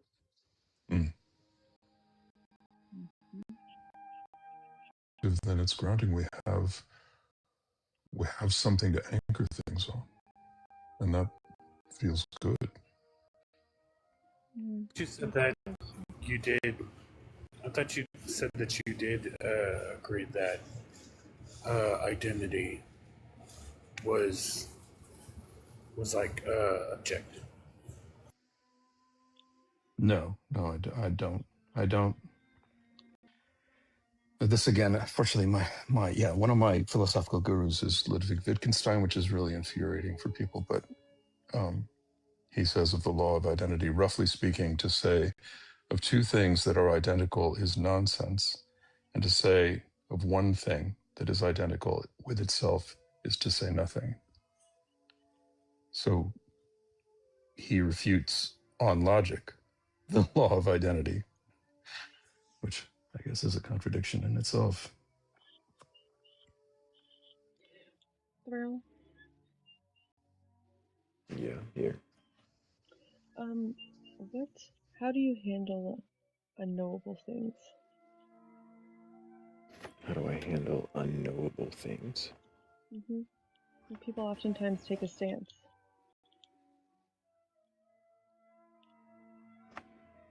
When someone takes a stand, how do I handle the unknowable? No. Like, other people oftentimes take a stance. How do you handle these things? Well, it's unknowable. Why would I take a stance on something unknowable? Well, it's just what most people do. It seems very foolish.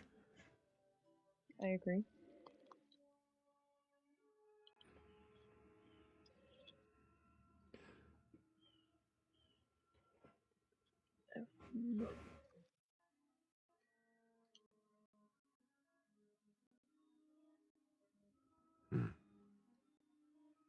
Don't know why we're getting spammed. Add Kara.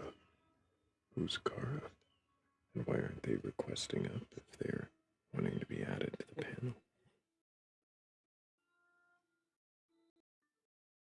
You may have some thoughts on your philosopher that you like.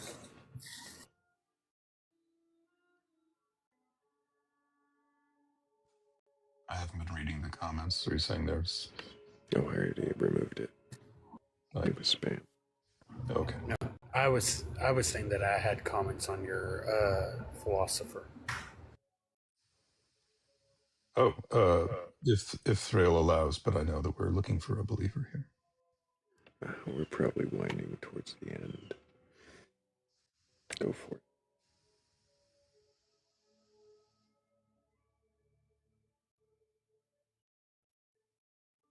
Hemi may have gotten a call or a visit from the supervisor.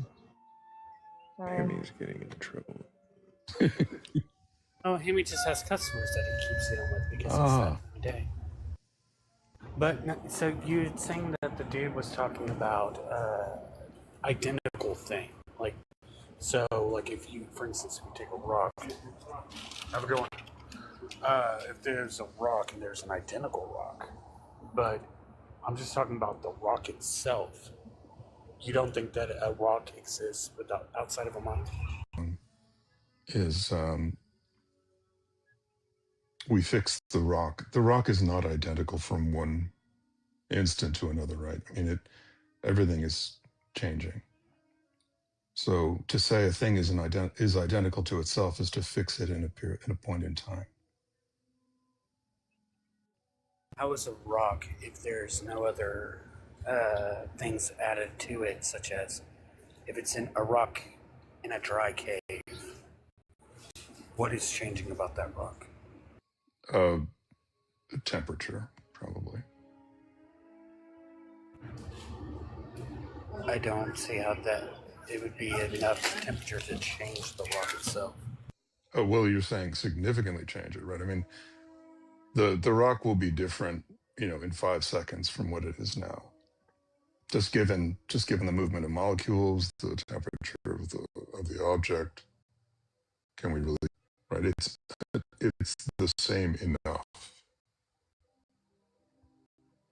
I would say it is the same because if I have this cave and I place a rock in there, I guarantee you even in like a month, I go back to the same cave, the rock's going to still be there and still going to be the same rock. It's not going to drastically change to the point to where it is no longer the rock. Right. So it's a question of degree of change that you're saying. I mean, certainly all of the component parts of the rock are going to undergo some sort of change in a month. But from your perspective, the rock is the same rock because you remember it and it has that particular shape and it has certain weight. So what you're doing is substituting the description of the thing for the thing itself. And then you're saying, this description that I have of the thing is the same as the description of the thing I had before. And so the thing is the same. But that's not objective. I don't see how any of those changes, though, even if it's just a minimal change, how it's not the same rock. What does same mean? It's about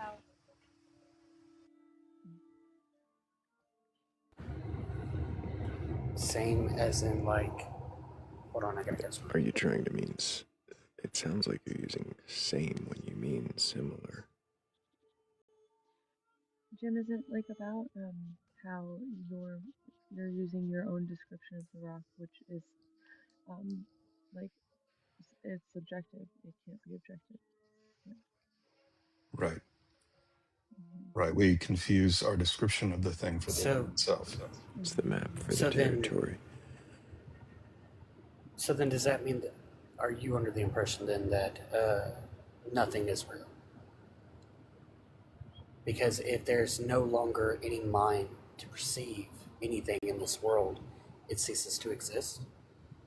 I don't think anybody said that. So you're saying two different possible things when you say nothing is real. You're saying there's no substance whatsoever, but you might also be saying there are no things. Or if there's no minds to perceive it, then okay. Well, Hammy, you're saying, yeah, you're hearing Jim and as if he's saying that if no mind perceives something, then nothing exists there. But what he's saying is that because no mind perceives a distinction, then the distinction is arbitrary, it's subjective. You're just adding it. Everything is just thing. Is that fair, Jim? Yeah, I think that was very well said.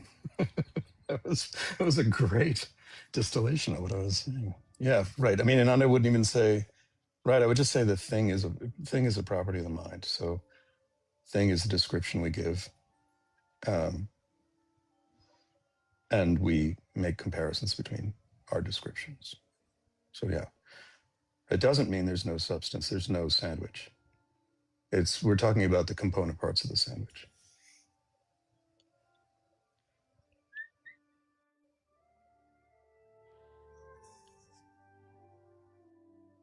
I thought I was muted and I wasn't. I say this like, I don't know, fairly often. I don't think that we can label anything as objective because we can't know anything outside of our minds. Yes, there probably is like objectively real things, but how do you say that for sure when all you're using is your mind to perceive it? Well, I guess, so I don't know what we call this. I'm not sure whether it's super sandwich, but we have to be a bit agnostic about substance, about super sandwich out there, because you're right. And we only have our perceptions and we only have our mind. Mm-hmm. But there's evidence, right? Mm-hmm. Something's happening. It's just hard to get at because we only deal with our ideas about it. Yeah, that we can only understand things in the way that we can perceive them, and we can't perceive them without our minds.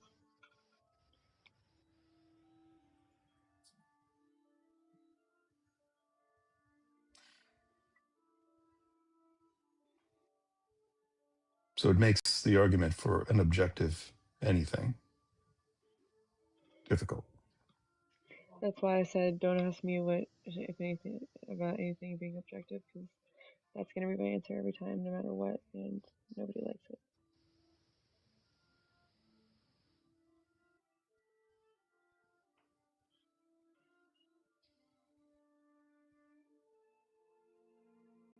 So, I'm sorry, I finally have somebody here, and I'm going to be cleaning the bathrooms, but I just wanted to... Oh, crap.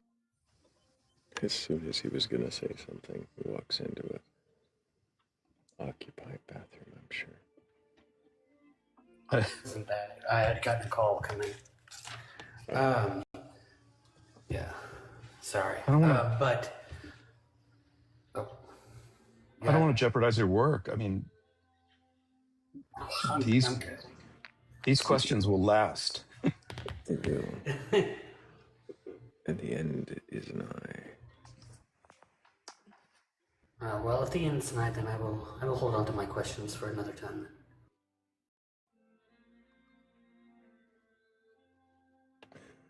But thank you for being here, Hammy. Of course, as always. I'm gonna... Yeah, are we gonna do the thing where you're dropping everybody? Yeah, right. And do that first Oh, view, okay. though, right, White? Right when you least expect it. But yeah, I think it's time. I think, yeah, I can just see all the different places we'll go, and nobody's requesting up right now. They're all um, either drifting off to a drunken slumber or waking up to greet a day and too worried to question what it is they believe. So, Jimmy, I appreciate you with the insight and the questions, and yeah, thank you for coming up and being awesome. Thank you, Thrayle. Look forward to seeing you tonight. Absolutely, looking forward to it.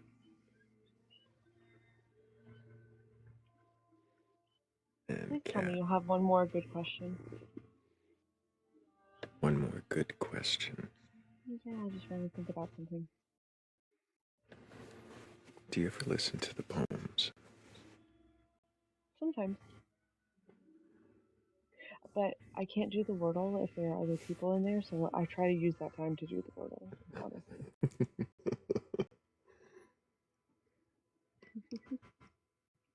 Well, I'm trying to pick a good one from the poem for some reason. It's full of questions. It's all questions. Oh, is it? Almost entirely.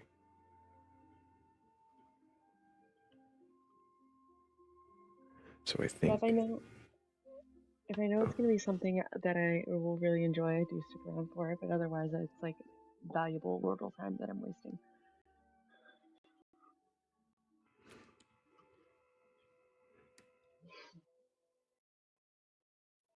I think so too. I agree. I would stay more often with you. Well, I don't think I'll satisfy that today, but this one's a good one, I think. Well, a questioning one at least. Here, let's do this. We gotta switch over to that screen. Yeah, I like that screen. Witty says they need an open mic night of me just reading poems. Well, reading my poems specifically. It wouldn't be an open mic night, it'd be an open mic hour or two, maybe. Maybe. Maybe I'll do a Thrayle live where I just read poetry or something. It'd be fun. It might be. I don't know what to expect if I go live on the Thrayle account. Just reading. But I spend so much time here, and I really like it here. Here is my favorite place. Mine too. Well, thanks for joining me in our favorite place, Kat, once again, and asking questions. I'm going to set you down for the poem, but I think you'll like it.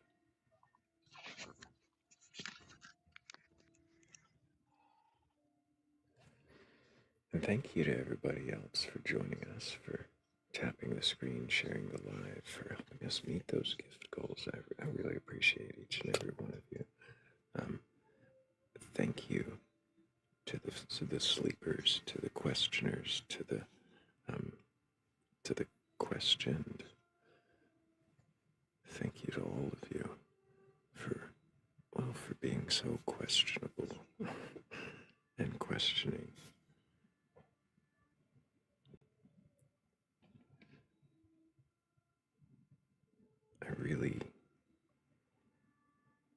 I really enjoy these lives, no matter how many drunks we get through, as long as we get even one person who really can question their beliefs,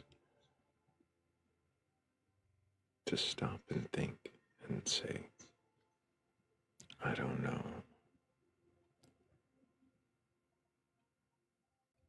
well then it's worth it to me.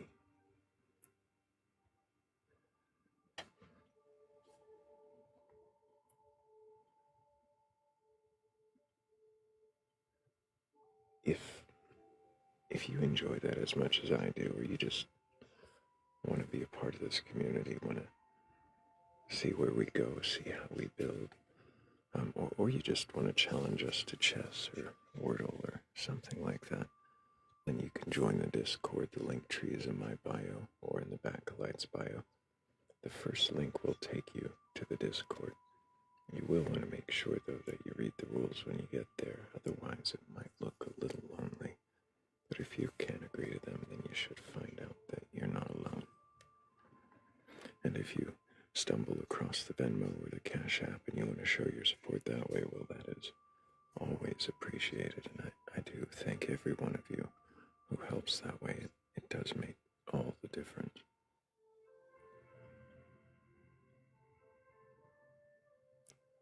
But I think, well, there's really only one more thing left.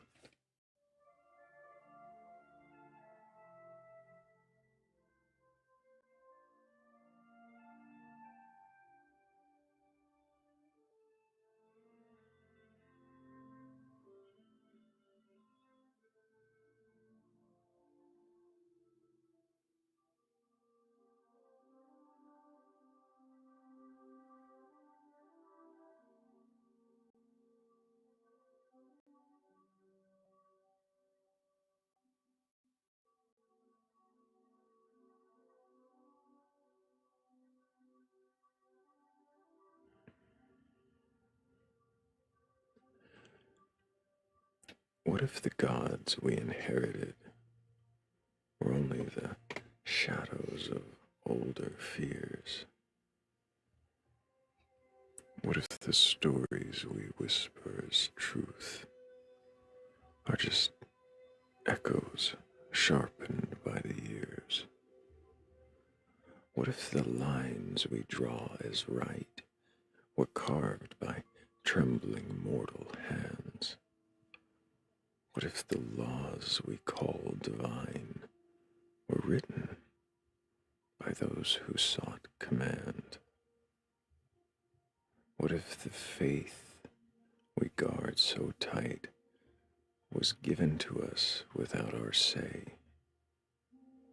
What if the certainty we cling to is only sand pretending to stay? What if the prophets who claimed the answers never carried the weight they claimed? What if the signs they swore were sacred were accidents someone later named? What if the comfort we wear like armor is nothing more than a borrowed lie? What if the promise of higher purpose is only our terror in asking why? What if the truth, the real one, doesn't kneel to any throne? What if the road to meaning does start with a voice, your own? What if the question itself is the only thing that endures? And what if everything you're certain of was never truly yours?